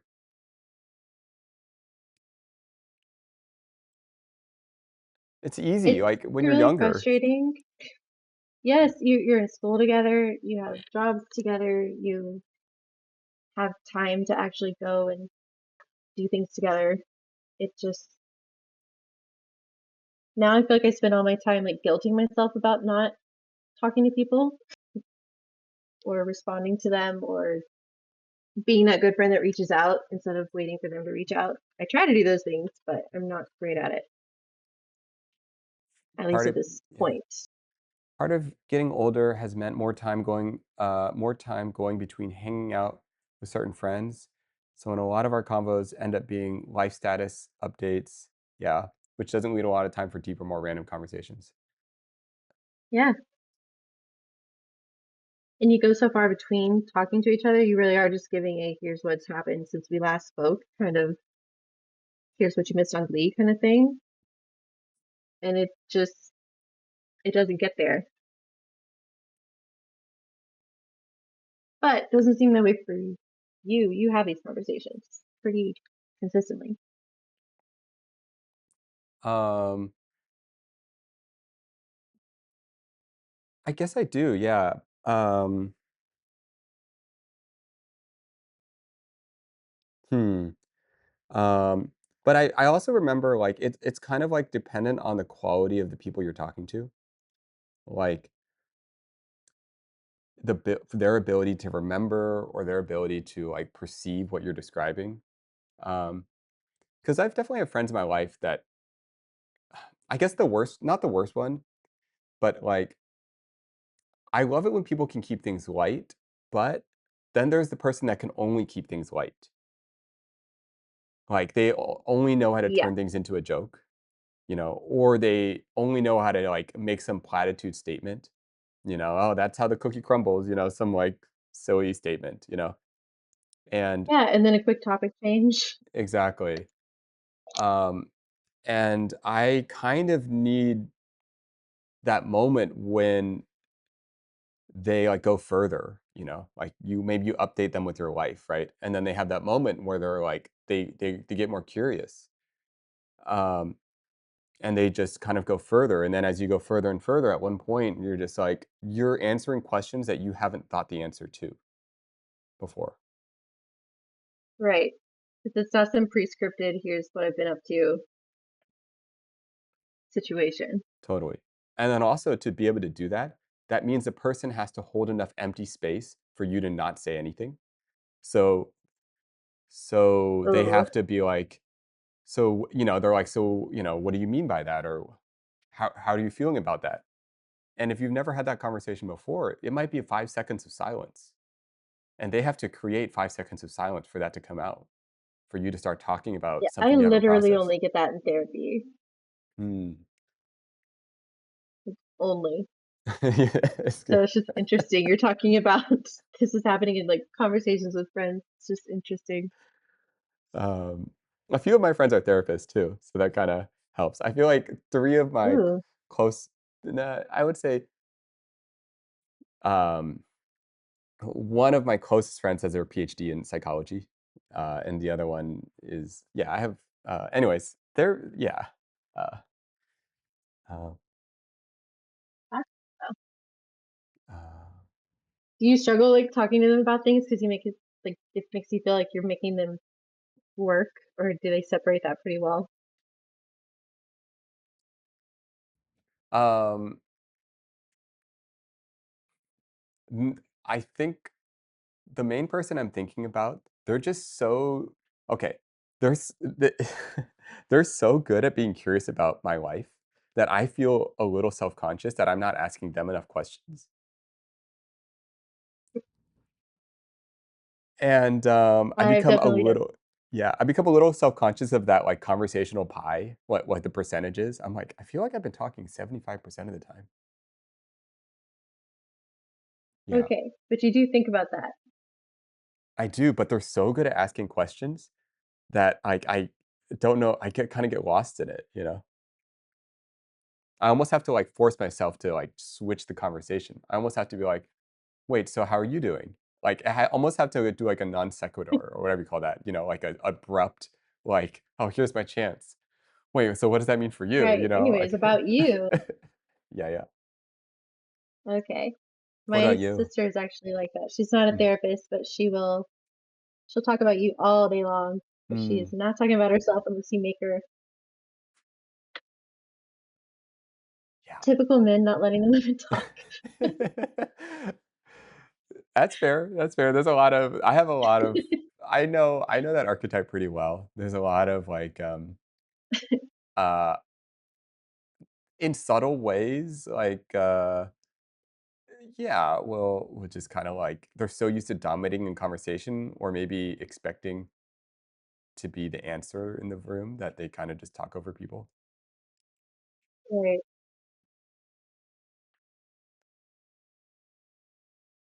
Yeah. I'm gonna keep asking you questions if you won't stop me.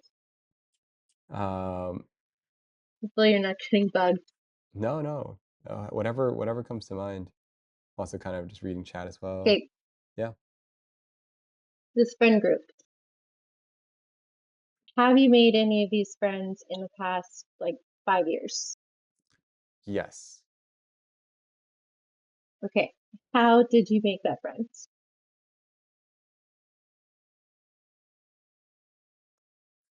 Half of them were Without, introduced you to know me. So, okay, like, they were like, "Hey, I think you guys would get along." Um, and, I also kind of, randomly met a lot of people on this a I read, like, 3 or 4 close friends off this app called Clubhouse, and, okay, and we ended up meeting in real life, but it was funny because in Clubhouse, it's a voice audio app where you would just, like, talk to each other on audio, um, and so interesting. we would just talk for hours during COVID, and, we ended up becoming, like, good friends, um, and, like, 4 or 5 of them I still hang out with this to this day. One of them I hung out with ye 2 of them I hung out with yesterday, um, and, That's kinda crazy. but we kind of met under the circumstance of COVID in an audio app talking about, like, difficult things in life. So, Um, like, exactly what we're talking about, exactly, basically. like, this is how we met. We met exactly like this, you know? That's wild. Yeah. And the other friend, um, the one that I'm mainly thinking about, she we met in real life, but we got to know each other over the phone. Um, she was going through her father's death, and we talked a lot about her father's death together. Um, So, those are some, like, heavy bonding talks. yeah, and so we got really close over, like, just talking her processing that. Um, and, uh, and then we started talking about art and the thing and you kinda just talk about everything. Um, I also do a lot of things where I jump on I just talk to a lot of people on the phone, and then I go for walks. That's, like, 90% of why my walking distance is pretty high, is because usually at night, I'm on the phone with people going on walks. You've been losing your steps with stream. Yeah, I have. It's been bad. Just I am having a hard time. You make it sound very easy, but I don't know what it is. Hmm.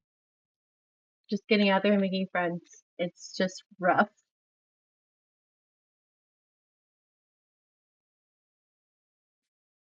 Apparently Clubhouse is going away. Yeah. Time to pivot to IRL walking streams? Yeah, that'd be fun.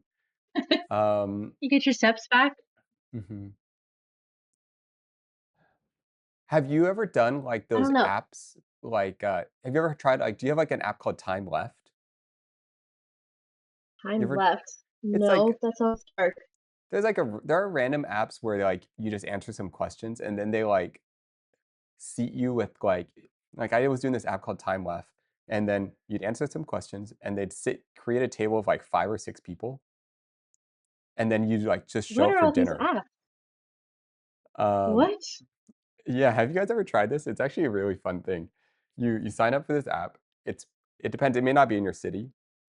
It's called Time Left, and, you answer some questions, and then they'll say, "Okay, Wednesday at 7 PM, you answer what area of the city you're in, how much money you wanna spend, and then it will set you up with 4 to 6 people at a dinner table, and you just show up and nobody knows each other." It sounds it sounds scary low key.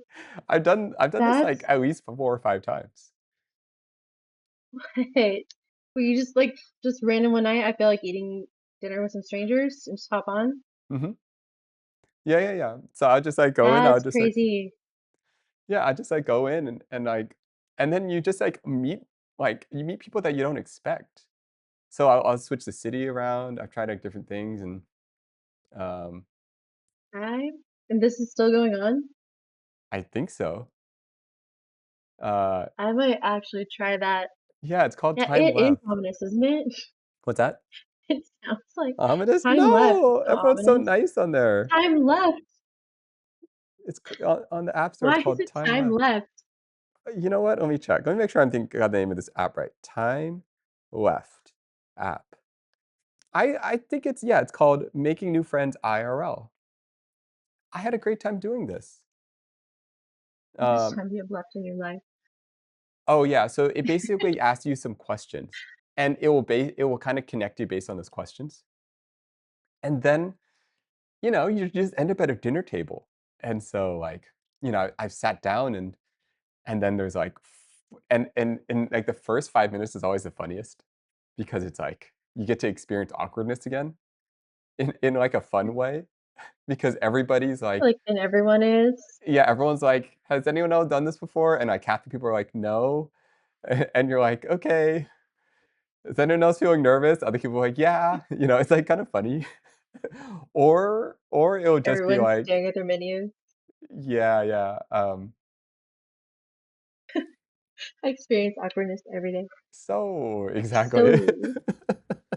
So that is actually just forcing yourself in. That's interesting. I don't know. I've kind of done that. I've gone and done things on my own, like Mhm.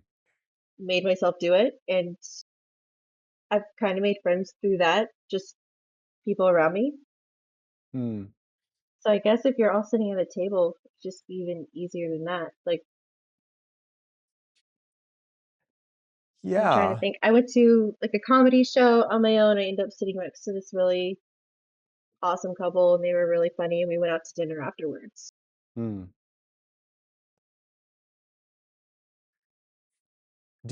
Can I Been ask yeah, oh, go ahead, sorry. no, go ahead. Do you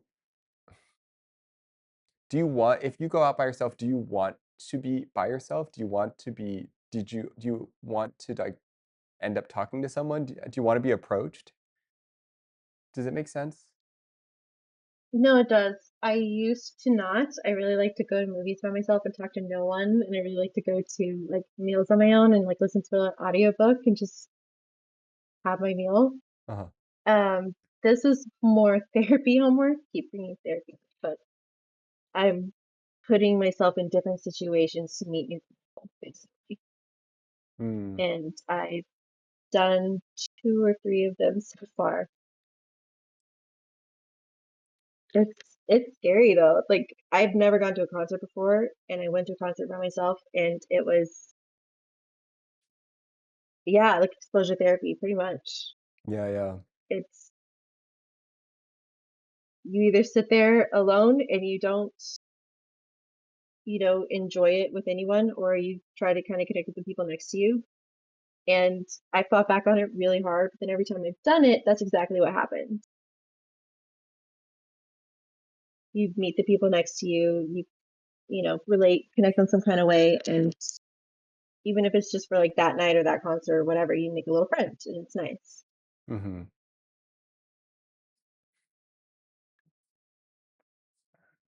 Sounds so No, your it's little, like, shame thing with, like, not being productive earlier, this is yeah. me now with, like, I don't have friends, or, like, I don't have the friends I want to have, and it sounds so bad, but it is just how it is.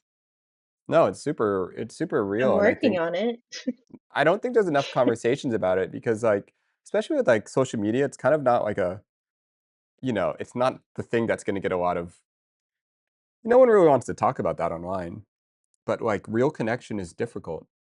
Um, yeah, um, it's like a conversation that makes more sense one-on-one, but doesn't do that well in, like, a public format. Um, but that's really interesting to hear just the way so what just curious, was it actual homework? Like, did your therapist say you need to do this? Yeah. Ah, 'Cause nice. I mean, you kind of identify the problem and, like, what you're wanting, and it's like, well, you're gonna do something about it or not, Mhm. and she just kind of put that out there, or you can't meet new people going to the same places. You can't experience new things going to the same places. It just you can't stay in a little bubble and expect to not get bored or to not find what you need there. I like I love how you have a therapist that like, kinda keeps you accountable to your goals and challenges you to, like, step outside your comfort zone. And Yeah. she's really good at that. This is my first one that's been this good at it. But it's like Mm. I don't want to go to therapy the next session unless I've actually done something we talked about doing. Um, Yeah, yeah, yeah. it's like I don't want to have to like self-report. Like, nope, didn't do anything about it. Same problem still going on. How's it going? Mhm. So that's motivating. Maybe that's the healthy shame. I don't want to have to. Yeah, yeah, yeah. I don't want to have to face therapy and not do my homework. Yeah, yeah, yeah. It's Um, motivating. I kind of find that, um well, okay, I guess I'm kind of observing. I feel like there's 2 things going on. There's, like, in one aspect, I feel like your therapist is just challenging you to change things up. Like you can't that whole idea of, like, you can't just keep doing the same things and expect things to change. Right. Um, Definition of insanity. yeah. And then I think on the other side, I feel like your therapist is also challenging you to feel more comfortable in the uncomfortable. Um, just to feel more comfortable potentially being alone or to feel uncomfortable just to be comfortable, like, in that, Yeah. like, I don't know, I think I could see a lot of benefit of it? Um, I think it's different if you're going out to see a movie by yourself because you just genuinely feel like seeing it by yourself and you want to enjoy your me time, mhm. which is kind of what it used to be for me. And then when it shifts over into you just want to spend all your me time at home or you're just not getting out of your box that way, it gets unhealthy. And if you work from home, it's even worse because Yeah, yeah, yeah. work is like the thing that made you get out. And then if you start working from home all the time, I never would have thought it would have happened to me. I used to be very much I have to go out and do things. I love trying new things, but over the course of the past few years, it happened and just got in a rut and very, very stuck home buddy kind of thing. I could see how, like, it's like, I guess from the outside, it feels like you inherently you want deeper connection. It's this, like, interesting thing. It's like you want deeper connection while simultaneously you don't want to be a burden on someone else. Yeah. And I wonder if there's, like, a narrative that, like, if someone were to really know everything about you, it would be too much for them to bear. I'm not saying this is Yeah. true, I'm just wondering if That there's is a no, narrative. no, that is very much been hit on in therapy. Mm, There's it's like you just tell yourself all kinds of things in that space of time and it just starts feeling really real. And at what point did I decide, I'm not someone that someone would want to be friends with or someone would find interesting or want to go make plans with, that kind of thing. But it happens. It happens without you knowing it, and it's kind of crazy. I feel like it snuck up on me, and until it was just kind of there in my face, Yeah, not in a good yeah. way. No, and it's interesting because it's, like, also a very compassionate and empathic, like, thought, because you don't wanna be a burden on someone else. So it's like, well, I'll hold my own problems. I'll hold my own things. And then I wonder if you can also, like, be like, well, once I fix myself, I'll be, ready. I'll be good to, like, put this up, share this with other people. No, that's Uh, yeah. And then my again, my therapist, she's always telling me you can't fix yourself. Stop trying to fix yourself. There's not actually a fix to you. There's it's not a it's not a fix. yeah, It's yeah, yeah. something you can work on, but there isn't some end magical goal where you're this incredible person and the best friend ever. And but that's what I try to make it out of my head. So that's fun. So I have a close friend who, the reason I'm saying these things because I feel like through my conversation with a close friend, I found they have similar beliefs. And I cannot convince him. He this friend is very certain that this friend is very certain that they're a burden on the world. Like they're probably and I'm like sitting there, I'm like, we've been hanging out forever. Like I'm like, I can't seem to convince him. I'm like, I really enjoy talking to you. Like I'm trying to explain to them, I'm like, you're a great listener, you're super engaged, you're all I'm just like you got all these like great traits. And I'm like, and there's no level of dumping that will affect me. Like, But they're not having it. yeah, I'm like, don't worry, you're gonna be fine. Like, like I can't seem to convince them. I think they're slowly getting. It took many many years. They're slowly getting it. I'm like, you can tell me anything. It's all good. I'm not. And we at one God, point we had this conversation on equanimity. This idea of like what's how someone like I don't know. This like yeah, that was the idea. vocab word of the day. Yeah, this idea of equanimity where like someone else like there's like a stoicism or there's some sort of like hey, don't worry, whatever you say is not going to be a burden on me. Um and um um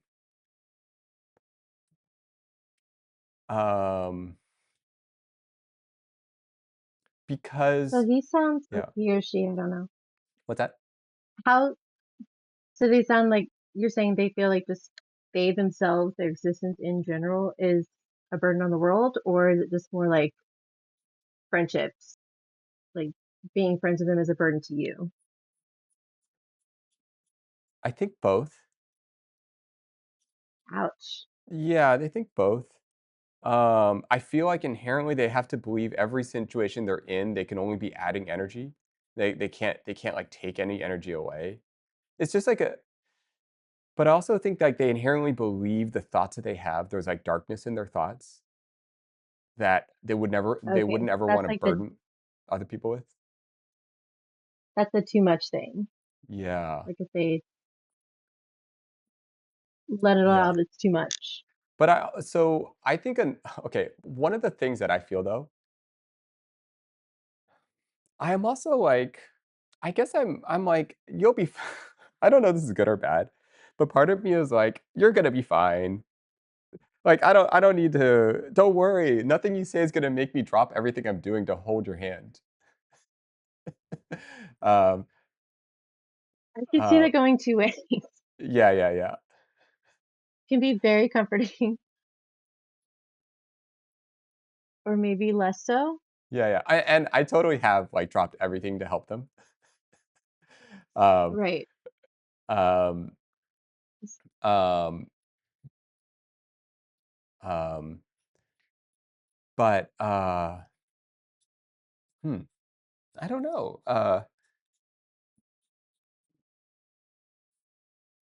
Okay. So sorry, I told you if I keep having questions. If you feel like how do you do this?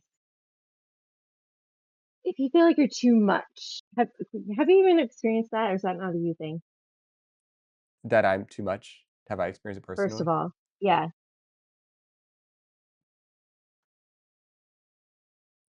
I don't know if have I don't know if I really fully experienced this in the same way. I don't know if like, I don't know if I can go to the same headspace. But I can imagine o- it, but I don't know I can, like, deeply imagine it, but I don't know if I personally experience it quite to the same degree. Okay, 'cause to me, there's the flip side of too much, Mhm. and it's the not enough. So why would they want to be close with me when I'm bad at XYZ, or I'm not good enough this, I'm not interesting enough that. Like there's you know what I mean? It's like you're saving them the trouble because you're not the level of person that should want to be friends with anyways, or in a relationship with, or close to, however you want to put. Yeah, um,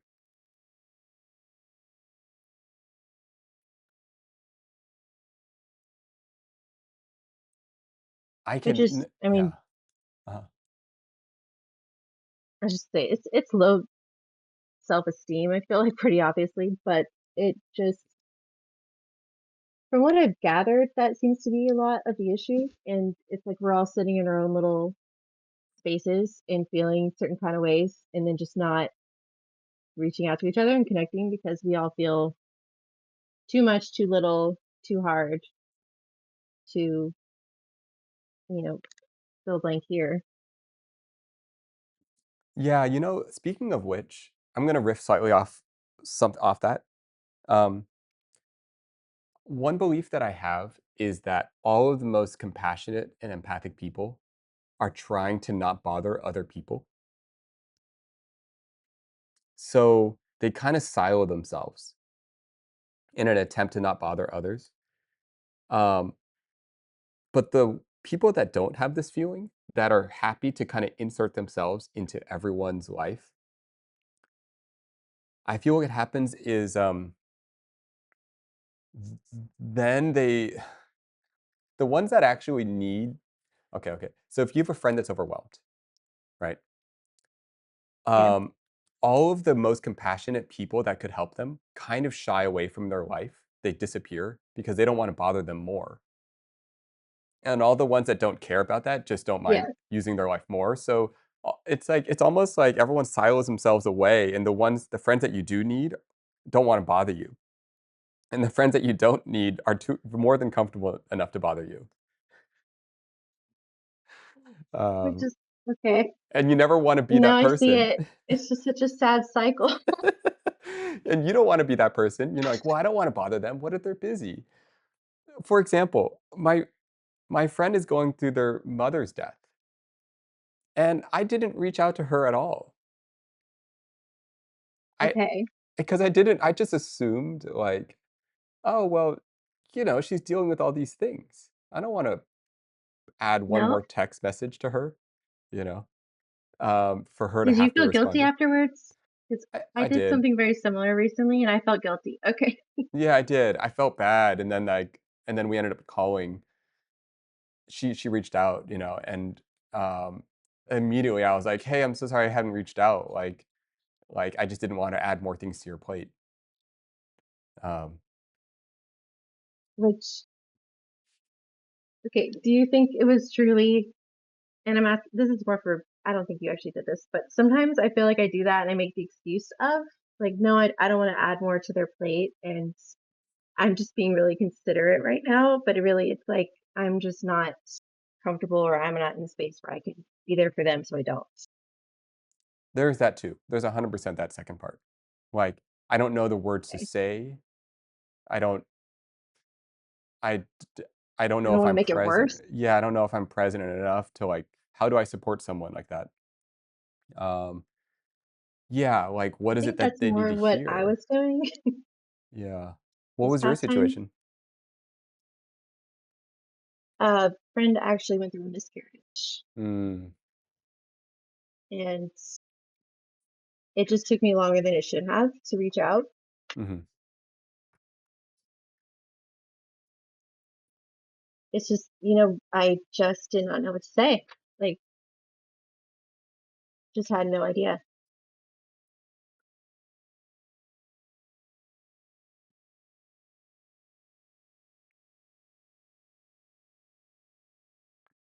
Yeah. This is honestly sorry. That is honestly a good thing. Don't wanna be a shallow person trying to quote, unquote, "support" when you're not sure what to say or do. Yeah, because like, you also wanna say something genuine. Right. And I would never want to say something that not just makes it worse, but just isn't what they need to hear at the time. Mhm. Dr. Owen says, just drop a text. Hey, I know you're probably dealing with a lot right now, but if you ever want to talk, honestly, I'm here. I think that's a great way to do it. Like empathizing with like potentially how overwhelmed they're feeling, but just Right. just letting them know if they need opening the door or leaving the door open for it to be reached out at any point.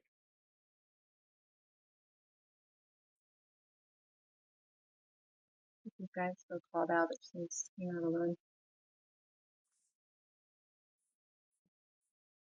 Huh.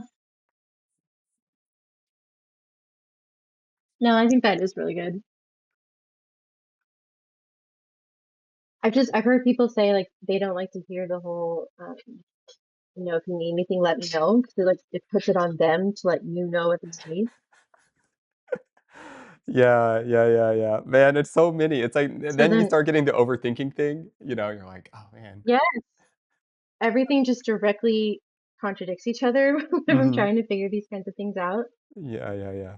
You're trying so much of your brain to, like, figure out what's the right thing to do that you just freeze up and you, like, can't say anything. Uh, And then too much time goes by, and then the guilt kicks in, and then it just, you know, insert I'm a terrible friend thought process, and there it goes. mhm. And then there's Some that people are whole just so good at it though. Like they're so naturally good at it, and it just drives me crazy. yeah, there are I mean, people I that just appreciate it huge time, but I just it's not me all the time.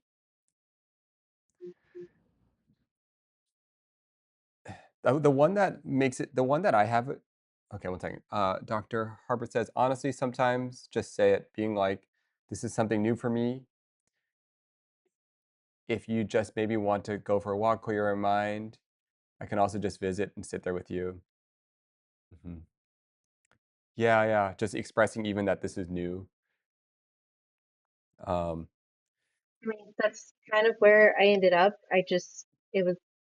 It was basically I haven't said anything because I didn't know what to say. This is so awful. I just literally don't know what to say to you. mhm. Yeah, yeah, yeah. And I'm so sorry. Like that's all I could come up with. Mhm.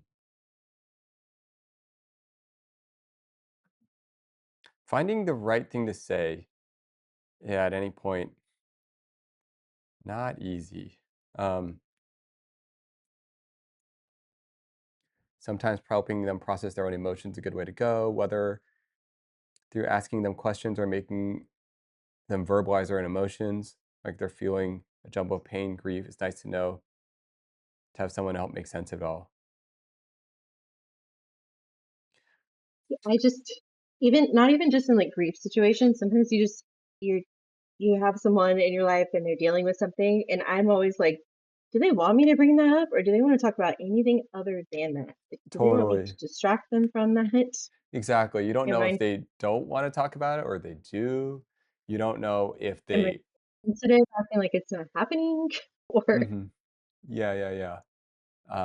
It's like there's a little bit of eggshells there where you're just not sure, like where are they at? right.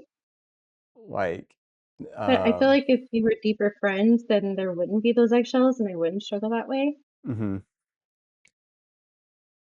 Because like with people like for you example that you have deeper friendships with, Do you struggle like that, or is it like you can just tell and you know?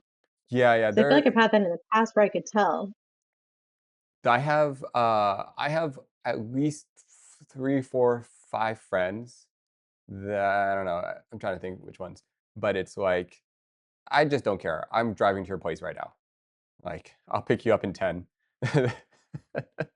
Okay. Um, I've had that friend and they were amazing.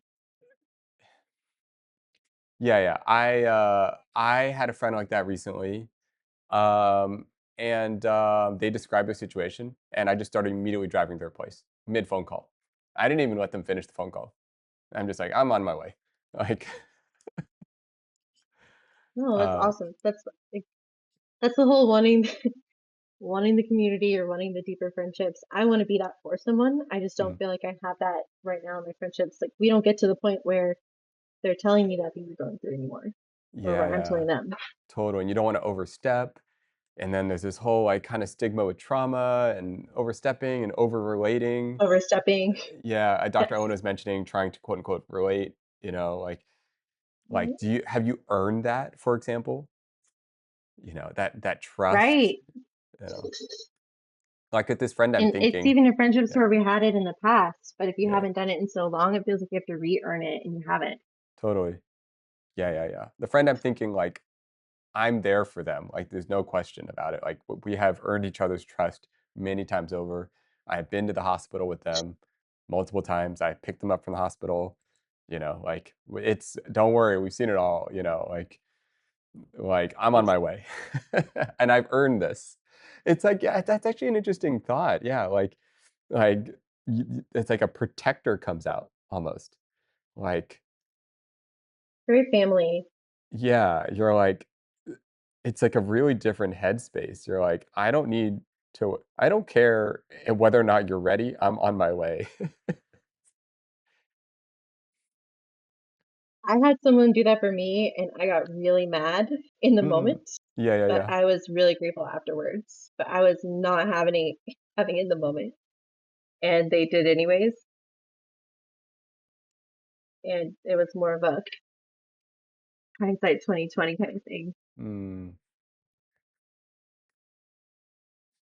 yeah, yeah. Um, This is it's fun. I like this topic. I don't know if I've ever talked about this particular thing. This like when you like I don't know, when you like there's a type of closeness where you're like, I don't care about your boundaries. I'm taking care of Yeah. you, Yeah. but it is I think a earned. lot of people get it in relationships. Hmm. Like that's like the most common, but it doesn't have to be.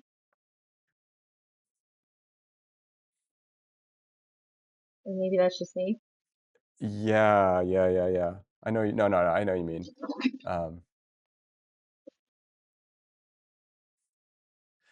and then there's the people that are toxic about it, where they make the partner, like, fight for it.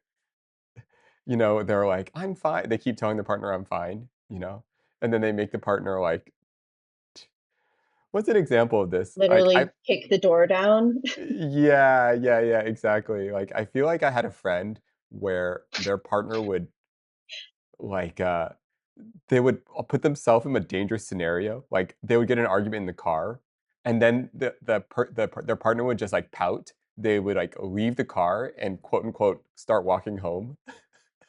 Oh God. I was like, you The know drama is real. yeah, um, yeah, That feels very much like a young 20s kind of fight. yeah, yeah, yeah. "I'm gonna punish you by putting myself in harm." Yes. This makes total sense to everyone involved. Yeah, yeah. Oh God, I'm like flashing. Mm. You do things when you're, like 19 that you just would not do again. Mhm. I get it, I kinda get it, like, if I put myself in their headspace, I'm like, "You know what? I could see why that would be satisfying." I could see how you could get so angry and just be like, "You know what? I'm walking home." Slam the door, walk off into the rain, Like that. Oh my God. I I feel Oh, like I did something like that at one point. I hope I was in my teens, 20s. I'm sure I did. Ooh, or the ultimately, silent though. treatment. Oh, That's a yeah, good yeah. one. Mm, yeah, fine. You don't wanna understand me? I'm not gonna talk anymore. Understand nothing. I'm Yep, yep. giving you nothing to understand now. Um,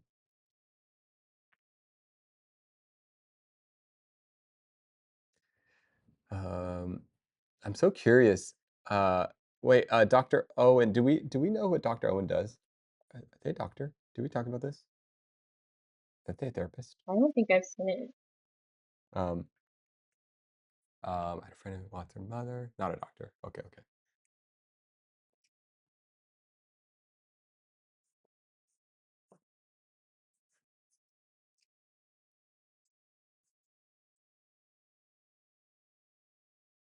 They run away and expect me to chase them.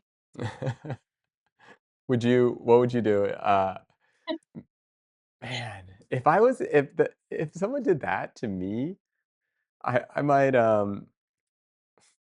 if someone What'd you do? uh, got out of the car into the rain, let's say we're 5 miles from home and starts walking home, I would fall for it. I would do whatever I could to get them back in the car.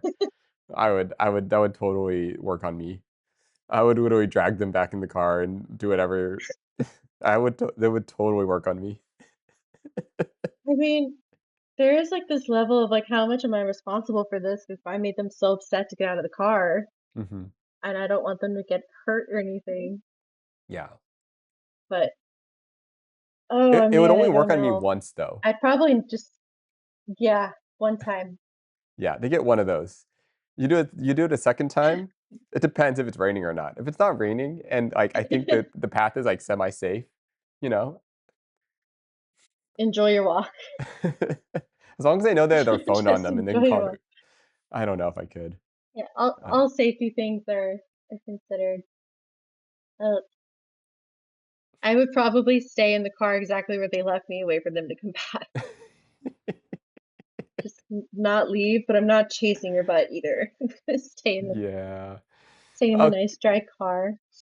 and then there's those personalities that, like, I don't know, they might, like, just start crying in the street, and then some other person will pick them up, and in some crazy Oh god. self-destructive mode will then join them, and then we'll end up in some crazy party in some new self-destructive arc. Okay, I'm pretty sure this was me at like 19. It's Oh, like yeah. coming back and like shameful. No, Yeah. it makes total sense at the time. Mhm. Someone's gonna take care of me since you're not. I'm gonna be somebody's problem tonight. Yeah, yeah, yeah. It's not yours. Wow. Really, really, really happy to be not in that space anymore. I know. Still working on things, but thankfully not that. I feel like life gets Have too not. I wouldn't say too hard, but it's like you get older and you're just like, "Yeah, I can't pull that off," you know? Too Yeah, many too many difficult things in life. We don't got time for that. I'm just too tired for that, or I just yeah, I'd rather. There's so many other things I'd rather be doing than. I mean, this kind of goes back to the whole choosing to be single or not. If those are the options, there's just so many things I'd rather be doing Yeah. than the toxic or just super super unhealthy relationship option. Yeah, Emo now phase. now instead it's like, "Oh, I had to have a hard conversation." Oh. Have you ever had a It's mediator? not even Oh. that. Oh, it's that Ooh, a mediator? yeah, For what? for, like, a hard conversation? Oh, I've been the mediator? Oh, okay, okay. I think I've had one too. I think Mhm. that's kind of what was going on. Yeah. Um, That's a that's a rough conversation. Yeah. I feel like a good mediator pretty much just like I feel like a good mediator is able to just neutrally understand what each person experienced. Um, Yeah, you can't be leaning towards one or the other. mhm. Did you mean like mediator in like a legal way No, or no, like a no, just friend like in thing? like with like yeah, a disagreement between two friends. Okay. Yeah. Um, I was it, but I really didn't enjoy it all that much. mm, what are the people saying? Let's see. He's back. Yes, Dr. Helen he's procrastinating. Try to let them have a little bit of their tantrum. Oh, this is referring to the kid. But try to ask, why are you upset instead of punishing. I don't have kids. I feel like a lot more kids have something bottled up but can't express it properly.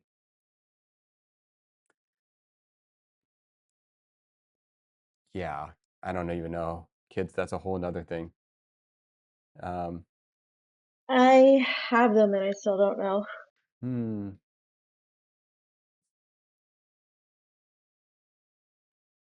yeah. That is a trying to do your best and winging it every day kind of situation.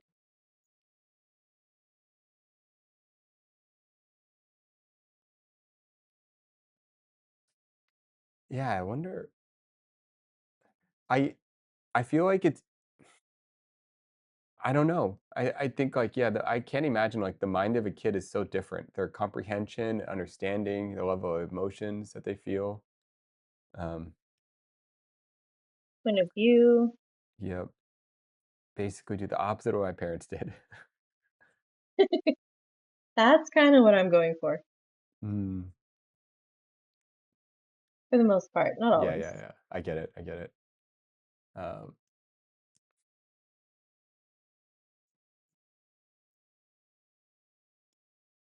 I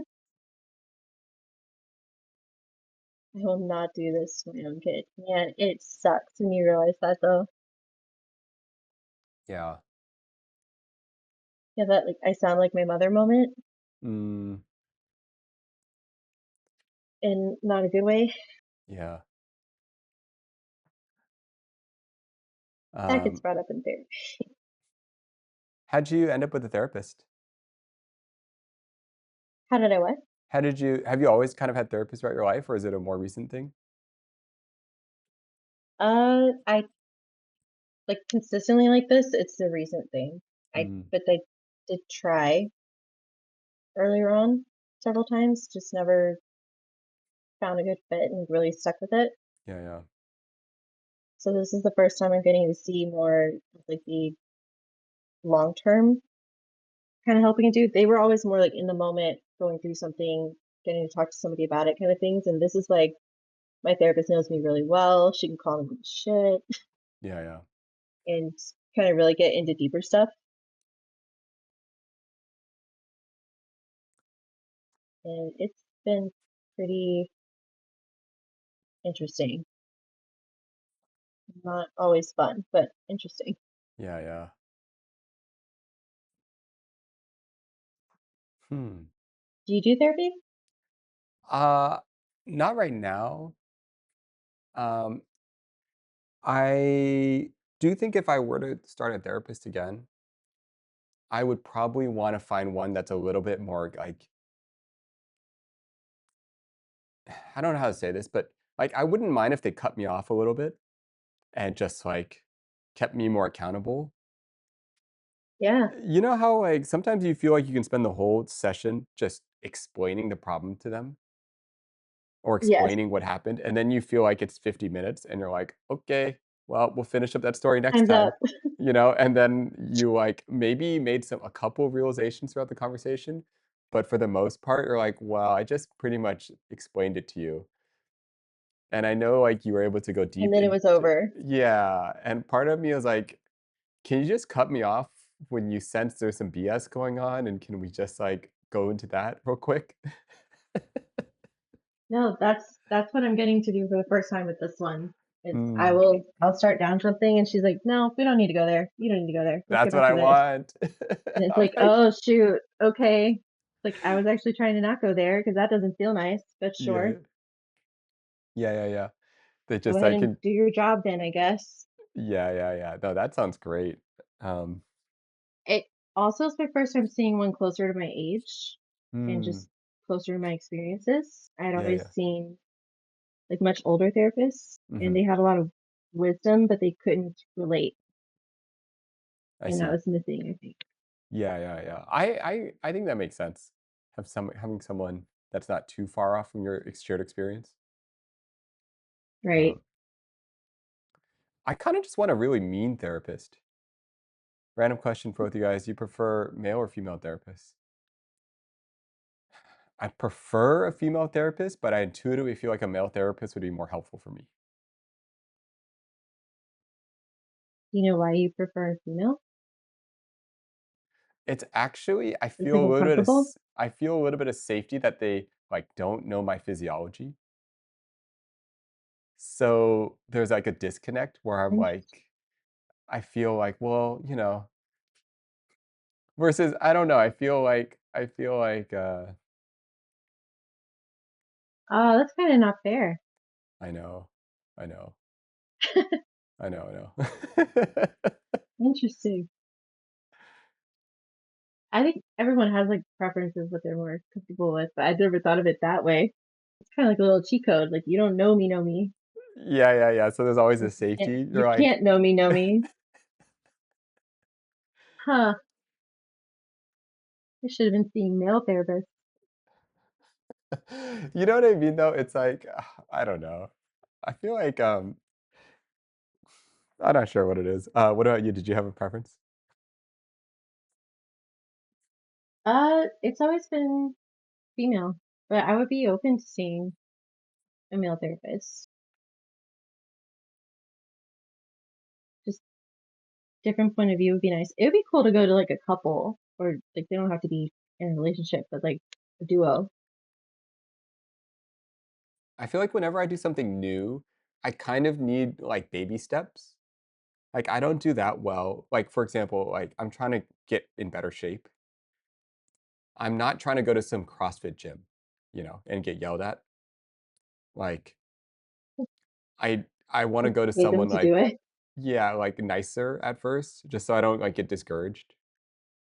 Um, yeah. The baby step version of therapy then. Um, I don't even know what that is. It was always a big each time I did get myself to go to one, it was just this long process of getting myself to find one and call and try it out. mhm. Took months and months Yeah, each yeah. time. Yeah, I do wish that process was easier. Like, I don't know how this would work exactly, but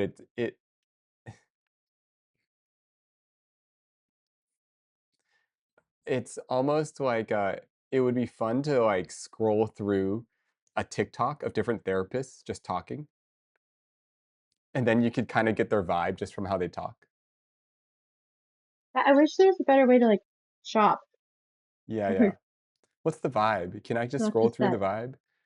Just throw some snippets out there so I can, get a feel for people. Or I'm actually sitting in their office, Yeah. which I have been doing therapy over Zoom, and I find I like that a lot better. It's a little less scary. Mhm. Like, I almost feel like I could develop, like, a parasocial relationship with therapists that I see on TikTok or Instagram, where you feel like, I'm like, "Wow, this Okay. person would understand me so well," you know? And I'm like, Is that parasocial? "Oh, maybe not," but like, part of me is like, "Ah," well, maybe part of me is like, "Oh, we would get along if we just met in person," you know? Yeah, there's one I've watched a lot of his uh content, and I fully convinced myself, I was like, man, if I could see him, I think he could fix all my problems. I think he's Mhm. that good. I feel that with Gaber Mate or Gaber Mate. And love him. Yeah, He would fix all I everyone's know. problems. I'm like, "Ah, can I just talk to this guy?"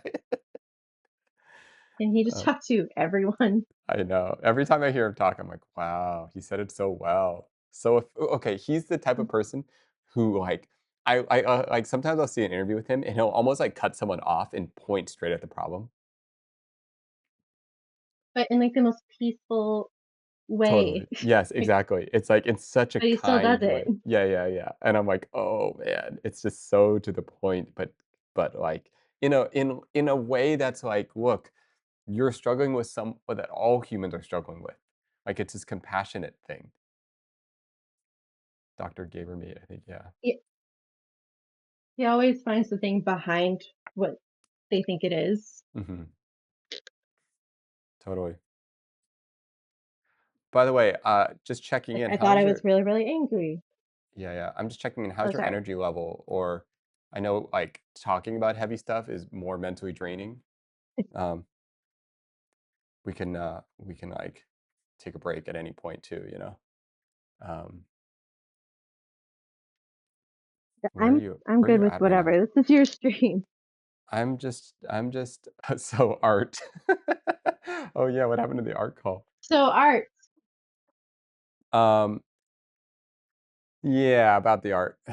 Oh, I am struggling with, like, being productive on stream. Um, have wait, how did you find this I'm stream, always by the way? wondering, what are you, who, me? Yeah, Well, yeah, you're talking to me. yeah, yeah. Leslie. Oh, okay, okay. Was it was it just, like, our first stream together kinda thing or whatever those things were? I saw you playing, God, what is it called? Oh, Cobblemon? Minecraft. Oh, that's how you Pokemon? found us. Minecraft. There you go. Oh, interesting. And Yeah, yeah, then yeah. you were on Rust, and then you disappeared. I and, did. I know, I feel bad. I just couldn't do it. It was and too I went to confusing see for where me. you went. Rust is a Uh, lot. I honestly can't watch too much of it, even if uh, it's a streamer I really enjoy. I have a hard time watching a lot of it. yeah, yeah. Wait, have you ever tried streaming? No. No, no streaming. Cut back to radio call fierce. Yes. Yes. I should try streaming because it scares me. It's probably what I would be told. I hear Someday, you. maybe. Someone Chess wrote, I hear you. I have HCM and mental therapy can really help what HCM?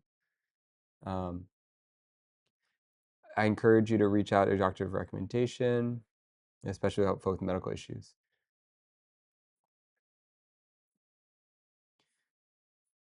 Oh, I see. I followed you guys when you opened the coffee shop. Oh, fun. Yeah, me and my sister have done some like IRL streams before that as well. Um, she's a great Saw streamer. the video of the medals, Oh yeah, yeah, yeah, yeah, yeah, yeah. I really and I want to saw do a more medal of that. explode. I definitely want to like collab, and that's my like flow state kind of space, like actually making things. It seems like you have like the dream content space for that kind of thing. So kind of be ashamed not to. Yeah, that's what I feel like I need to get back into like what I'm good at. Like okay, I like making things. I like doing, you know, um your idea of chat was honestly so real and hilarious, especially as viewers being able to relate. Oh, is that when I was first yeah, when I first made a medal with my sister, I was sitting there being like, this is so weird, guys. um It is weird. yeah, and then Minecraft turned me into like a uh, who knows what, a blob.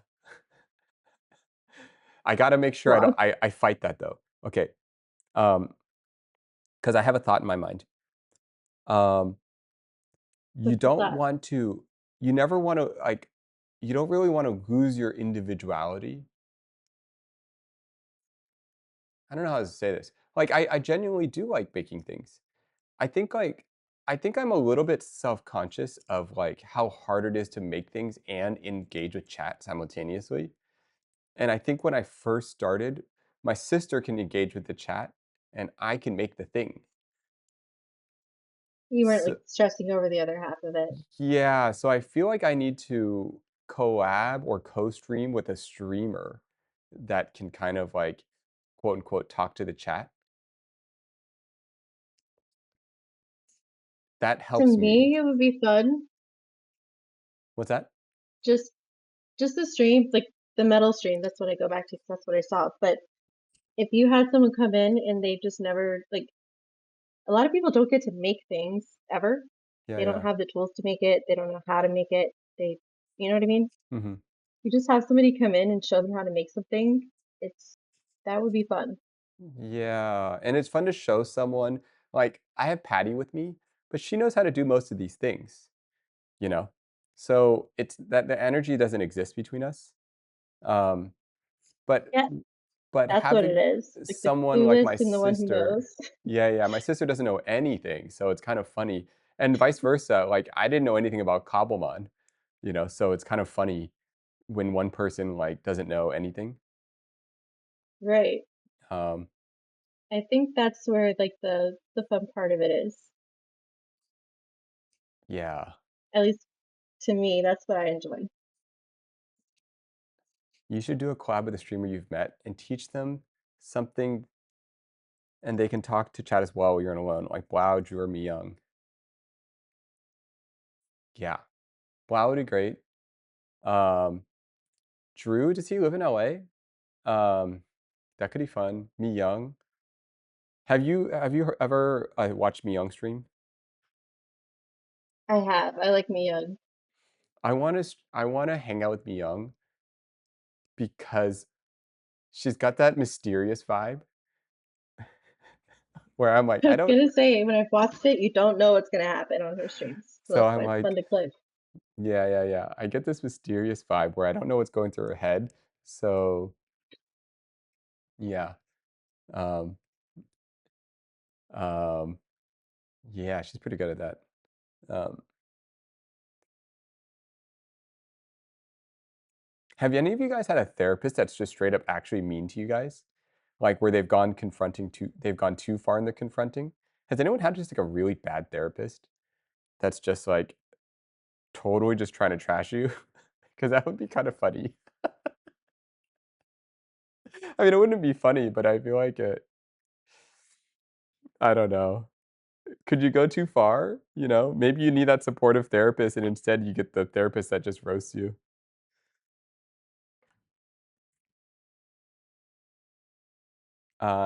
Kurt has I a think I stream idea. really want ones that will roast. I have a stream idea if you ever collab with her. Throw it out. One of mine had me bring my mom to help me speak with her, and it became a crap on me show for 2 Oh hours. no. Wait, that's so funny. Oh no. Oh, no.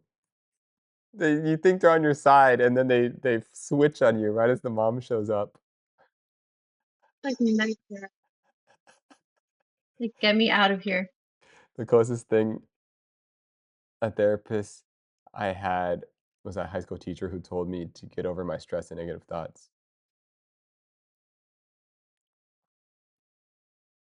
I didn't s I didn't see a therapist since, to be honest. I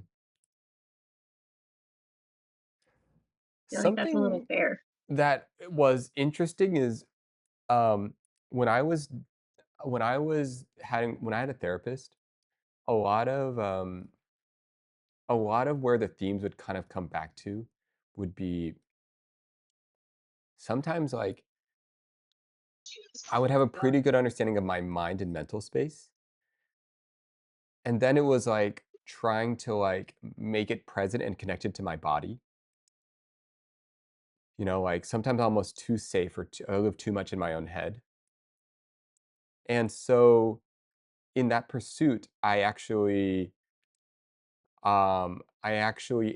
instead of putting money into a therapist, I put it into a physical therapist. And I decided like I want to get healthy, I want to get in shape, I want to move when I'm older. And I'm like, okay, since I'm so much in my head, why develop more of my head? Why don't I just like learn to get into my body more by having a physical therapist?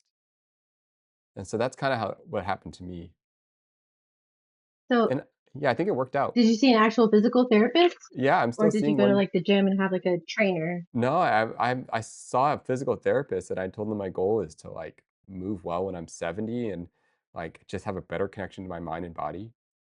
I'm actually going to stream Oh, it too. I'll do a stream where you guys can like me and my physical therapist. You'll just like I'll just stream a session.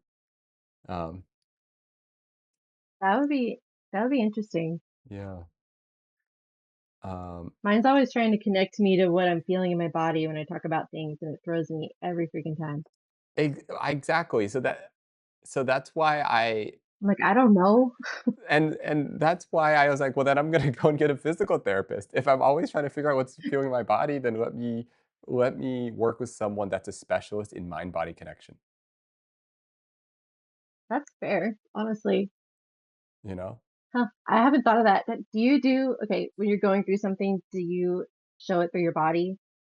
Like, do you get sick or like when I'm going through it, I get sick and I get hurt and just like physically, painfully feel what it is I'm dealing with.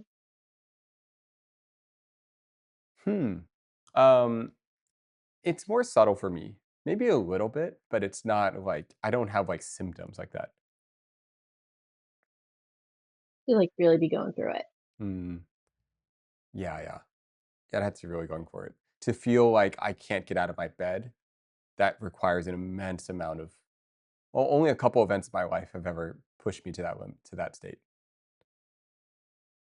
Almost nothing has.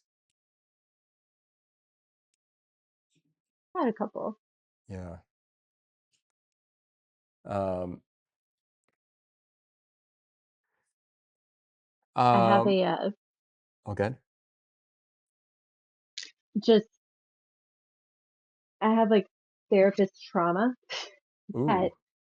the joke is now like if you can still be in therapy and get something good out of it, anyone can, basically. So it just I don't know, anyone thinking about it or I know it's kind of this really privileged thing to get to do. It's really expensive and insurance doesn't always cover it and just have any time to even go.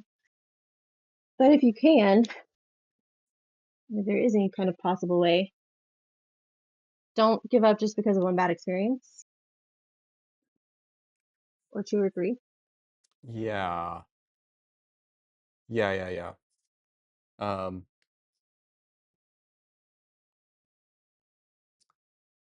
yeah, finding the right fit is yeah.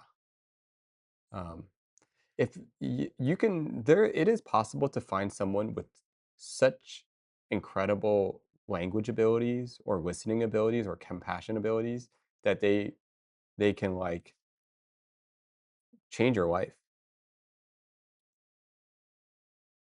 It can. It's like I have like I feel like it's funny. I don't know if everyone else will find it funny. Oh, I don't know. You don't have to share if you don't want. You ever talk about something? Well, I feel like you talk about something, you think it's hilarious, but then the whole room kind of goes quiet, and they're looking Mhm. at you, and they're like, "Oh, honey," Yeah, yeah, yeah, yeah. Because, like yeah, yeah, no, no, I and you're like, totally "Oh mean. shit." Yeah, yeah. It just started feeling like that. Like, "Oh no." Performing under pressure, the signs of doing your best when it matters the most.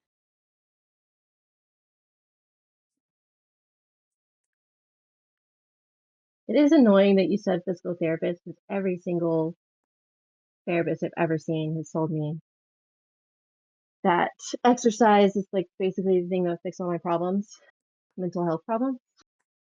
It's like the best thing you can do for yourself. It's crazy, right? Because if And they you keep just don't saying want them that to be right. if they keep saying So that, annoying. then, why not swap to a physical therapist?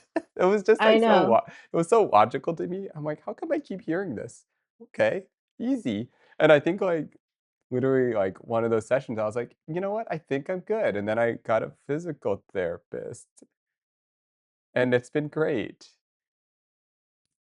I No, don't I know if actually that's for started everyone. going to the gym at one point and it helps it was like the best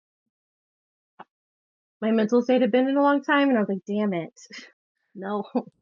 Yeah, because I think for some people, it's just, like, they're just too and this probably speaking for myself as well, I just, like, am too comfortable in my mind space, Like, it's like my safe place is, like, thinking. Maybe even what some people would say overthinking, you know? I just like to run thoughts in my mind all the time. Um, Part of what I like about streaming, this the more, like, chaotic stuff, is I love entering a state where I don't even have a choice to think. I just have to do. I Okay. didn't. So not thinking and doing, That what is that is exactly? like, if, like, I did this thing with my sister where we had to open a cafe in 4 hours and design a name and the logo and everything. There's so little time, Okay. you don't get to think about anything. There is no wondering So if you're this too is busy to overthink. yeah, there's no time. You have absolutely no time. You I just have like to it. make. You just have to create. Yeah, and that state I like. So I like scenarios in which, um scenarios in which, like, you just are like, "Go." Um, when's the doing happen exactly? That's what I'm laughing at. Who knows? No, no, no, you gotta, like, you come up with thing. I just wanna say watching your stream inspired me to consider streaming as well. Hmm, yeah. I streaming is, like, whatever you want it to be, I guess. But I will say, at least this is what people have told me. People have told me that there is a place in streaming that's very hard to get through. I have never experienced it, but in the beginning, it's hard to, like the discoverability on Twitch is very low, apparently. Um, and so trying to stream with no interaction is apparently very, very hard. Um, So like without collabs. or even just like with if there's no viewers, then there's nothing to respond to. So it's like I bet you would feel a little bit crazy. If you ever want to feel it, oh, I The should. mental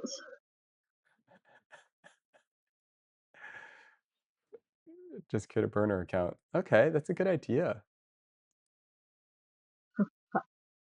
I was about to say the mental like anguish I would go through trying to stream and there just being no one there or maybe just one person, thank God. But I don't know. That would be Yeah, so hard. yeah. Streaming is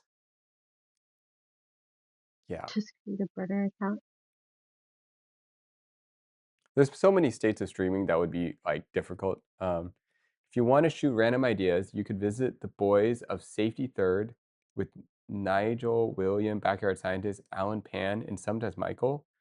What is this? Safety Third? That's such a great name. Oh my How goodness. have I not heard of this? Oh, it's so good. So when the people are giving you ideas, are you like excited about doing them and thinking about doing them, or does it stress you out? Like this is just I just started. It's way too much. Because there have been so many good ones. I like ideas. Yeah. Um,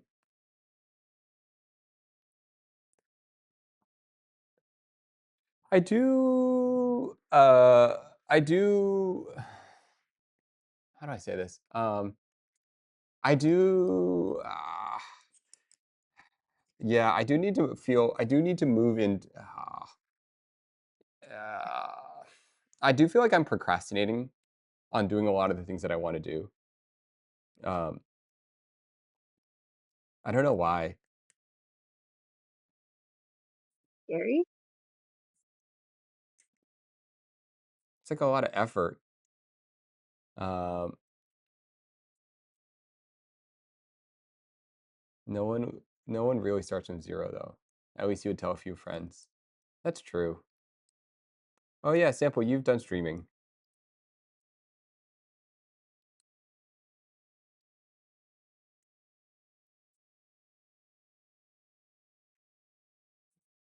Um, Gwen, can I ask you a question about the streaming experience? Sure. Are you looking at the stream right now? Are you watching the stream? Well, I'm assuming you are too. I have chat open now, and I had it open at the beginning, but I didn't in the middle. Um,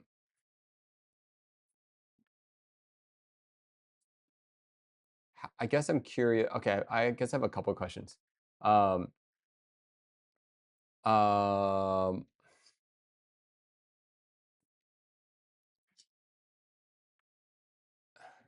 do you, oh, man, I have a bunch of, do you, well, okay, how about this? Are you aware that you're being listened to by the people? Does it feel like anything different than just like a Zoom call, or does it feel like anything? That's why I had to turn chat off in the middle. Hmm. Like, I was a little too aware. It was fun to read it, but I Hmm. started getting really, like, nervous or, like, too aware of it. And then once I turned chat off, it was more like a Zoom call. I see. Yeah, yeah, yeah. But then I was missing out on chat, so I turned it back on. Yeah, yeah, yeah. Um, one second, I gotta turn off this air conditioning. Constantly go between turning AC on and off. When perceive me perceiving you. That's the scary part.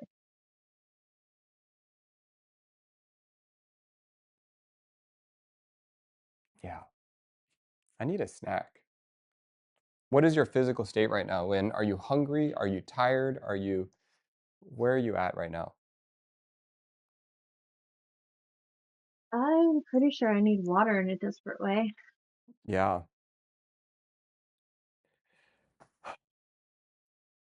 yeah. Oh, Brian says, hope you're having an awesome day. I've been working since beginning because of work. Oh, nice. Welcome, welcome. Um, good to see you. Um, you should definitely get water. Um, and we Is can this the also, awkward, you're not sure how to end the call thing? I am trying to feel into my own physical state. You know, like it's more like sometimes you go so far into something, you become dissociated with your body.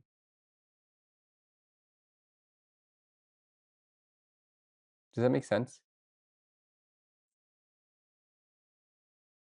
You go so far into something you disassociate? Like we can get so far in a conversation and then you realize like, oh, I haven't stood up in like 3 hours, Oh, you yeah. know?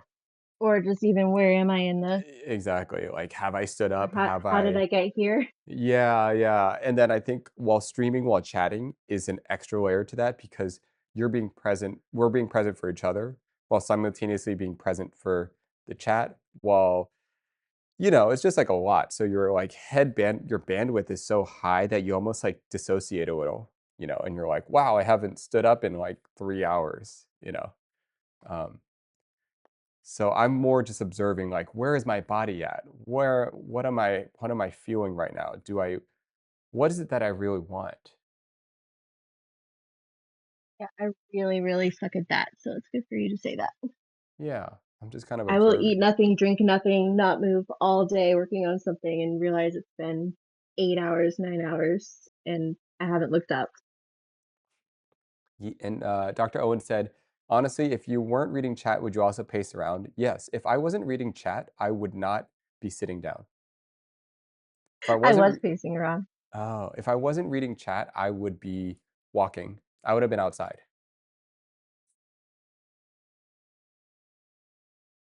walking. Yeah. Half of it is like this feeling of sitting down. I need to like do this. Okay. I need to like move. I can't just keep sitting on my whole life. I feel that's half of what's wrong with me. Sorry. I'm just thinking out loud. I wish it bothered me as much as it bothers you. It should. It needs Um, to. I just get hyper focused and don't even realize I'm doing it until too late. Can you do a walking stream? I think so. Um, I think so. I'm buying a treadmill. Oh, okay. Yeah, it's not a bad idea. ADHD brain hitting hard. Yeah, yeah. Hmm. Yeah, maybe I'm just Maybe also like slightly, I wouldn't say tired, but for that like 4 o'clock afternoon energy, if that makes sense. Wait, what time is it for you right now? Oh yeah, it is 5:45. Oh, okay, okay. Nice. Um, okay. Why don't we take a break of some type? I don't know what, but I I feel like I am spacing out a No, this is little. good. Central time. I knew it. I went too heavy. I What do you killed the mean? vibe. No, no, no. I'm kidding. What are I'm you talking kidding. about? I love this. Take This is your great. break. Um, yeah, just take a break. No, I love this No, kind of this was conversation. fun. Yeah, yeah. This was a personal victory for me because it was something I was scared to do and I did it. So I love it. I am feeling hella productive right now. Yeah. Do you guys have any? Did you have any last questions for chat or anything Any last questions for chat? or It's anything just really? funny because you watch enough and you feel like you start to get to know their names and their personalities and stuff. Yeah, yeah. Do you feel like that? Mm-hmm. Totally. Yeah. Ah, they're really nice. That's all I'll say. They are I very know. nice. Yeah, yeah. People are really nice. Um, But I appreciate coming on the what are you calling this? Your radio show? I don't know. Should it have like a name? Yeah, that'd be kind of fun. I I saw want. somebody say late night late with Nate or late night with Nate or something like that. And I like that one. I would love to have like the most optimal form. Okay, here's what's going through my head. Sorry, random side tangent. I would love to have the most optimal form of me being able to chat. I can only I feel like I'm at 50% capacity when I'm sitting down. Like every I literally cannot call someone and sit down. 100% of my calls, I'm either walking on my one wheel. I'm walking like my brain doesn't move if I'm sitting. When I turned chat off, I paced around my entire house and it was great. Yeah, right? It's like I need that to like think properly, to be present. Like I don't feel like I'm the type of presence that I want. So, we Like could the walk fidget around. spinner effect. Yeah, okay. Okay, okay. This is giving me some ideas. Would you ever do another one? Would you ever join in again? Me? Yeah.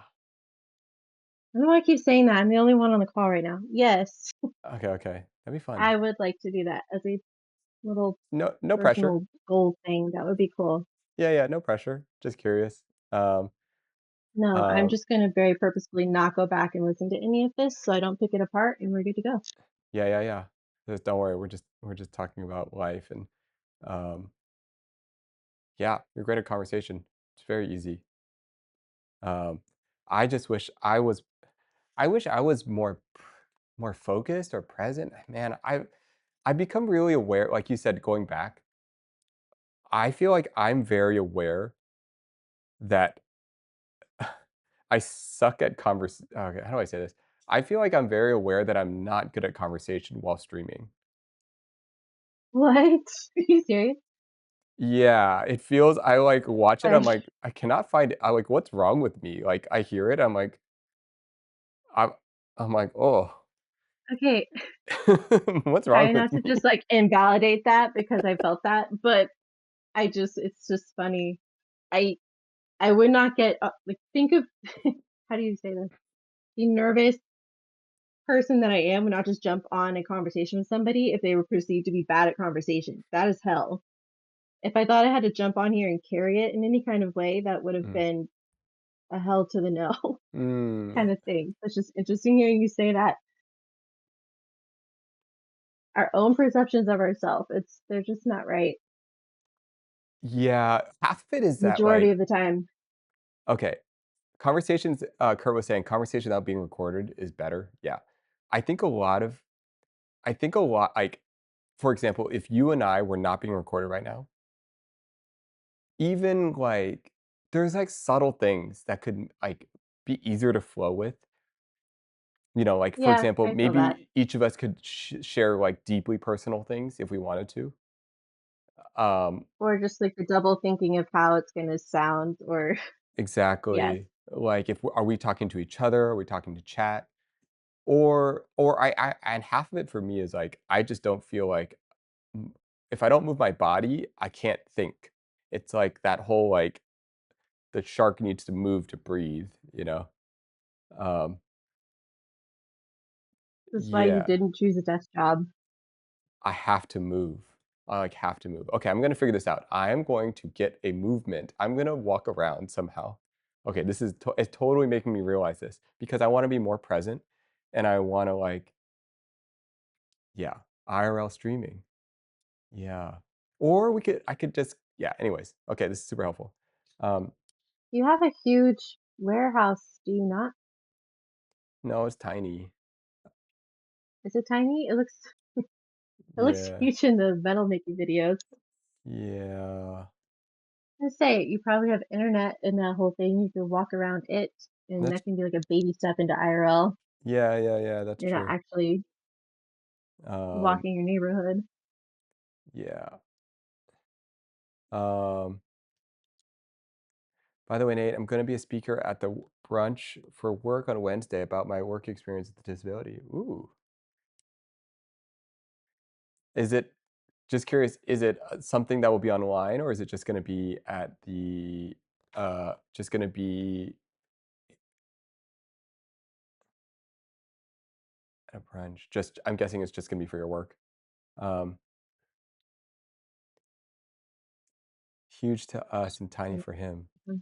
I guess so. No, it's not small, but it just thinking about like oh yeah, Brian, good luck and wishing you the best as well. Um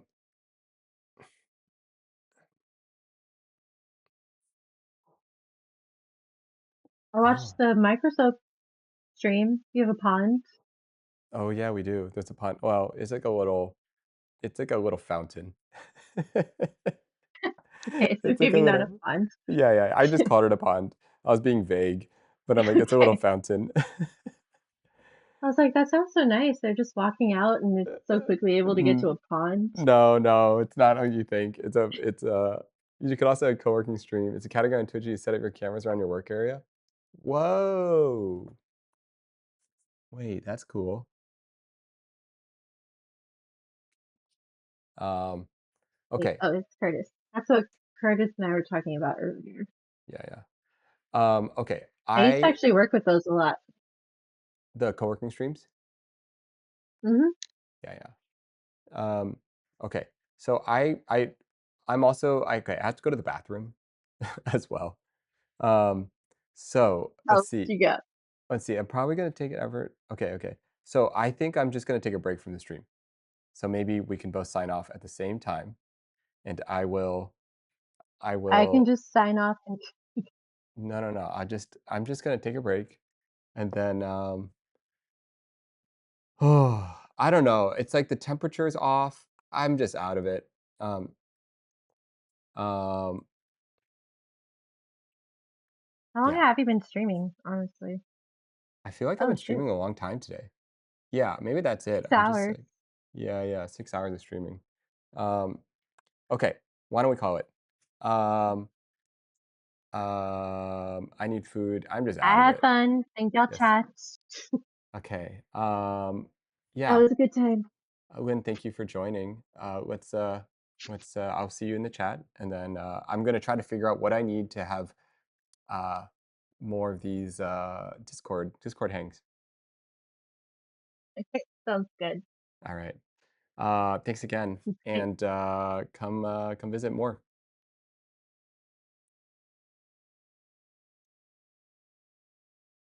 Oh, goodbye. um. Oh. Okay. Lynn, that was awesome. Um. Yeah, that's not easy to do. She was driving through a tunnel. It's not easy to like to just jump on a stream. Um. And so disorienting. That's like the first feeling is like it. I feel like the first thing you experience while talking on stream is like the normal flow they're used to being able to do, where you can just say anything and everything in private, is gone. Um, and you have to like figure out how to be yourself. You just it's a difficult scenario. Anyways, I really do need to go to the bathroom, and I really am a little out of it. So I am going to take a break um, and chill. And I don't know what I'm gonna do. That was wild. Yeah, Lynn, it was interesting, right? It's like surreal, and then once you get off the chat, the phone, it's like you jump back into your body, and you're like, oh my goodness, my body needs water. I've been sitting in this weird position this whole time. You just like, oh, that was crazy. It's like your brain like isn't supposed to handle this. You know what I mean? It's crazy. Um, yeah, Lynn, I think I really enjoy our conversations.